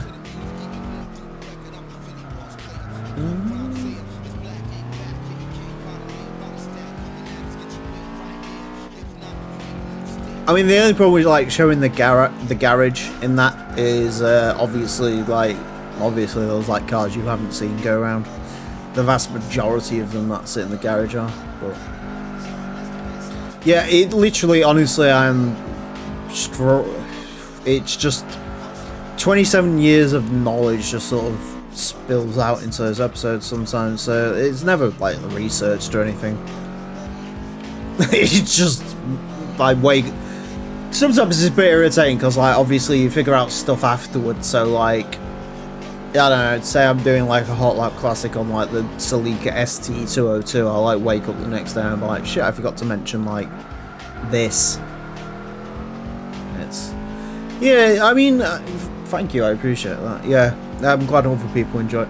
I like, you know, one of the reasons I wanted to bring it back is I just like spitballing on like random cars, and I feel like Let's Plays, for example, you know, if you're driving like 160 different cars in like a series and you have to drive them for like 20 minutes at a time, like, you know, you get enough but you don't get a lot. Whereas like I just like spitballing on the vehicles themselves. I did try a series ages ago where it was like the 1 minute wrap up or whatever it was, where you just speak about a car for a minute, which was quite fun. But it never really went anywhere because I don't know. I don't recommend watching that video. It's very cringy. Okay, it was done on Horizon 2, which gives you an idea of how long ago that was. But yeah, I like that sort of stuff. Yeah, I mean, the other thing I've sort of toyed with, now that we're not sort of doing the Let's Play stuff as often, and obviously we don't have people on the channel, you know, it would be cool to sort of maybe do some podcasting stuff. I'm not sure. I could go from doing surprisingly little amount to doing a surprisingly a lot of amount in like one time, so it gets a little bit difficult. Work on the Volvo. Nice. I am very jealous. I would dearly love a Volvo. I've been saying for years I should really get a Volvo, and then I just keep buying Honda Civics, which is a problem. But them the ropes. That was a Ford Fiesta, in case you could hear it. A devlog, yeah. The Beige podcast, yeah. What did we do this week? Well, I put the textures on a Lupo and Boost did the engine for a Lupo.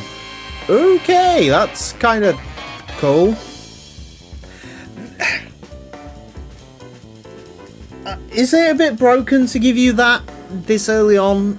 Like, I only used like an 18 grand car, and this car in the base game, well, I'll show you. This car in the base game is not cheap. It is very not cheap.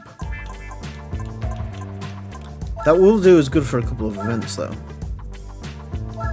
How not cheap is that car? 117 grand. Magello blue. What a weird colour. Why is it making peak power between 5,700 and 6,000? That weird. Okay. I don't know if that's how that's supposed to work or not. Ah, the A3 Cup. There's only one A3 in this game, isn't there? And it's that one. Or is the S3 in this game? Am I forgetting? The S3's in this game, right? That is kind of true. There is... I should point out from like the... I'm not really criticising Admeister on that, because I swear in the base game there is... What was it, that video Ruffle Waffle put out? Like 14 ways to break the progression instantly or something. What's the Skylines NSXs? Ah, that's what we was going to have a look at, wasn't it? Stars Palladies. We can probably do that from here. Can't afford a Subaru 360 yet, unfortunately.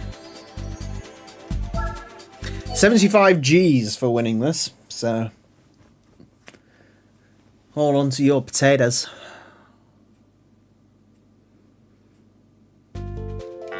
Oh, thanks for that. If you hadn't pointed that out, I wouldn't. Well, I didn't notice, as it turns out. Is it time to do the licenses again?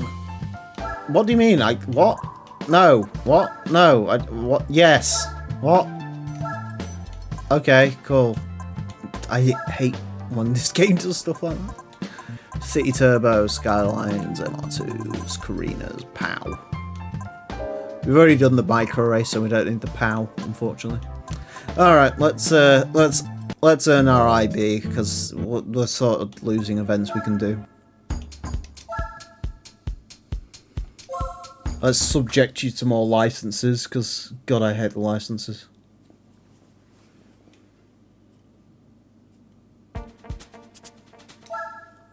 Braking during turns. This shows you how dedicated Admeister is. He put a new sound into that Hyundai Tribune GT V6. There is actually an event for this we could do, I think. Dun, dun, dun, dun, dun, dun, dun. Fucking hell. Lose like 8 concurrent viewers the second I say let's do some licenses. Jesus. Triburon. Tiburon. I have no idea. Oh, hell yeah. There we go. Proper car. Finally, stop driving this Korean nonsense. Got ourselves a proper V8 motor.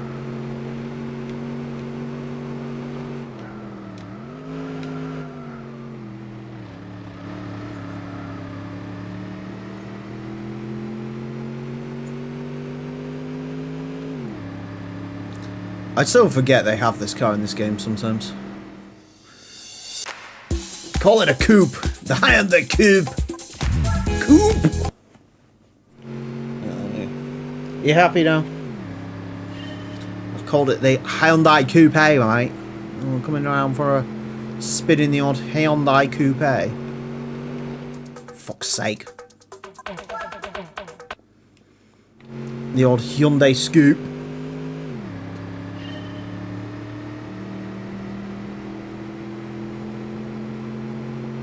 My dirty secret is I always bash that car, but I've got to admit the second gen's quite good looking. Not the one that came afterwards. The one that came afterwards was pretty shit, but...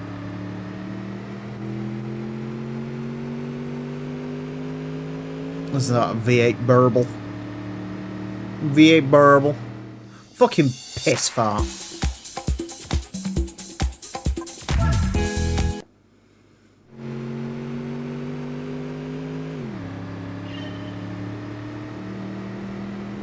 Why is this one such a weird colour? That's what I want to know. Who ordered an SL in slightly off pink? Like like a ruby colour. It's weird. Hell yeah.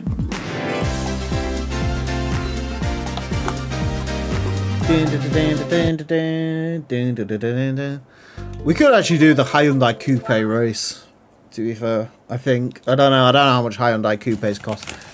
If they cost more than like 14 grand, they're overpriced. Please get my hand out this Malteser packet, thank you.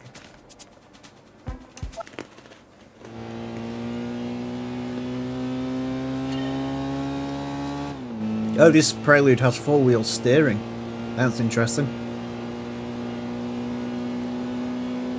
Knowing Gran Turismo, they probably did attempt to model the four-wheel steering and then fail at it.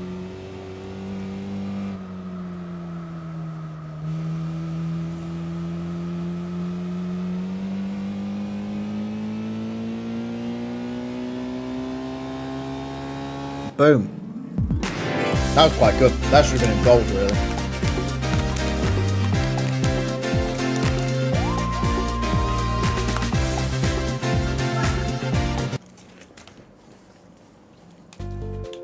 Isn't four-wheel steering like just adding more complexity for no good reason?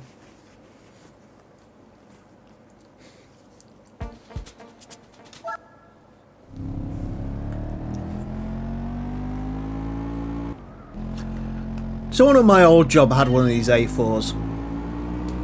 And he was doing a Just Eat gig. Not in an S4, obviously. But he was a bit of a moron. He was doing a Just Eat gig and he left his keys in the car and walked off to do his delivery. When he came back to his car, the keys were gone. And so he thought, I must have dropped them. So he went back, tracing his path, and then he sort of saw smoke. And it turned out some 15-year-old had stolen his car, ran off with the keys and burnt it out. Because of course they had. There you go, that's my fascinating story about that generation of A4. That's literally the only thing I know about it. And in case you're wondering, for some reason the insurance did pay out, and he ended up buying an A4 that looked exactly the same.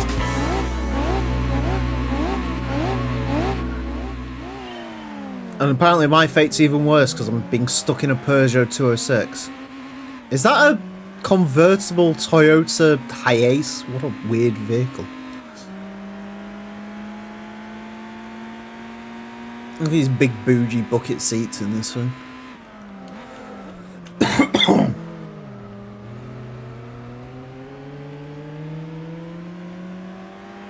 I'm gonna have to get a new drink soon because I ran out of Diet Coke hours ago. I genuinely didn't think I'd be doing this 4 hours later. But here we are.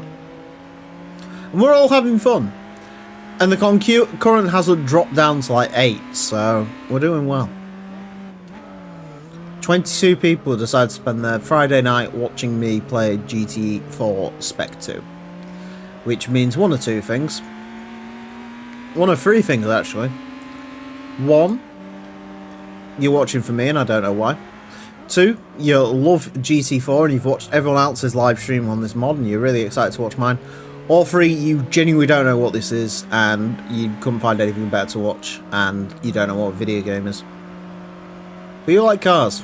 Well, that's cool. I like cars too. That's why we do this. Get you on a second tab to pad the numbers. What? Boost is like, I'm going to get you on the second tab to patch your numbers. Not because I want to help you, but more because I want to just see how long you're going to continue the stream on for. If you have more than 10 concurrent and you're just going to like go until like 3 o'clock at night and just die. Like, absolutely. I know. Right, I need to be careful because I swear I've done this before where I collide with the safety car because you can get a lot closer to him through this section because he's very slow. And then the traction control completely bugs up your line through that corner. Because of course it does, because it's the traction control in GT4. And the traction control in GT4 sucks.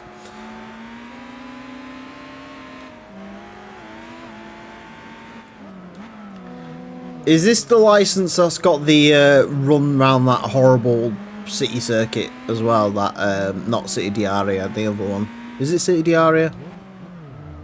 You know which one I'm on about. That was actually a really nice line through that corner. I had to brake there to avoid hitting the safety car because that was such a nice line.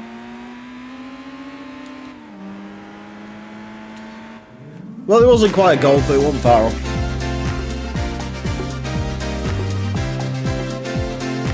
The more clout you have, the more you can steal. Yeah, true. Yeah, I don't. See, I'm worth more to you than I used to be. Not much, but you know. Ah, yay! I love a slalom. When I say I love a slalom, what I really mean is I fucking hate slaloms. Especially slaloms with traction control on. They're the worst.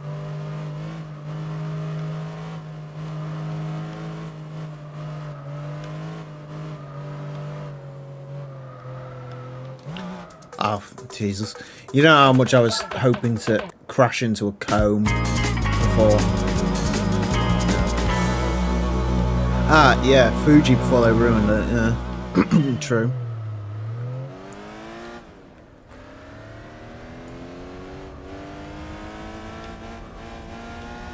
Before it became that 2005 abomination. Which, fortunately, this game doesn't use very often.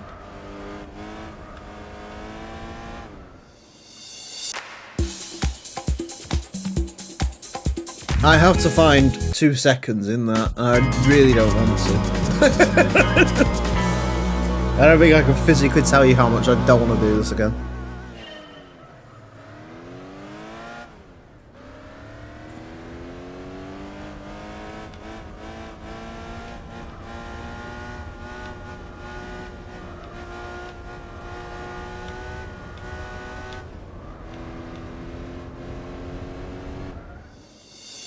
You don't know how much I really don't want to find an extra 0.2 in that.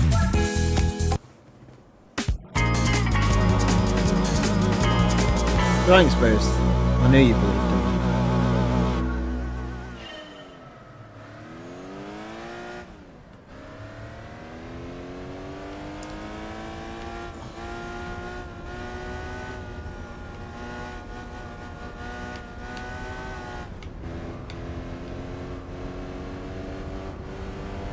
I am the master of the slalom, baby. We're so back.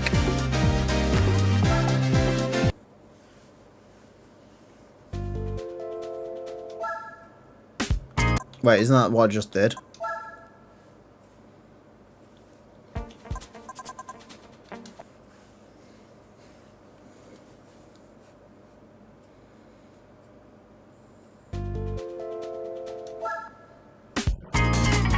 Using the good camera means you're better.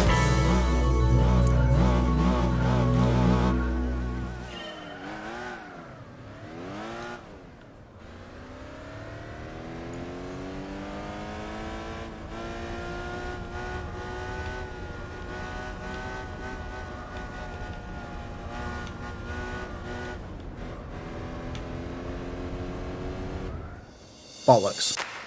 That was just because I got a really bad launch. I think the rest of that's fine. I've sort of got a line down now, so it shouldn't be too bad.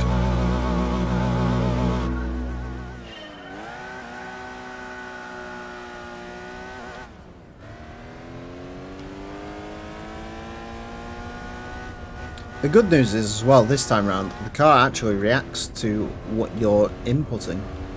Which is nice. It's new. Gran Turismo should try that more. He's not as bad as that one in GT2. That GT2 slalom can genuinely get fucked. I don't think I've ever even gotten silver on that test before in my life. I hate that test. Not as much as I'm about to hate this one because it's Crossfire. At least the traction control's off. I suppose it needs to be in a Crossfire. Just pointing out as well, worst thing Admeister did, adding that GT3 camera hack. You know, obviously he made the camera so much better, but the bad news is that now means that you all have to be subjected to a third-person crossfire. And no one ever really consented to getting third-person crossfire tonight. Even Mr. Beast wouldn't make you sit through third-person crossfire.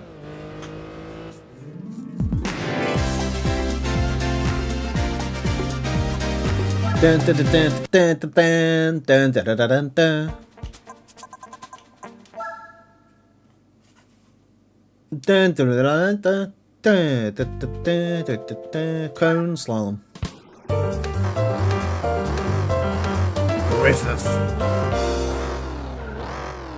I'm gonna start in second gear for this, I think. Is this... Okay, yeah, this is the opposite of what I did in that Peugeot. Obviously not in a Peugeot this time. Strangely in a soft top. For some reason, I could be wrong on this, but I think I'm right. I usually think I'm right.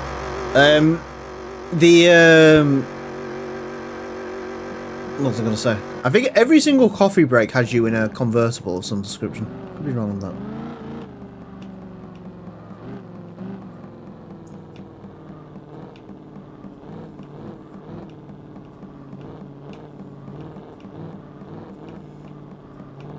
It's gonna be nowhere near quick enough.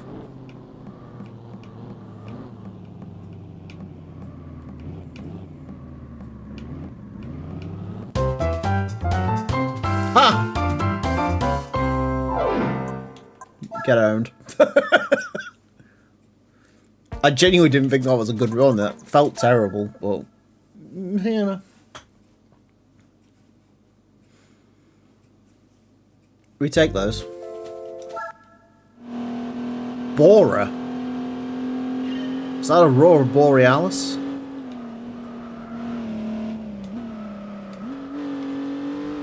The joke with this test is they don't care if you hit the wall because you're in a Bora.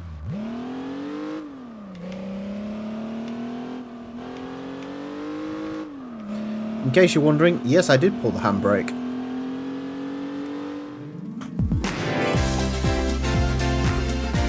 I can't believe that was a gold. Or silver. Almost a gold. I think you're getting quite close to some of these gold times. Just goes to show, as usual with Gran Turismo licenses, it doesn't really matter where they stick them in the curriculum. There's still challenging ones and unchallenging ones. No, fuck it's Hong Kong. In an MGF no less. I remember this, I think, because this car does not handle well.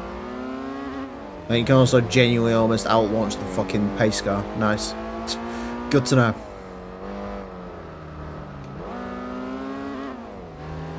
You want a GTR? Just buy an MGF.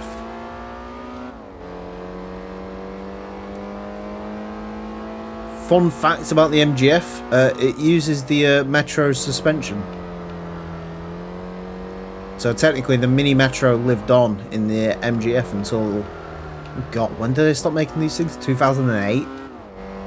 They had those weird, like, LE 500 models that the Chinese built and then shipped back to Longbridge. Very strange.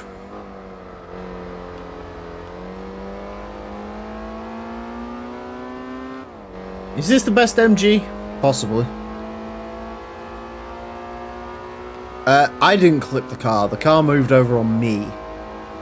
Technically speaking, if that was to happen on the road, well, that would be his fault and not mine. In the same way, it was not Sergio Perez's fault what happened to Carlos Sainz last week. Oof. Cold-blooded.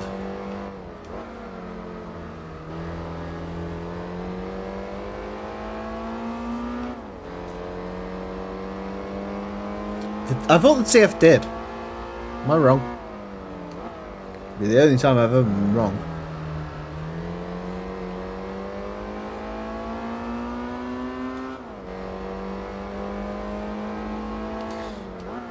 I love how Gran Turismo was always obsessed with adding the MGF. Do you think, like...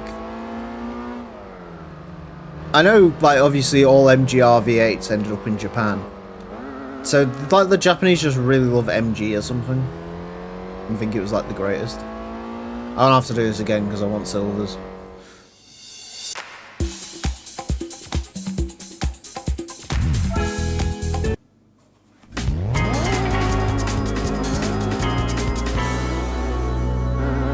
The TF had boring suspension.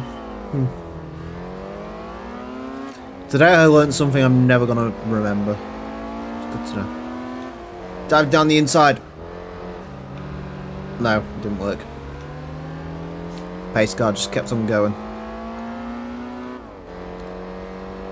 Siemens? I know them. They make things. Like other companies that also make things. Like MG. MG make things. Why don't you just bop every wall in this test? I'm not gonna like go out of my way to like completely destroy a wall or anything, but like it is something you can do. I'm 2 seconds up on my previous best apparently. So it turns out all 2 seconds were lost in that first section. Good to know.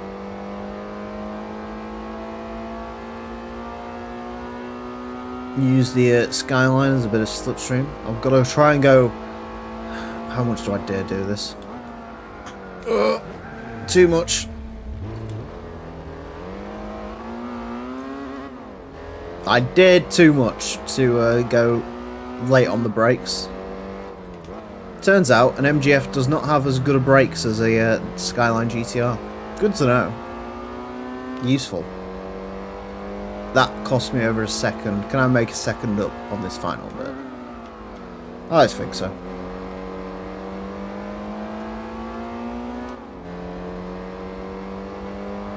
What's everyone's opinion on the Hong Kong track?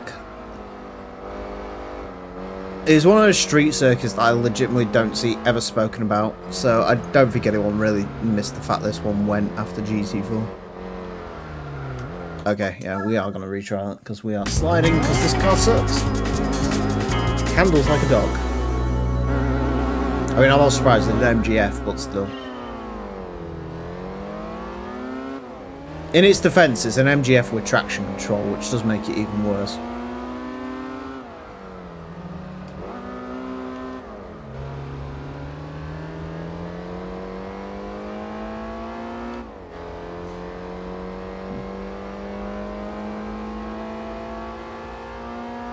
Right, the good news is we've now learnt we can be absolutely fucking flat out through there, so that's great.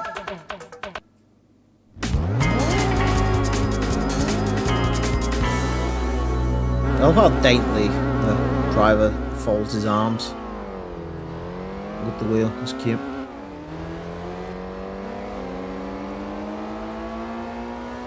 Both directions were the first direction. I've never seen it explained like that, but that is absolutely accurate.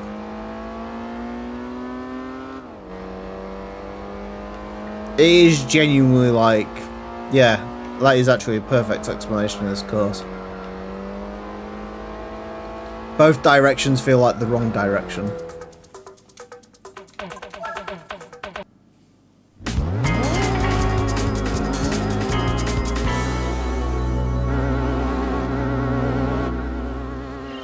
I don't know if SSR5 is too...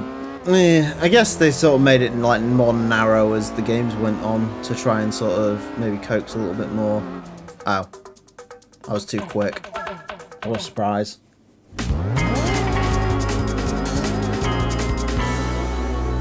Who would have guessed? The one track that I don't get along with is the street circuit, which I don't like, in the car I don't like. On the part of the game I don't like. Who would have guessed? To be fair, usually when I do bad at something, it's usually when I do bad at something, it's something that I like hype myself up with and say, yeah, no, this is pretty good, this is fun.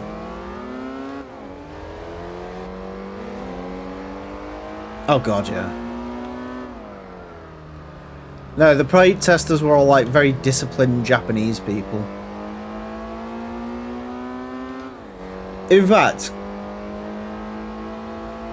if I'm being brutally honest,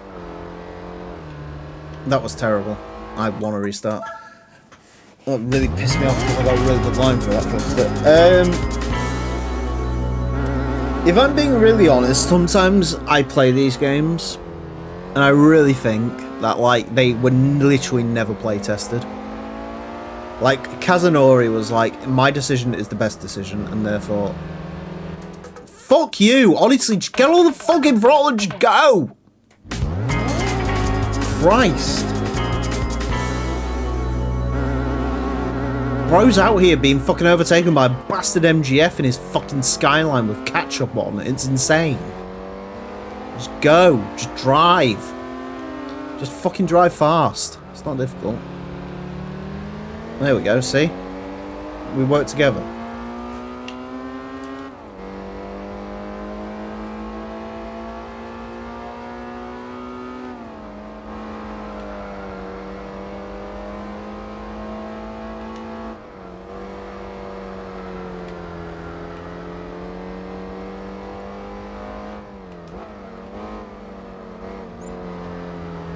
There we go. I mean, that wasn't a great line through that corner. 2 seconds up there.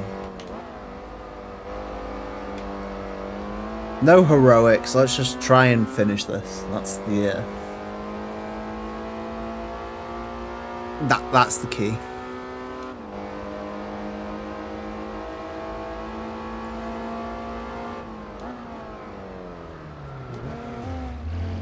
I'm so happy I got away with that, otherwise I would have genuinely killed a child.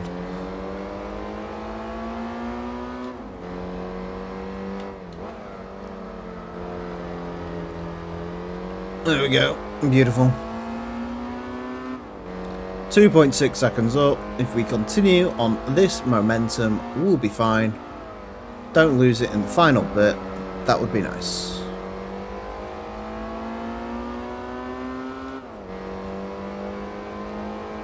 I feel like they sort of knew what they were doing when they gave you a 1997 British car to drive around the streets of Hong Kong.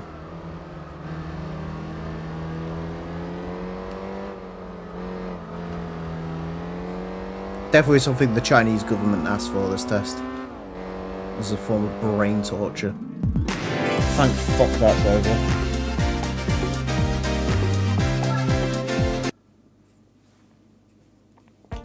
Holy fuck. I hate that test so much.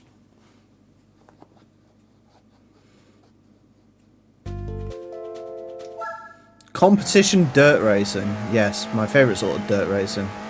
As opposed to non-competitive dirt racing.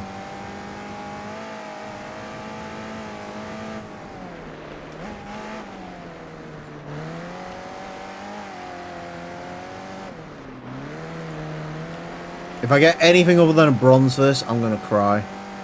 Thank God.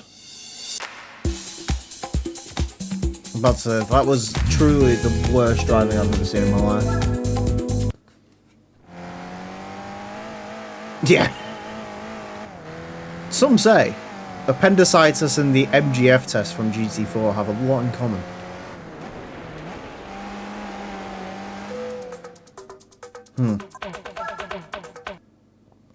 I can't take the rally line of using the spectators as a wall. I'm slightly jealous this Evo has a rear window wiper. Usually they don't when it's the saloon. Japanese give themselves nothing but the best.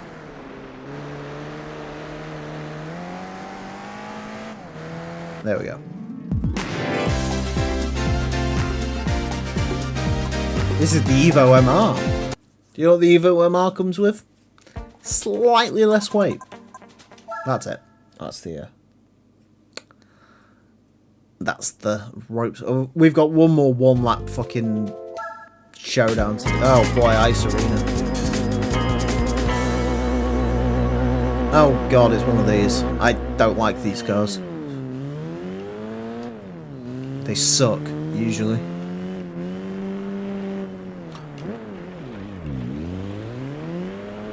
Fortunately, I'm going to believe it's not that all racing games make driving on snow very easy and the AI is always incompetent. I firmly believe it's just I have a knack for driving on snow.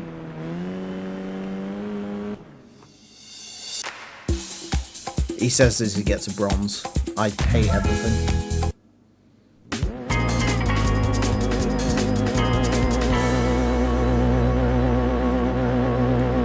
I'm not an ST185 hater, I'm just saying in the Hot Lap Classic these things always suck.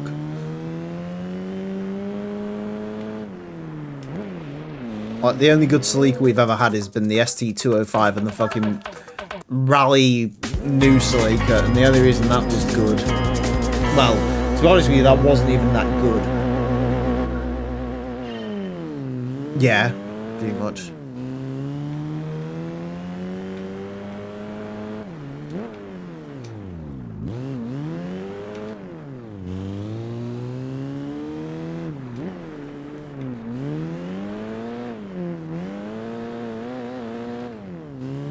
How come I like lost because of that one fucking wall tap, but apparently I can literally like fucking drift in there.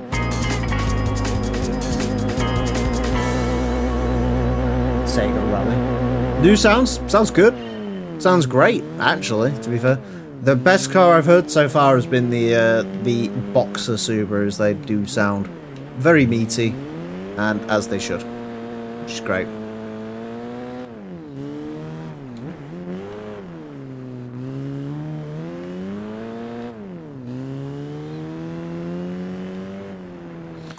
The bad news is I genuinely suck at license tests. Well, no, we haven't just done license tests, fortunately. We haven't been sat for 4 hours doing license tests. We've tried a lot of different cars, and yeah, the sounds are very good. As someone who was saying earlier in the stream that I don't really care that much about sounds in racing games, but yes, no, they are good. There we go, that's a bit better. Turns out the secret to rally racing is not doing rally racing. You just sort of drive like your mother and you end up alright. Although actually, to be fair, if I was driving like my mother, we would be sideways through ditches. So, you know, who's really winning?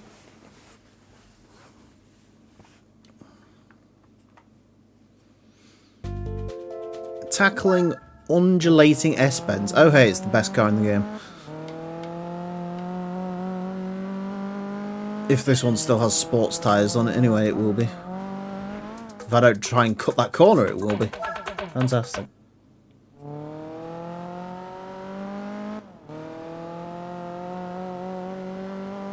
Yeah, Focus sounds as it should.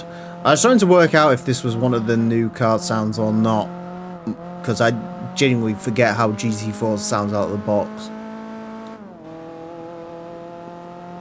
Well, no, I mean, this sounds pretty much as it should do. It sounds like a high-pitched four-banger, which, to be fair, the Focus RS kind of was, so... Fortunately, not the fantastic 5-cylinder. That's the car I'm curious about, the Volvo S60, which unfortunately we don't see in a license test or anything. That's going to be a fun one to play around with. If he nails the 5-cylinder Volvo sound.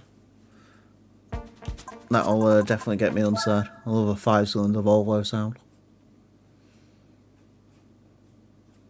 I love any Volvo sound, but especially a 5-cylinder Volvo sound. Tackling corner sequences over undulating surfaces. Oh hey, it's Admeister's car.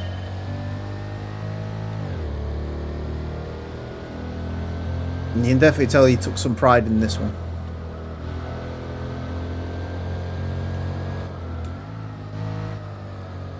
It always feels weird to me. I always feel like you should go straight on there, but of course that's the rally course.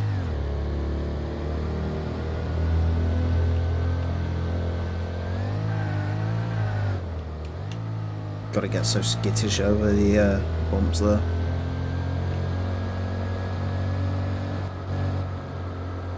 How much do I dare? Ah! Close. Yeah, the Viper sounded very good. The Viper being in blue and white was also a nice surprise. Again, technically anachronistic, but I don't care. Because Viper in blue and white is the best Viper.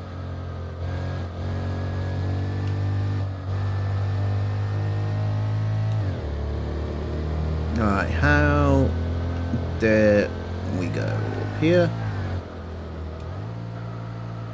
I suppose in terms of like single biggest change, it probably is sounds that's like the most noticeable I think if you see like gameplay later on, that'll be like one of the things. Obviously, like you notice mainly would be sounds. That's the biggest way. I think like if you saw in a video like someone playing GT4, like you know those like random like gameplay channels and stuff where they like do those like you know, evolution of. I don't watch them obviously because it's, you know, not very good content, but like the channels that you sort of see do that sort of stuff, you know, you'll be able to tell straight away if they're using Spec 2 from the noises alone, which is cool.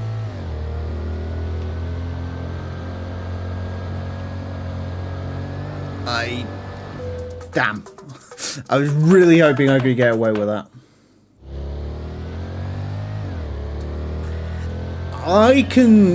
Okay, I'm not a huge El Capitan fan, I'll be honest. I don't really, like, I don't know. It's alright. I can see why you would be a fan of El Capitan, because it is one of those very sort of natural... It's hilly, which is good. It offers pretty good racing, it's a good challenge. It's just not really my, like, you know. By now you've sort of probably figured out what sort of tracks I like. They're small, tight, compact, and sort of over with quickly. That's my favourite sort of track, so, yeah, Capitan's good though. I like Capitan.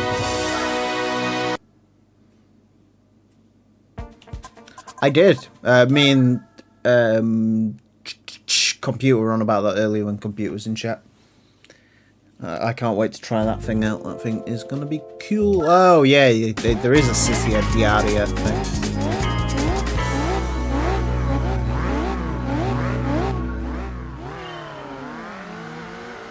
The alpha doesn't sound quite as soulful as I was hoping, but it still sounds pretty good. We might be here a while because I don't like this track. I don't really like the car they've given me for this track. Yeah. And I can't even make the first corner, so that is a good start. Gonna come back in half an hour. Well, when we're over with this license test, fair enough, don't blame me, but... Just rev the nuts off it.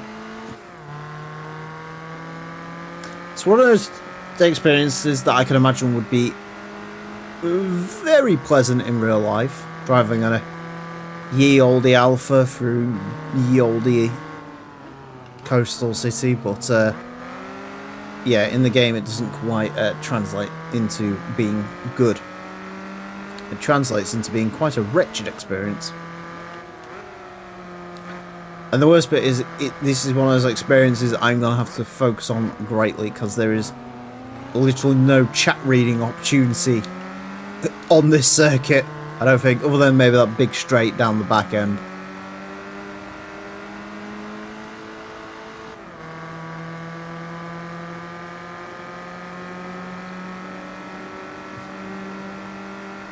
Right, if I remember rightly, we have to get on the brakes pretty much here.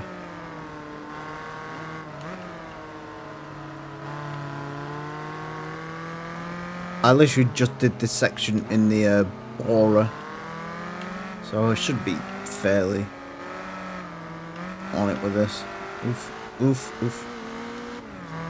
Isn't this like the weird one where this is like the 1 lap sort of challenge, and then like the graduation test for this license is literally like the same course, just in a faster car? It's very strange, like in a Spree or something.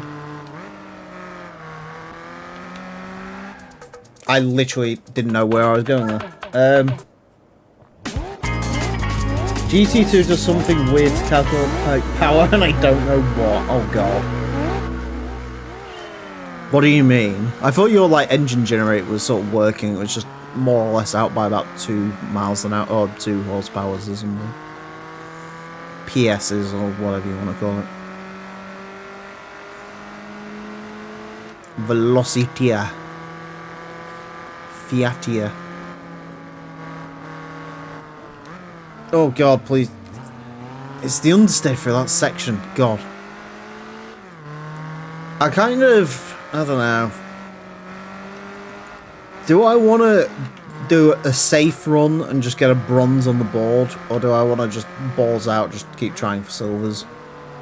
I mean, obviously, if I could get the silver while I'm doing a sort of bronze running, it's fine. It just might be safe to do like a go-home run and then sort of figure out how much more I need to take out of it.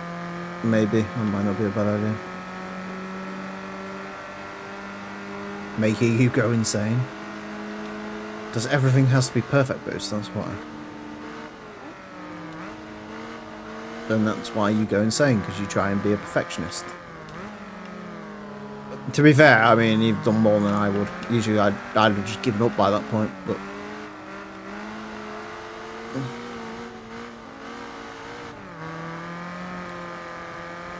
It's just bouncing off of walls.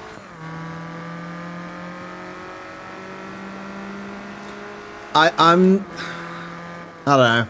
This isn't one of those tracks where it's like genuinely quite fun. Like if you're on it and you're locked into it. If you're not like paying attention 100%, it's a hateful track. But like if you can really get in a flow with it and like push your braking limits and you know the car's compliant, which obviously in old alpha isn't, it's a fun track.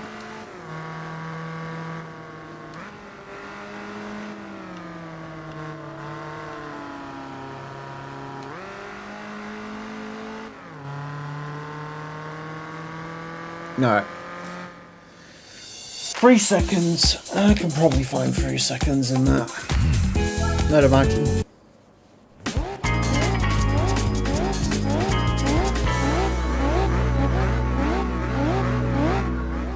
I might just launch in second. It does sort of have the torque to do it. It doesn't like it, but it will do it.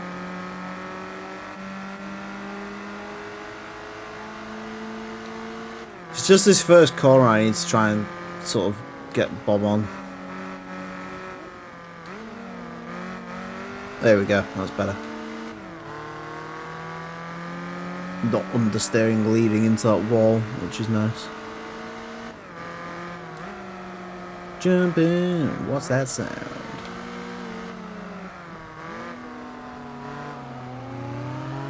I'm getting close to the old GTR. Don't know where the checkpoints are, but they are useful when they pop up to sort of see how much time I'm losing.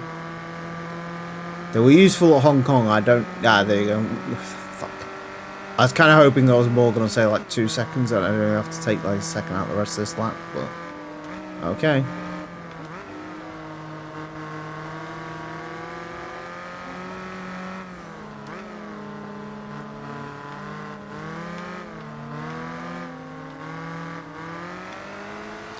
See, this is what sort of annoys me about this pace car, is it doesn't run at like a... It doesn't run at a constant speed. Like, you'd think like the most ideal thing for the pace car to do would be to run at gold pace. And you sort of follow that, but it actually like adapts to your speed, which is really annoying. And the other thing is like its braking zones and everything are like completely different to what yours would be. And that does make it quite the sort of frustrating thing to follow behind, so... It's why I really don't see the point of these runs, because they don't really teach you anything.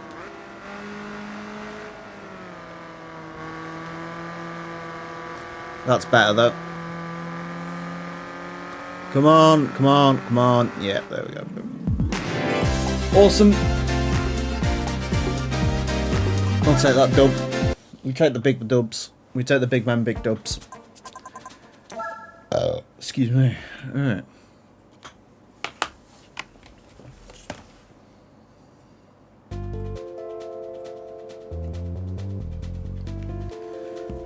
Graduation test. See, this is what I mean. This does sound pretty meaty, to be fair. It's like, oh yeah, do the fucking thing you just did, but in a quicker car. The old V8 Esprit. Legend. I make you feel really old. This car exited production at the same time this game came out, 2004. The Esprit V8 finally round up, so yeah. And look how old this looks. I mean, it was a 70s car even when it was like... Oh. I thought you had to go like much further up the hill than you actually do. Alright.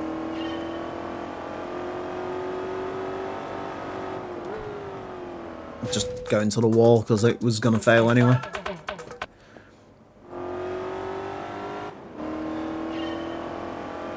Need to get the braking zone sort of nigh on perfect. Otherwise you wouldn't steer into there. Which is a problem. It is a big problem. Getting rotation on the outside of that though is not a bad problem.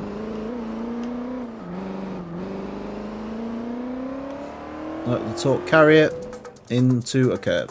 Cool. Sick. God, I can't wait for this to be over and we can get back into some actual racing. Holy fuck. Yeah. The big V8 car, small, tiny British brakes.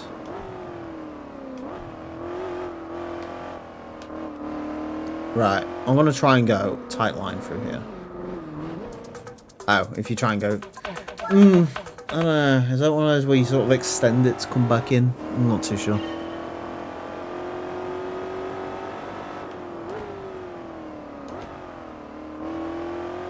Jump in, what's that sound?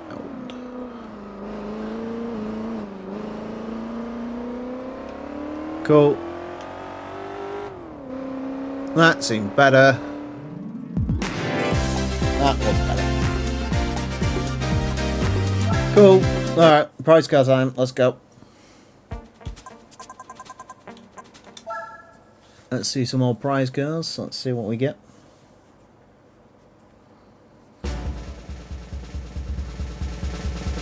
Bam, bam, bam. Oh, boy. Looks like a fucking bird. Ah, yeah. Obviously, yeah. I swear it's usually the yellow one. No. I swear it's the red one this time around. I'm not gonna complain. An RX-8's an RX-8. We'll take RX-8s. We like an RX-8 here. We can do driving missions now, hell yeah. Let's do some thrilling driving missions. It used to be the yellow one. I prefer the yellow one.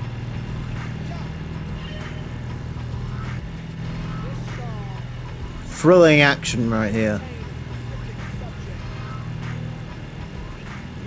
What we really need is the Fiat 500 with traction control. Because this beast really needs some traction control.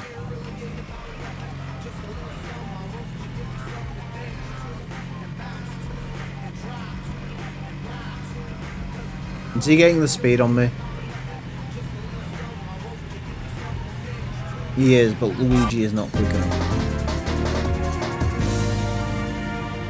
Yes, the type 2. The type 2 diabetes. 1G.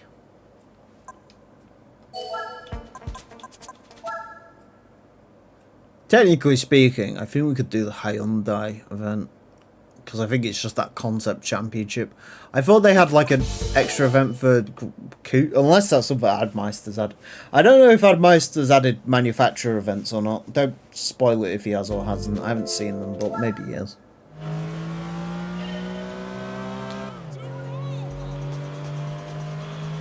The old 330i. Oh yeah.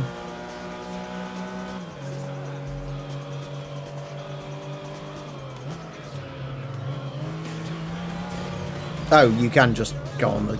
Cool. Alright. You can just bully your way past. Good to know.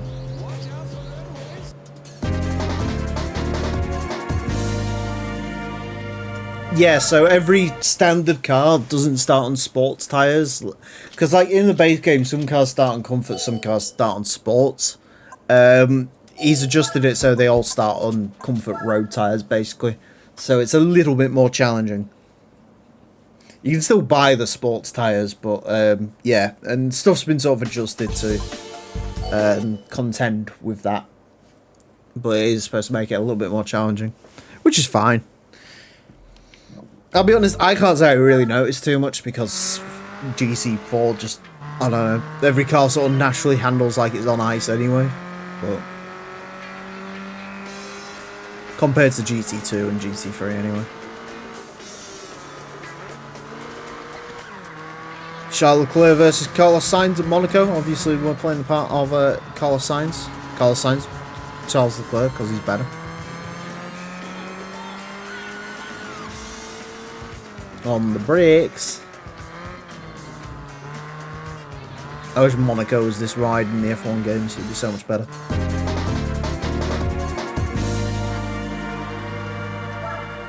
I've driven that Alpha an awful lot today.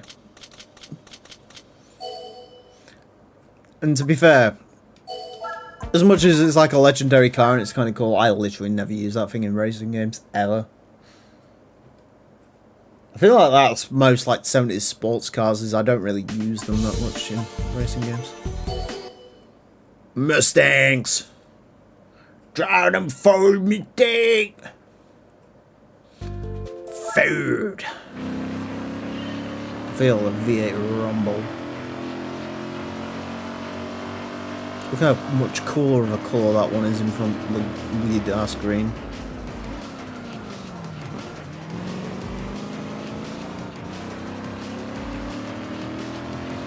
The one time traction control kind of works is the Mustang, of course it is. The old Mustang GT. Well, old, new for when this came out, but you know what I mean. Another G. Another day, another dollar. Holla.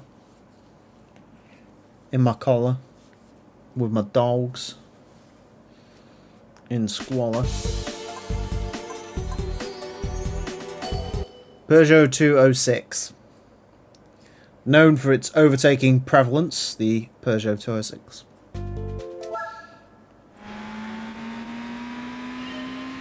An icon of speed.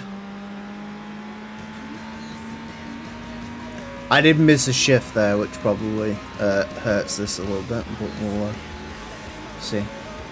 The AI is not very good at high speed ring. They sort of bop in and then brake suddenly, so like that.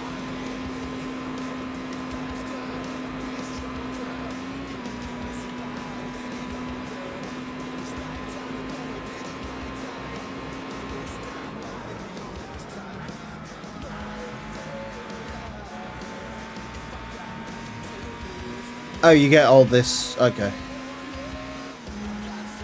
I might be able to sort of dive on him when he breaks here. Yeah. Easy. Easy peasy lemon squeeze.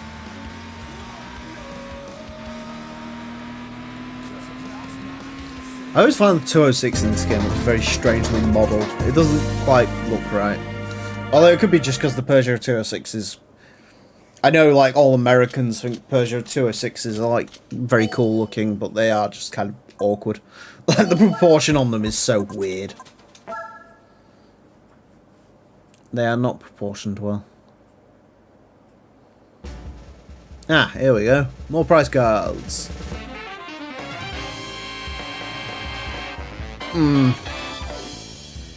Not... I mean, it'll be useful for that Grand Tour event, but not really what I was hoping for, if I'm being honest. But we'll take it. I mean, you know. I like an E-Type, I just don't want one. Alright, in the old Miata MX-5, because in this game they really didn't know which name he was going to use.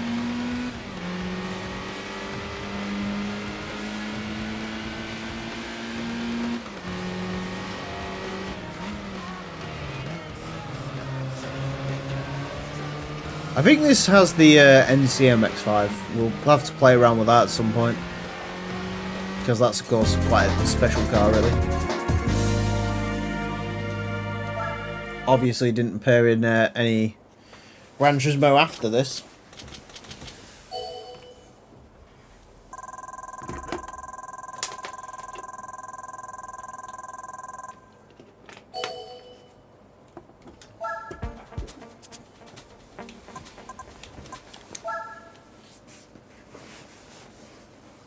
$1,800 RS, let's go, bro.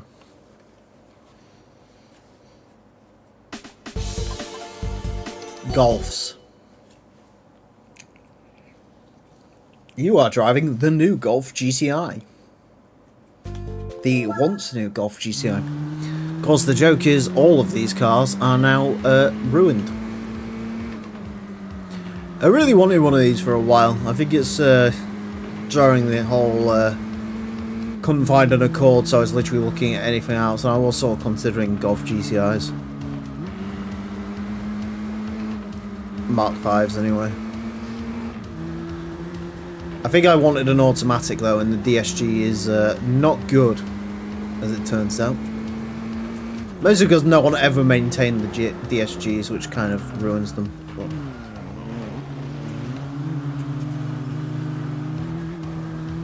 turns out if you do the overtake illegitimately, the game literally doesn't care. Golf 5 GTI.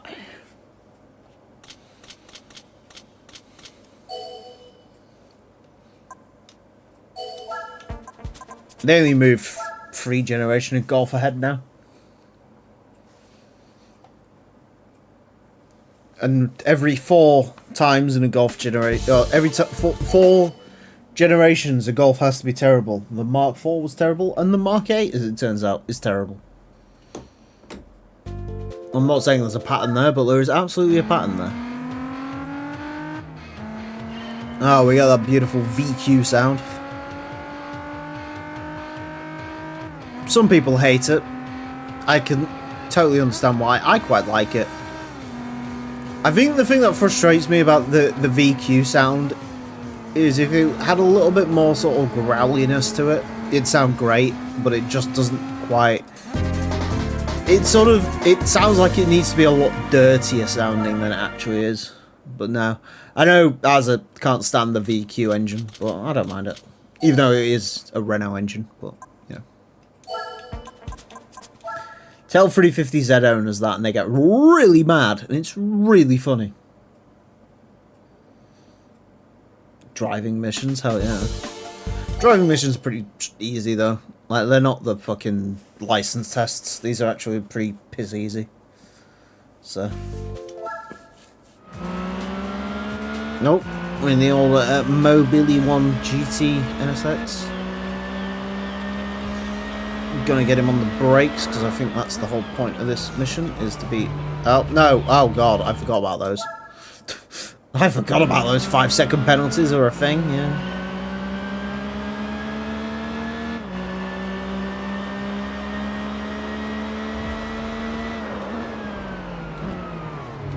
There we go. 5-second penalties don't count if the front of your car hits them. Or doesn't hit them.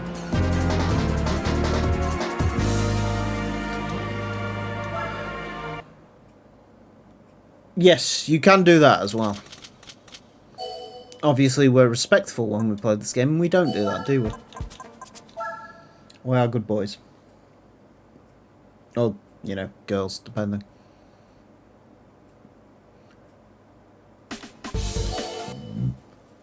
Aventine.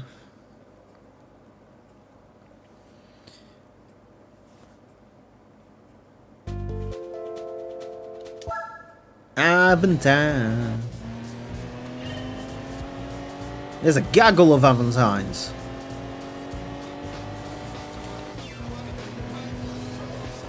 Do you know what they call 4 Aventines in a line? A possession of every Aventine ever made.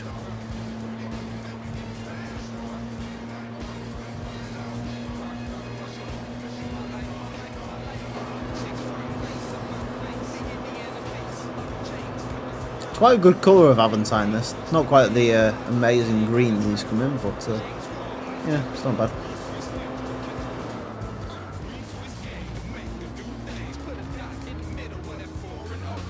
In case you was curious, that was not what I was going for.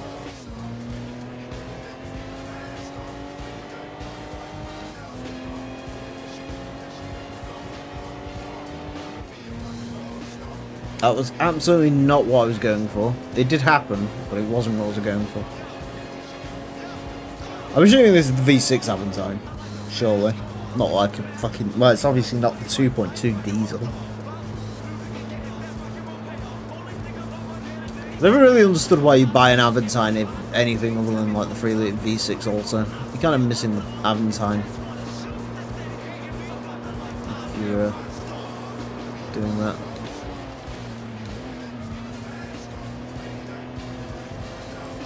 There we go. Kamikaze Aventine. Yes. I am racing against every other Aventine that was ever made. Literally all of them are in this race. All 3 of them.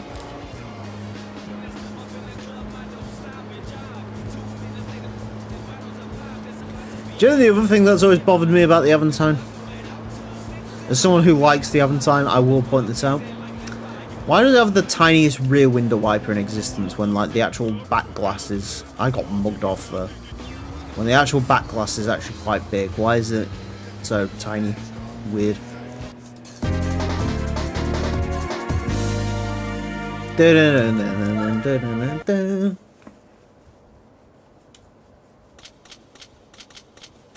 I think the V6 in this wasn't the 350Z engine. I think it was a PRV in the early ones.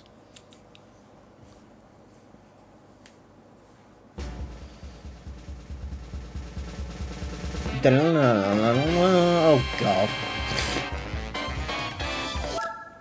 I was sort of hoping it wouldn't be that, but okay. I'm not doing the 3 lap battles. I'm not going to subject you to that. Right, Stars of Pallades, we can do that now.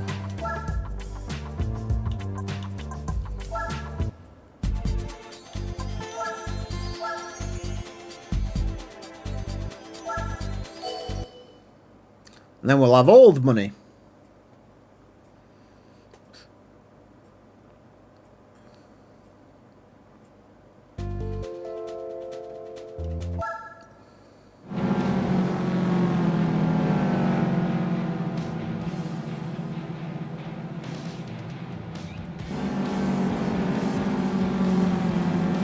Upgraded. I'm upgraded. I have default upgrades. These guys just have mere mechanical upgrades. I was born different.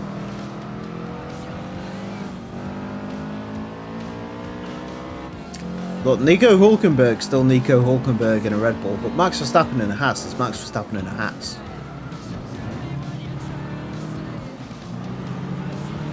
Yeah.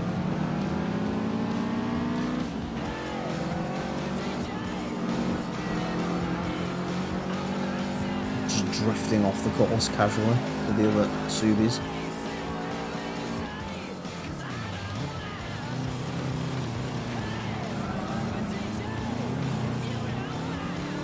As previously stated, they may have upgrades, but I am me.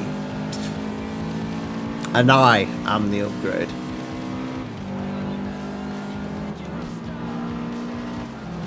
I am genetically superior.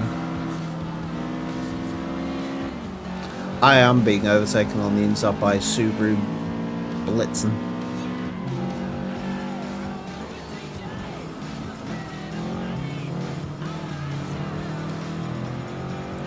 If you just say silent, she can't hear you. 22B, 22.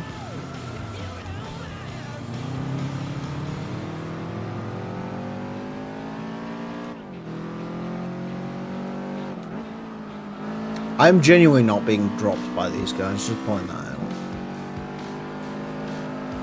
I could probably race legitimately for the rest of this and be in with a fighting chance of winning. I could have not done that and legitimately had a fighting chance of winning.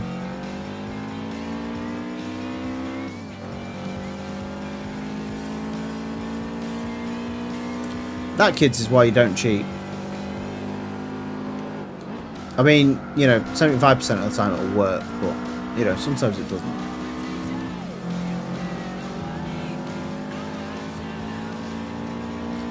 Special edition... Shut up. Fucking muppet. Law, you made me do. You almost made me crash because you were saying such a terrible joke. It made me want to end myself by planting myself face first into the scuba barriers.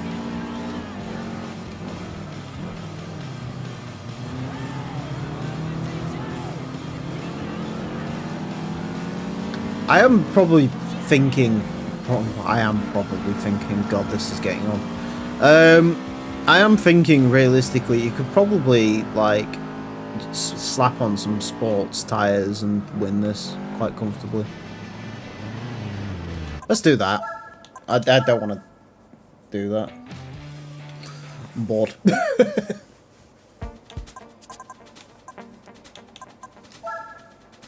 Exit this race and go to main menu. Yes.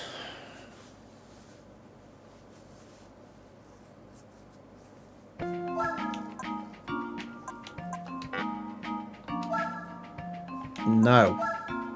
Yes. Admeister should really get rid of that. I hate that.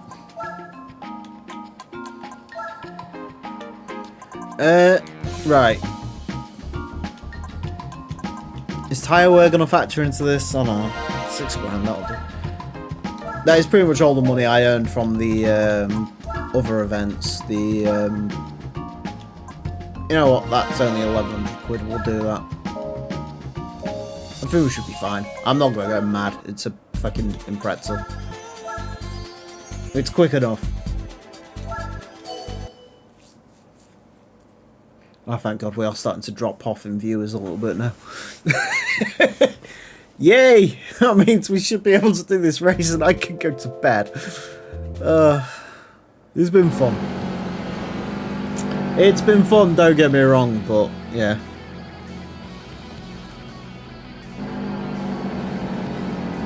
Sometimes people just want to go to bed.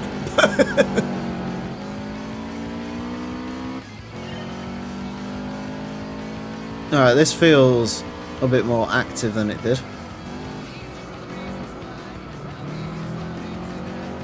Yeah, this is better. This is definitely better.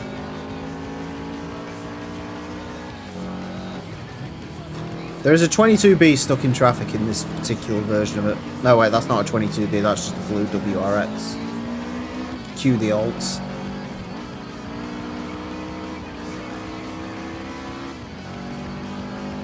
It's like a movie Split.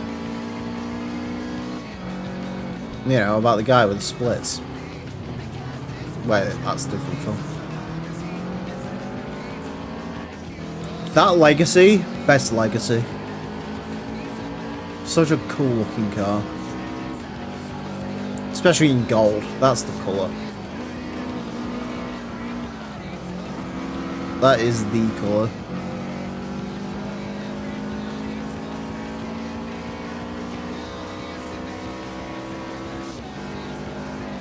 And then there's just this fucking Spec 3 just sat cruising away. I can sort of see why he reduced it to road tyres now. Because as soon as you put like sport mediums, I know it's usually sports hards on cars from stock, but they're not that much better. Like, you can really feel the performance differential. Like, this event would be a piece of piss in like the to be honest with you, this event would probably be a piece of piss in like a car with the sports softs. Maybe if you just bought the standard like saloon, but obviously I needed the wagon for the event, so we got the wagon version.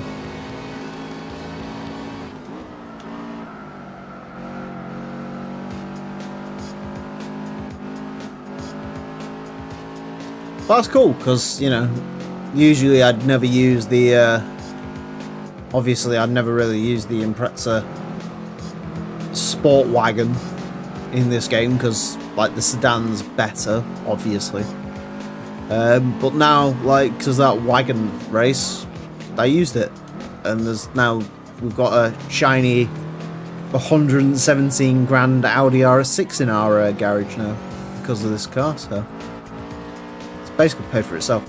To be fair, I could sell that car for like 30 grand and use it as a bit of a money making thing, but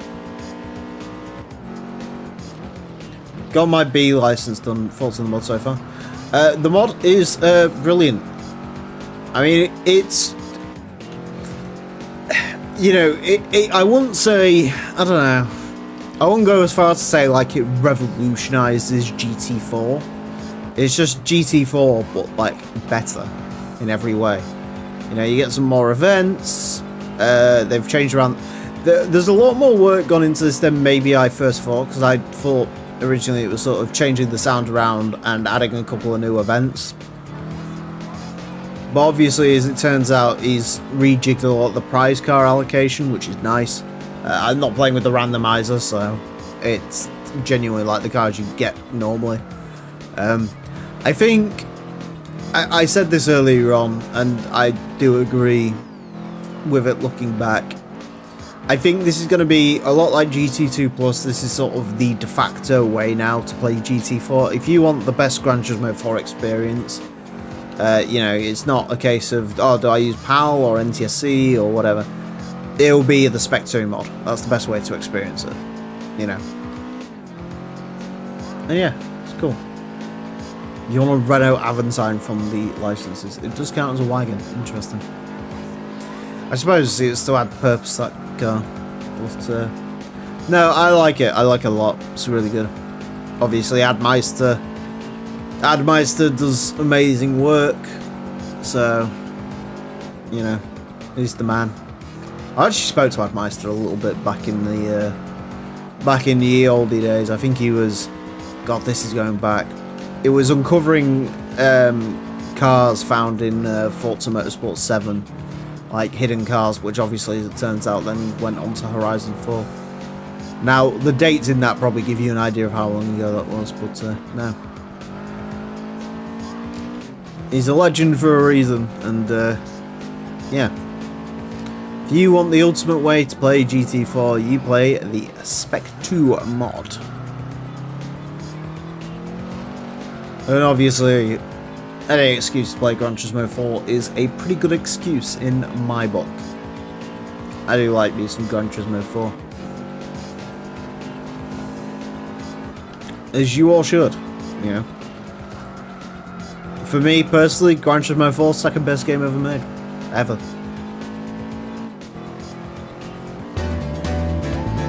Turns out that's pretty easy when you stick sports tyres on it and just chuck some weight reduction through it. It ain't bad. If I remember on my randomizer run when I was doing that,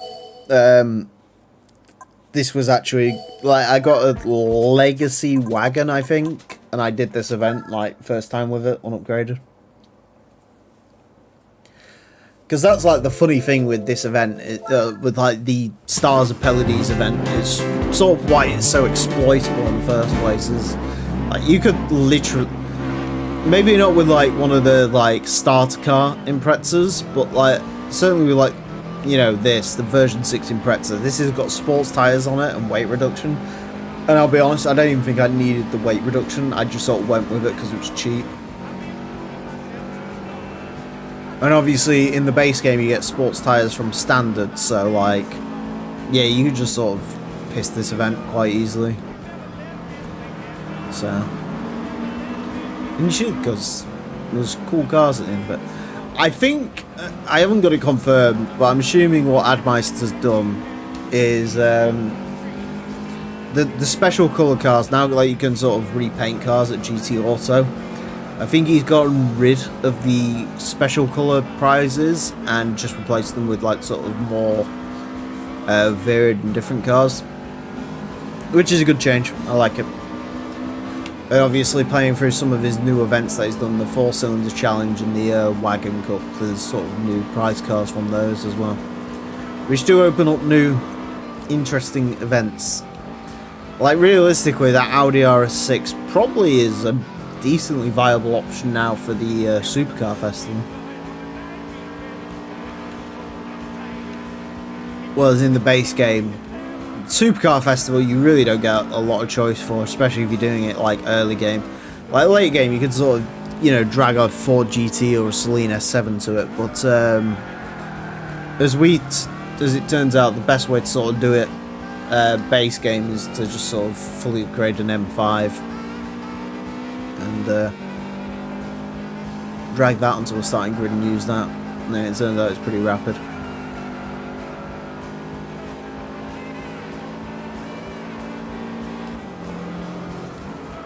So that's the play of the game right there.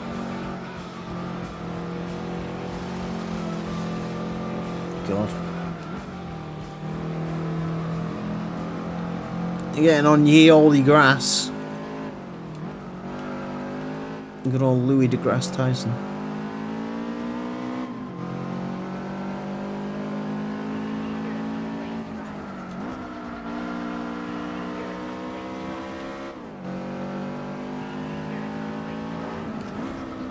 It is fun returning to GT4. Obviously, I mean, I sort of played briefly that randomizer run, but I didn't really do a lot in it, I don't think. I mean, Azza was there for it, so I don't really remember a lot of what we did and what we didn't do. But, yeah, it was good fun. That one fucking tree.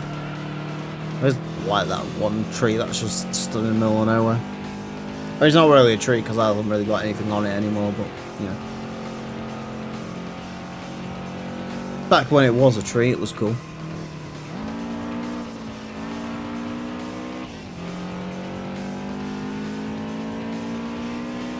And there's the guys on the boat. I'm sort of slightly impressed that I'd never caught that growing up. The guys on the boat and the monkey on Deep Forest, never caught that.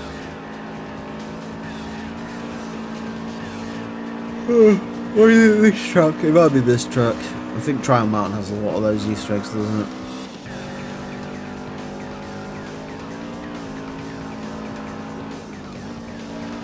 Six seconds down the road. Well, up the road. Oh, yeah, up the road, down the road. Sideways on the road. There's the other Impractors. What is there? There's two legacies in this race, I think. There you go, there's the monkey. Old monkey. PG Tips monkey. Remember that thing?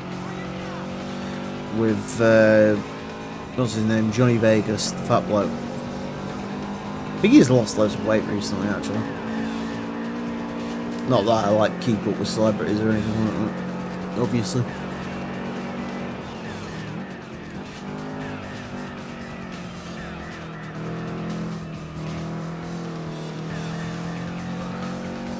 It is quite weird that, like, this track ended up with all the Easter eggs. It does make me think maybe, like, very early in development, like, of GT1 maybe. Like, Trial Mountain was, like, the first track they really, like, implemented and got working. Maybe this is the GT track as opposed to Grand Valley, which is what most people think it is. And I'd usually agree. But who knows?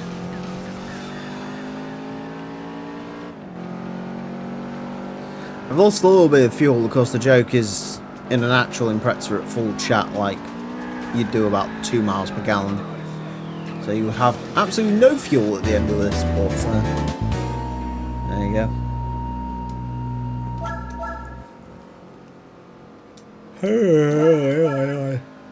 God.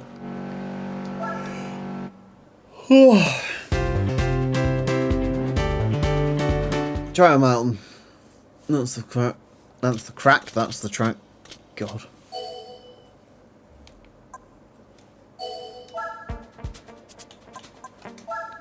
Next race.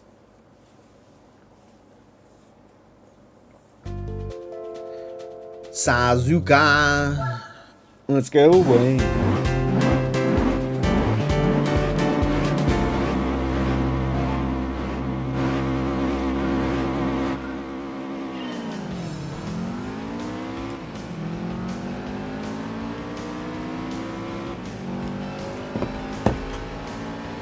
I was genuinely looking at my phone for the first 2 gear changes, so you'll have to let me know how accurate I was to the red line.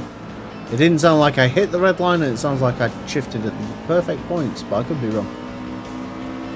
I really want to know where that blue saloon in Pretzel's from. It looks pretty dope. I think Admeister sort of created some of his own sort of... Jesus Christ. Alright, we're going over there. I think Admeister's created some of his own special sort of palettes for some of the cars in this mod. And they look pretty rad, so...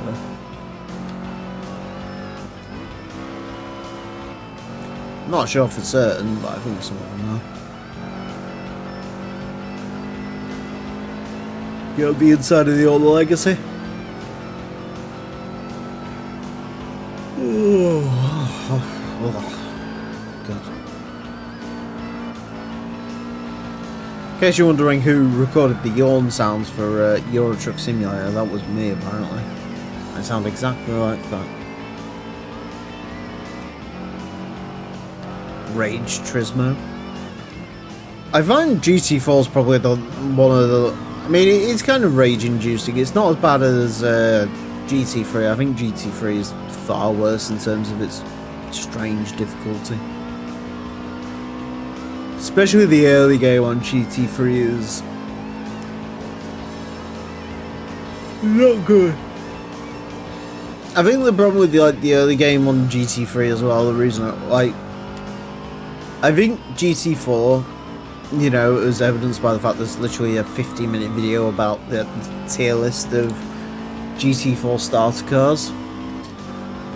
Like, there's a lot of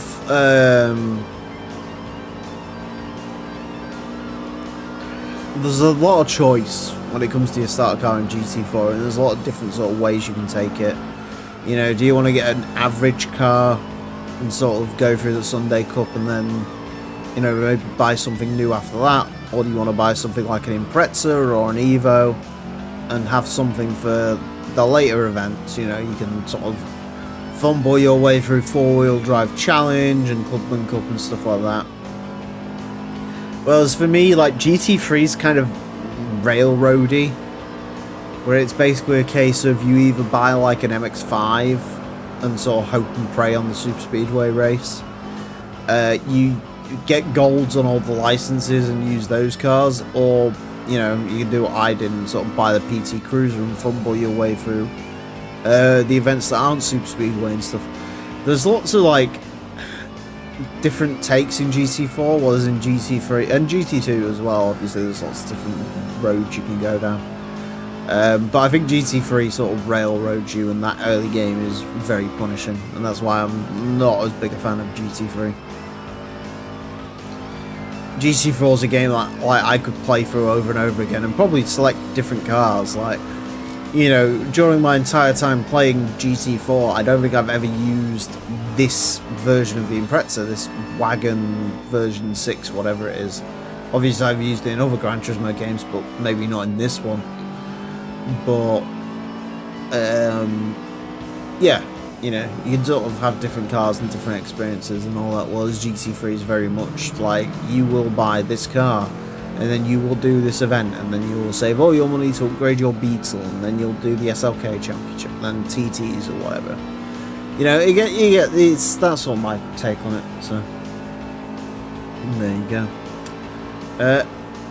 Hey Alex, I have been very good. I'm enjoying this mod a lot. However, I have been live for 5.5 hours and it is starting to take its toll, and I think it is. We are going to do this event and then we are going to call it good. But no, I'm good. I've enjoyed myself. Everyone else seems to have today. So clip that yawn for beige spec. Yeah, probably. Mackie's arrived. What did you get? What did you get from Mackie's? Weird time to be ordering a McDonald's at 11 o'clock at night. Bollocks, fuck, cock, fuck. Actually, no. Wait, this is Suzuka. It doesn't matter. Yeah, we'll just sort of do that and win. Cool.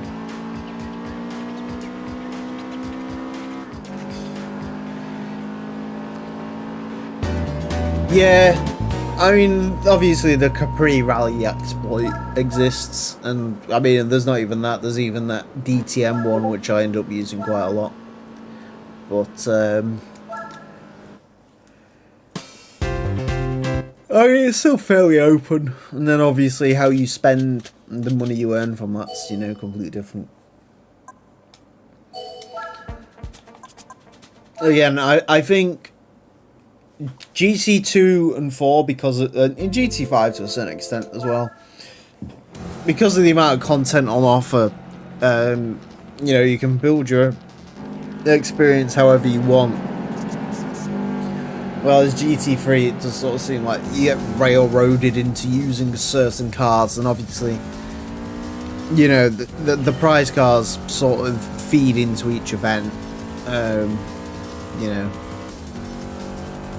like I think the Sunday Cup, you win an A86. You can, you know, you're supposed to use the A86 for the rear-wheel drive cup, and then you earn a front-wheel drive Civic, and then you use that to beat the front-wheel drive cup, and then you earn a all-wheel drive Impreza, and then you use that to beat the all-wheel drive cup, that sort of thing.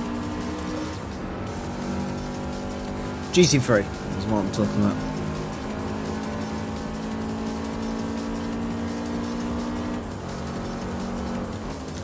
But I mean, you know, for me, I don't really like people.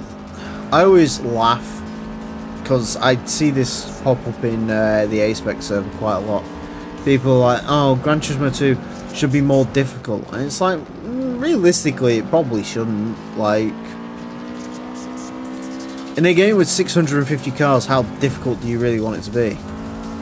You know, you don't want to end up like Gran Turismo 7, for example, where, you know, you have 450 cars and you're trying to make them all unique and special, so they all have to cost a lot of money, and as a result you're just making people play the same, you know, races over and over again. Well, as in, say, you know, Gran Turismo 2, you know, the best car in the game costs 2 million credits. You run one race 4 times and you have that money. Then you have the best car, and, you know, you can choose to redo that race over and over again, or you can do other races and get, you know, very generous prize cars and money amounts and all that, and then, you know, carve your own GT2 experience from there. So. What? Happy birthday to Umadi Sumey's dad. There you go. Happy birthday to you, sir. Have a good day. Hopefully you don't go sideways in a Impreza wagon. Assuming you don't put like 50 kilograms of fucking counterweight in the back of it, you should be fine. Which is apparently what's in this one. Hence why it's so slidey.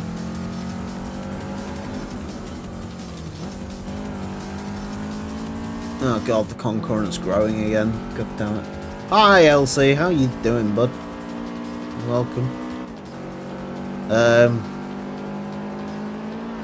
Welcome to a very beige Impreza as it goes sideways, because apparently this is rear brake bias, or I can't drive.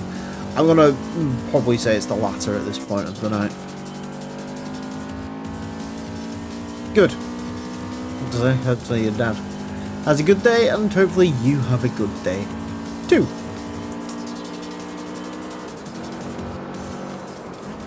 Oh god. Fucking goddamn it. Feels like I'm driving a Gran Turismo 1 car now for some reason, where it's just like every time you touch the brakes it just sort of goes sideways. I'm assuming it's because I'm not being very smart at like braking on corners and stuff, which obviously I'm not supposed to.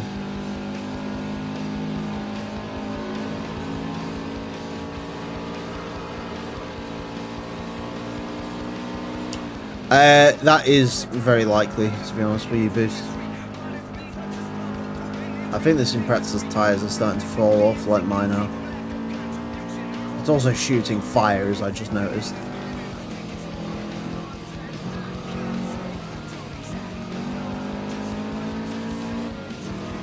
Then we'll try and get up his inside. There we go. present the move, I take the move. I've just got to try and get it in one piece across the line, and it'll be golden. Which I'm assuming is what this cashmere Impreza is supposed to be. Not gold, then sort of weird yellow.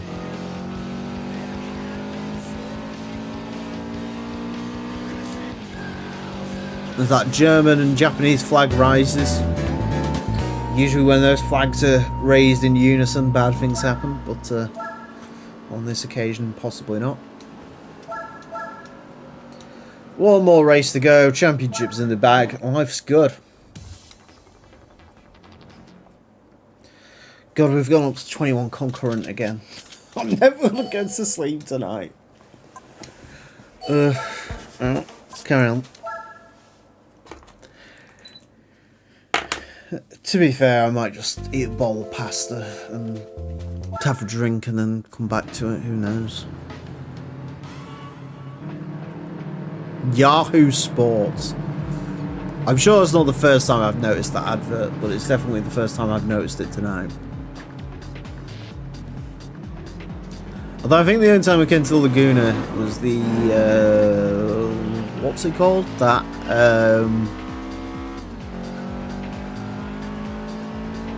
motor vehicle, the Citroen C3 around here for the license test. Boom, bash. These two our hearts crash.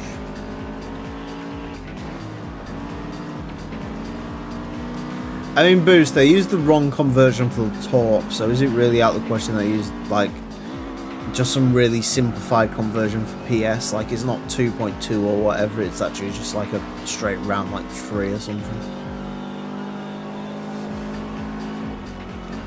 This really bad remix of Born Too Slow again. Genuinely makes me want to claw my eyes out.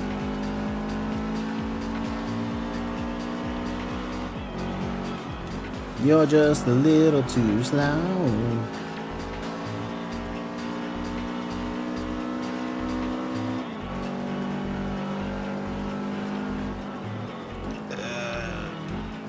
That's a breaking point.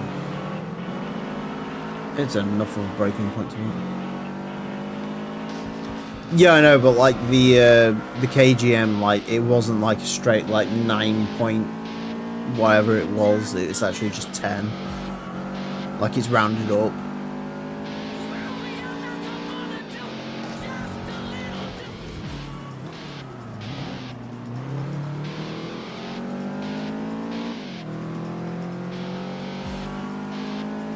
Nah, pound foot's great. That's my favourite torque measurement. So much better than Newton meters. Ugh. Newton meters? Isaac Newton? What a gay.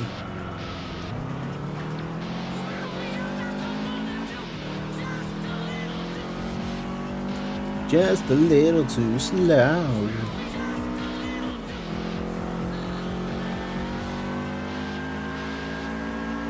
Try and get the Impreza down the inside there. Boom. Listen to all the flat 4 going on. It's great. We love flat 4 here.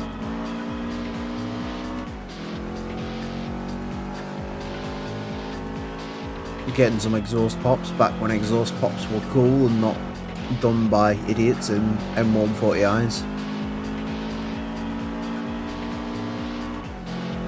Drive here again. Oh yeah.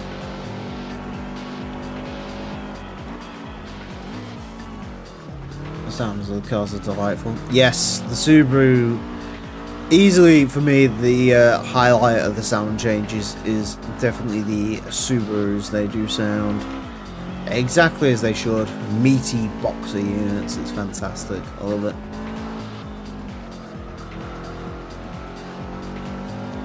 Great job by Ye Old Meister.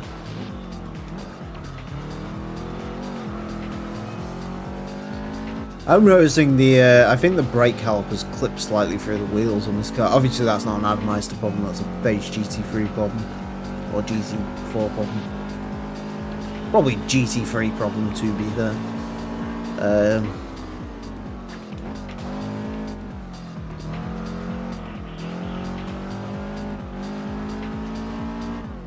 Yeah, you can sort of see it when you turn in a little bit, but small price to play.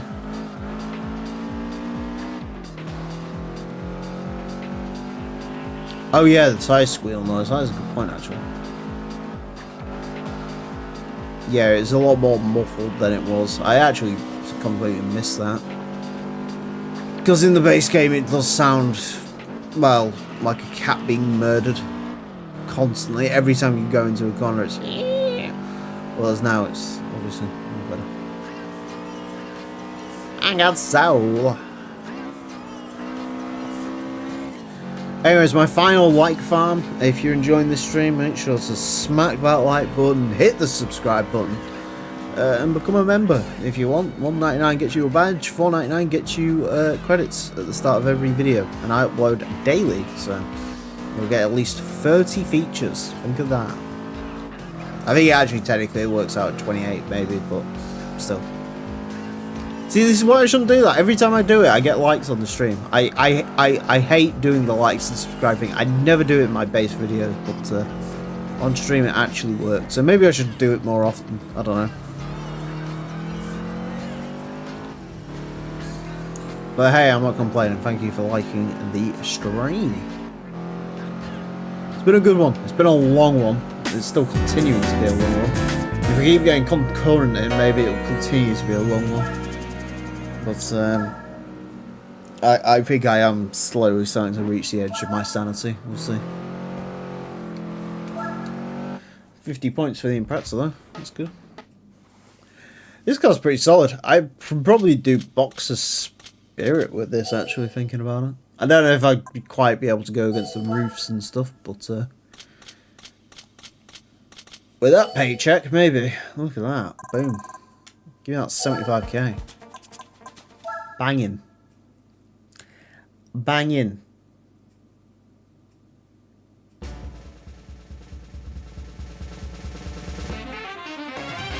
Ah, okay. I mean, I wouldn't say no to that. I think this is usually the Impreza touring car, isn't it? Which is more OP than that is, but still. Technically, we've got enough money for a Subaru 360.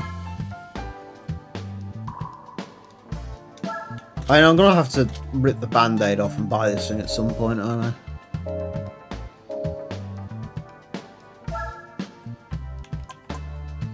I got a weird, difficult... Ah, there you go. Fiat vehicles are currently 10% off. I keep seeing this sort of weird.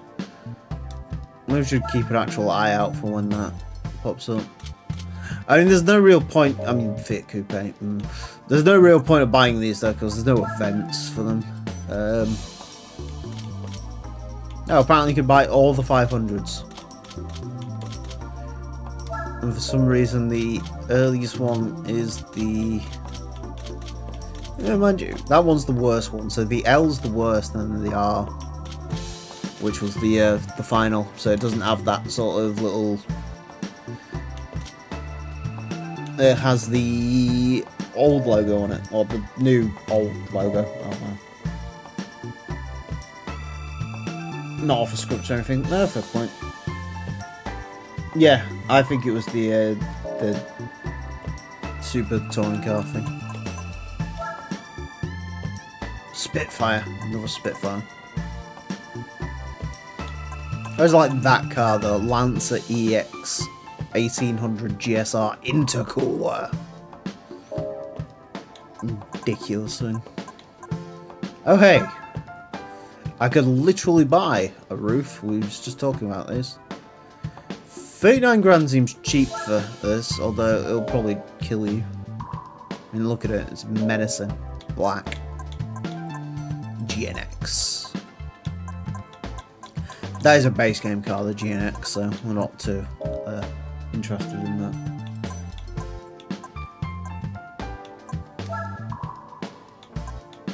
Prelude. Ah, there we go, there's another Cerberus in a good colour. Wishy-washy blue, I like it. Oh, yeah, this is another thing Admeister added back, the Mini that for some reason was missing from this game. for whatever reason. I think it's only in the Japanese version or something.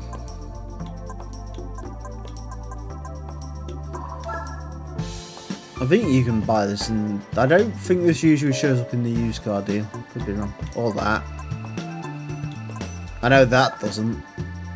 We're not buying it for obvious reasons, because look at it, but comfort.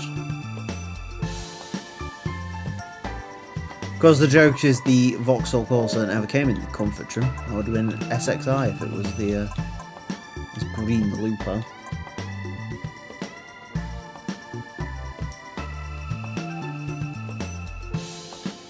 Yeah, I technically speak. Oh hey, God, this goes on for a while. Psionics B.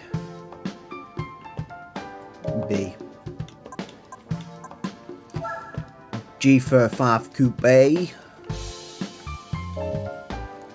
You gotta be your boys a slap train.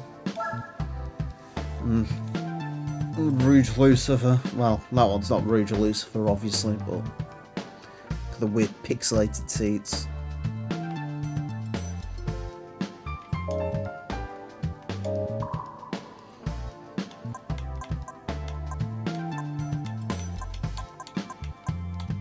Are there any other discounts? Oh yeah, that's shorter than it was. Unfortunately, the what's its name? It's Spitfire does not fit for that.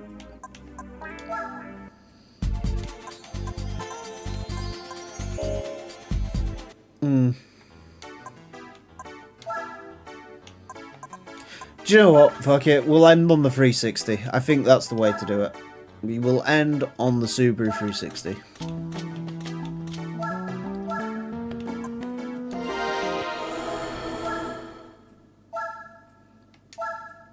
And in celebration of the Subaru 360, we will paint it the special colour.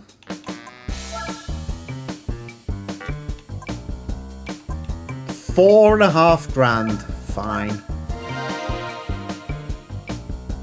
There you go. Yeah, the loser of the Hot Lap Classic. Good point. Probably the permanent loser of the Hot Lap Classic, unless fucking A-Spec throws in something else weird.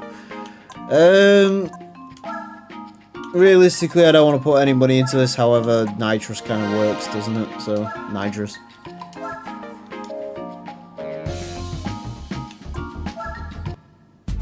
We better get a good car for this. I am hoping for something decent.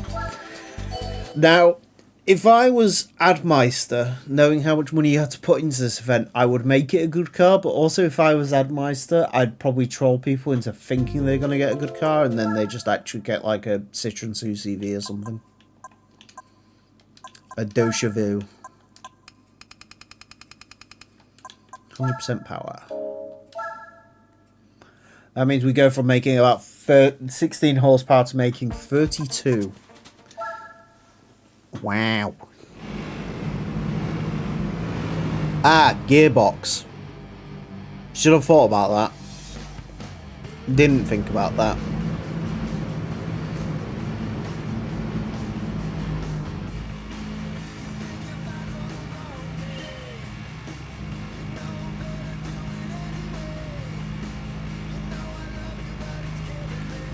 The Twingo actually is worse in 1.2, so the Twingo might have more of a fighting chance, but I accidentally shifted down there. That's really killed my momentum. But it's fine, I got nitrous, so I can bring myself back into contention. And by back into contention, I mean do the same speed everyone else does.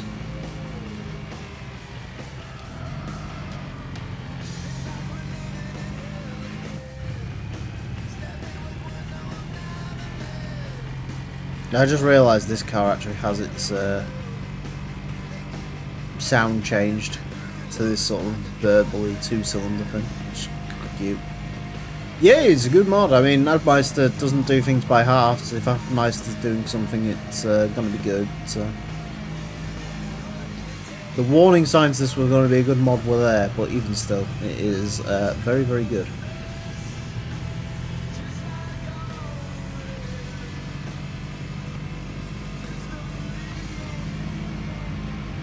Look at that, splitting the field.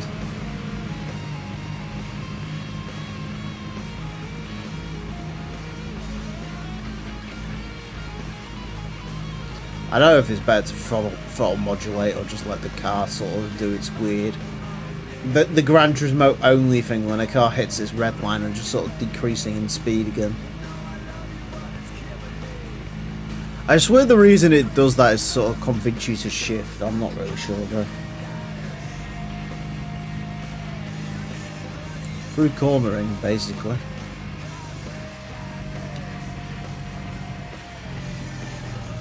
Of course, the joke is in this game, the 2CV is actually quite good handling. 2CV, the fucking 360. It's quite good handling.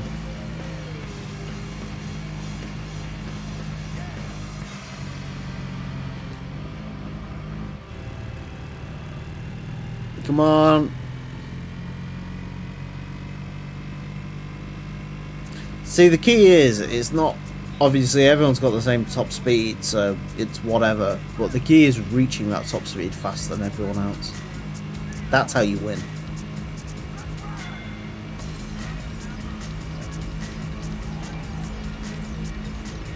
That is how you do it. Riding the guitar on the MTV.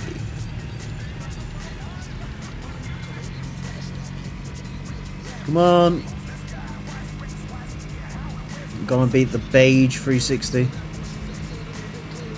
Past the beige 360 in the mighty World Rally Blue 360. The ultimate in motor vehicle. What is that light above the number plate supposed to be? That like red reflector light. It's not a third brake light, obviously. This would have been 1950, but well, 68 I think this car is, but still. Very weird.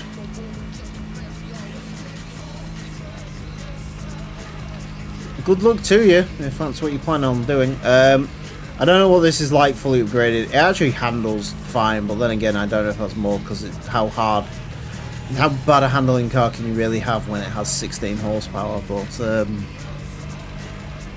yeah, good luck. I mean, the maximum A-Spec points, if that means something to you, that's one way to get them, I guess.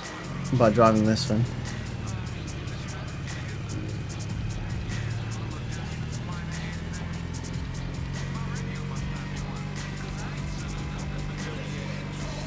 I haven't looked for any progression skips.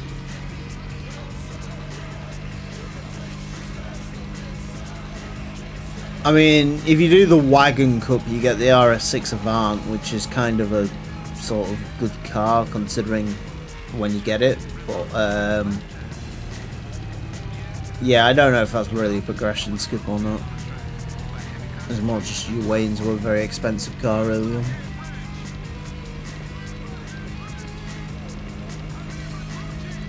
But I guess that gets balanced out because you can't buy a wagon straight from the start. You have to wait a while and get some money. Please to meet me outside. I don't know what the song is, but it sucks.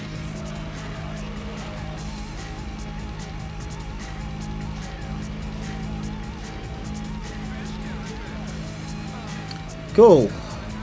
And there we go. Thank God that's over.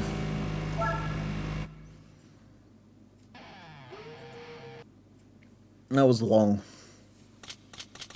And it was only worth $3,000. The prize card better be good.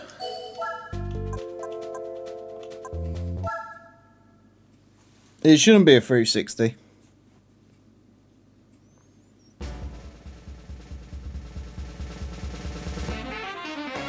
See, it's not a 360, it's a Blitzen. I will take that. That's actually quite good for the 6-cylinder cup, actually. It's a good car, though.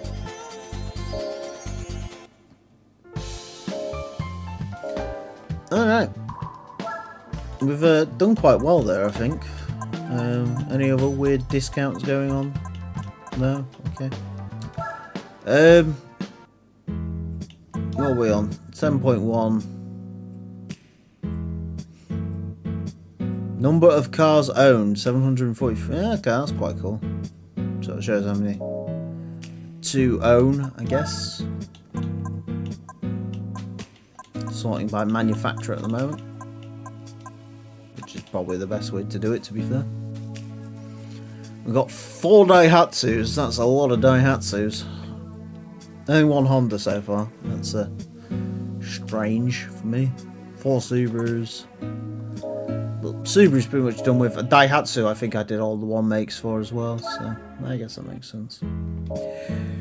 Anyways, that is, unfortunately, as much as I would love to go on and carry on until the sun comes up, yeah, it is getting late, and, well, it is late, and I'm very tired, and I've been saying for about 3 hours I should really end this, but thanks to your amazing support, we've continued onwards, so this has been a very fun, enjoyable stream. We may end up streaming more of this, I don't know. I'm sort of, I mean, you guys can sort of let me know. I'm in 2 minds on to whether to continue this on stream or off camera, or a bit of both maybe. Do like the license tests and stuff off camera so you don't have to get subjected to those. Maybe, I don't know, we'll see. Usually whenever I think about doing streams again, I just don't do them for like 4 weeks, then we do something else, so yeah, we'll see.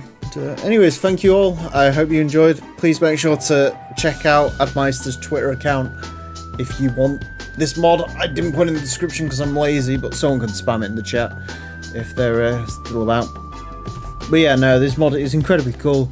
This is now the definitive way to play Gran Turismo 4. So yeah, I'm glad I could help, pretty cool. So yeah, that's it. I'm gonna get myself some pasta. Good night, everyone, and see you next time. Until then, farewell.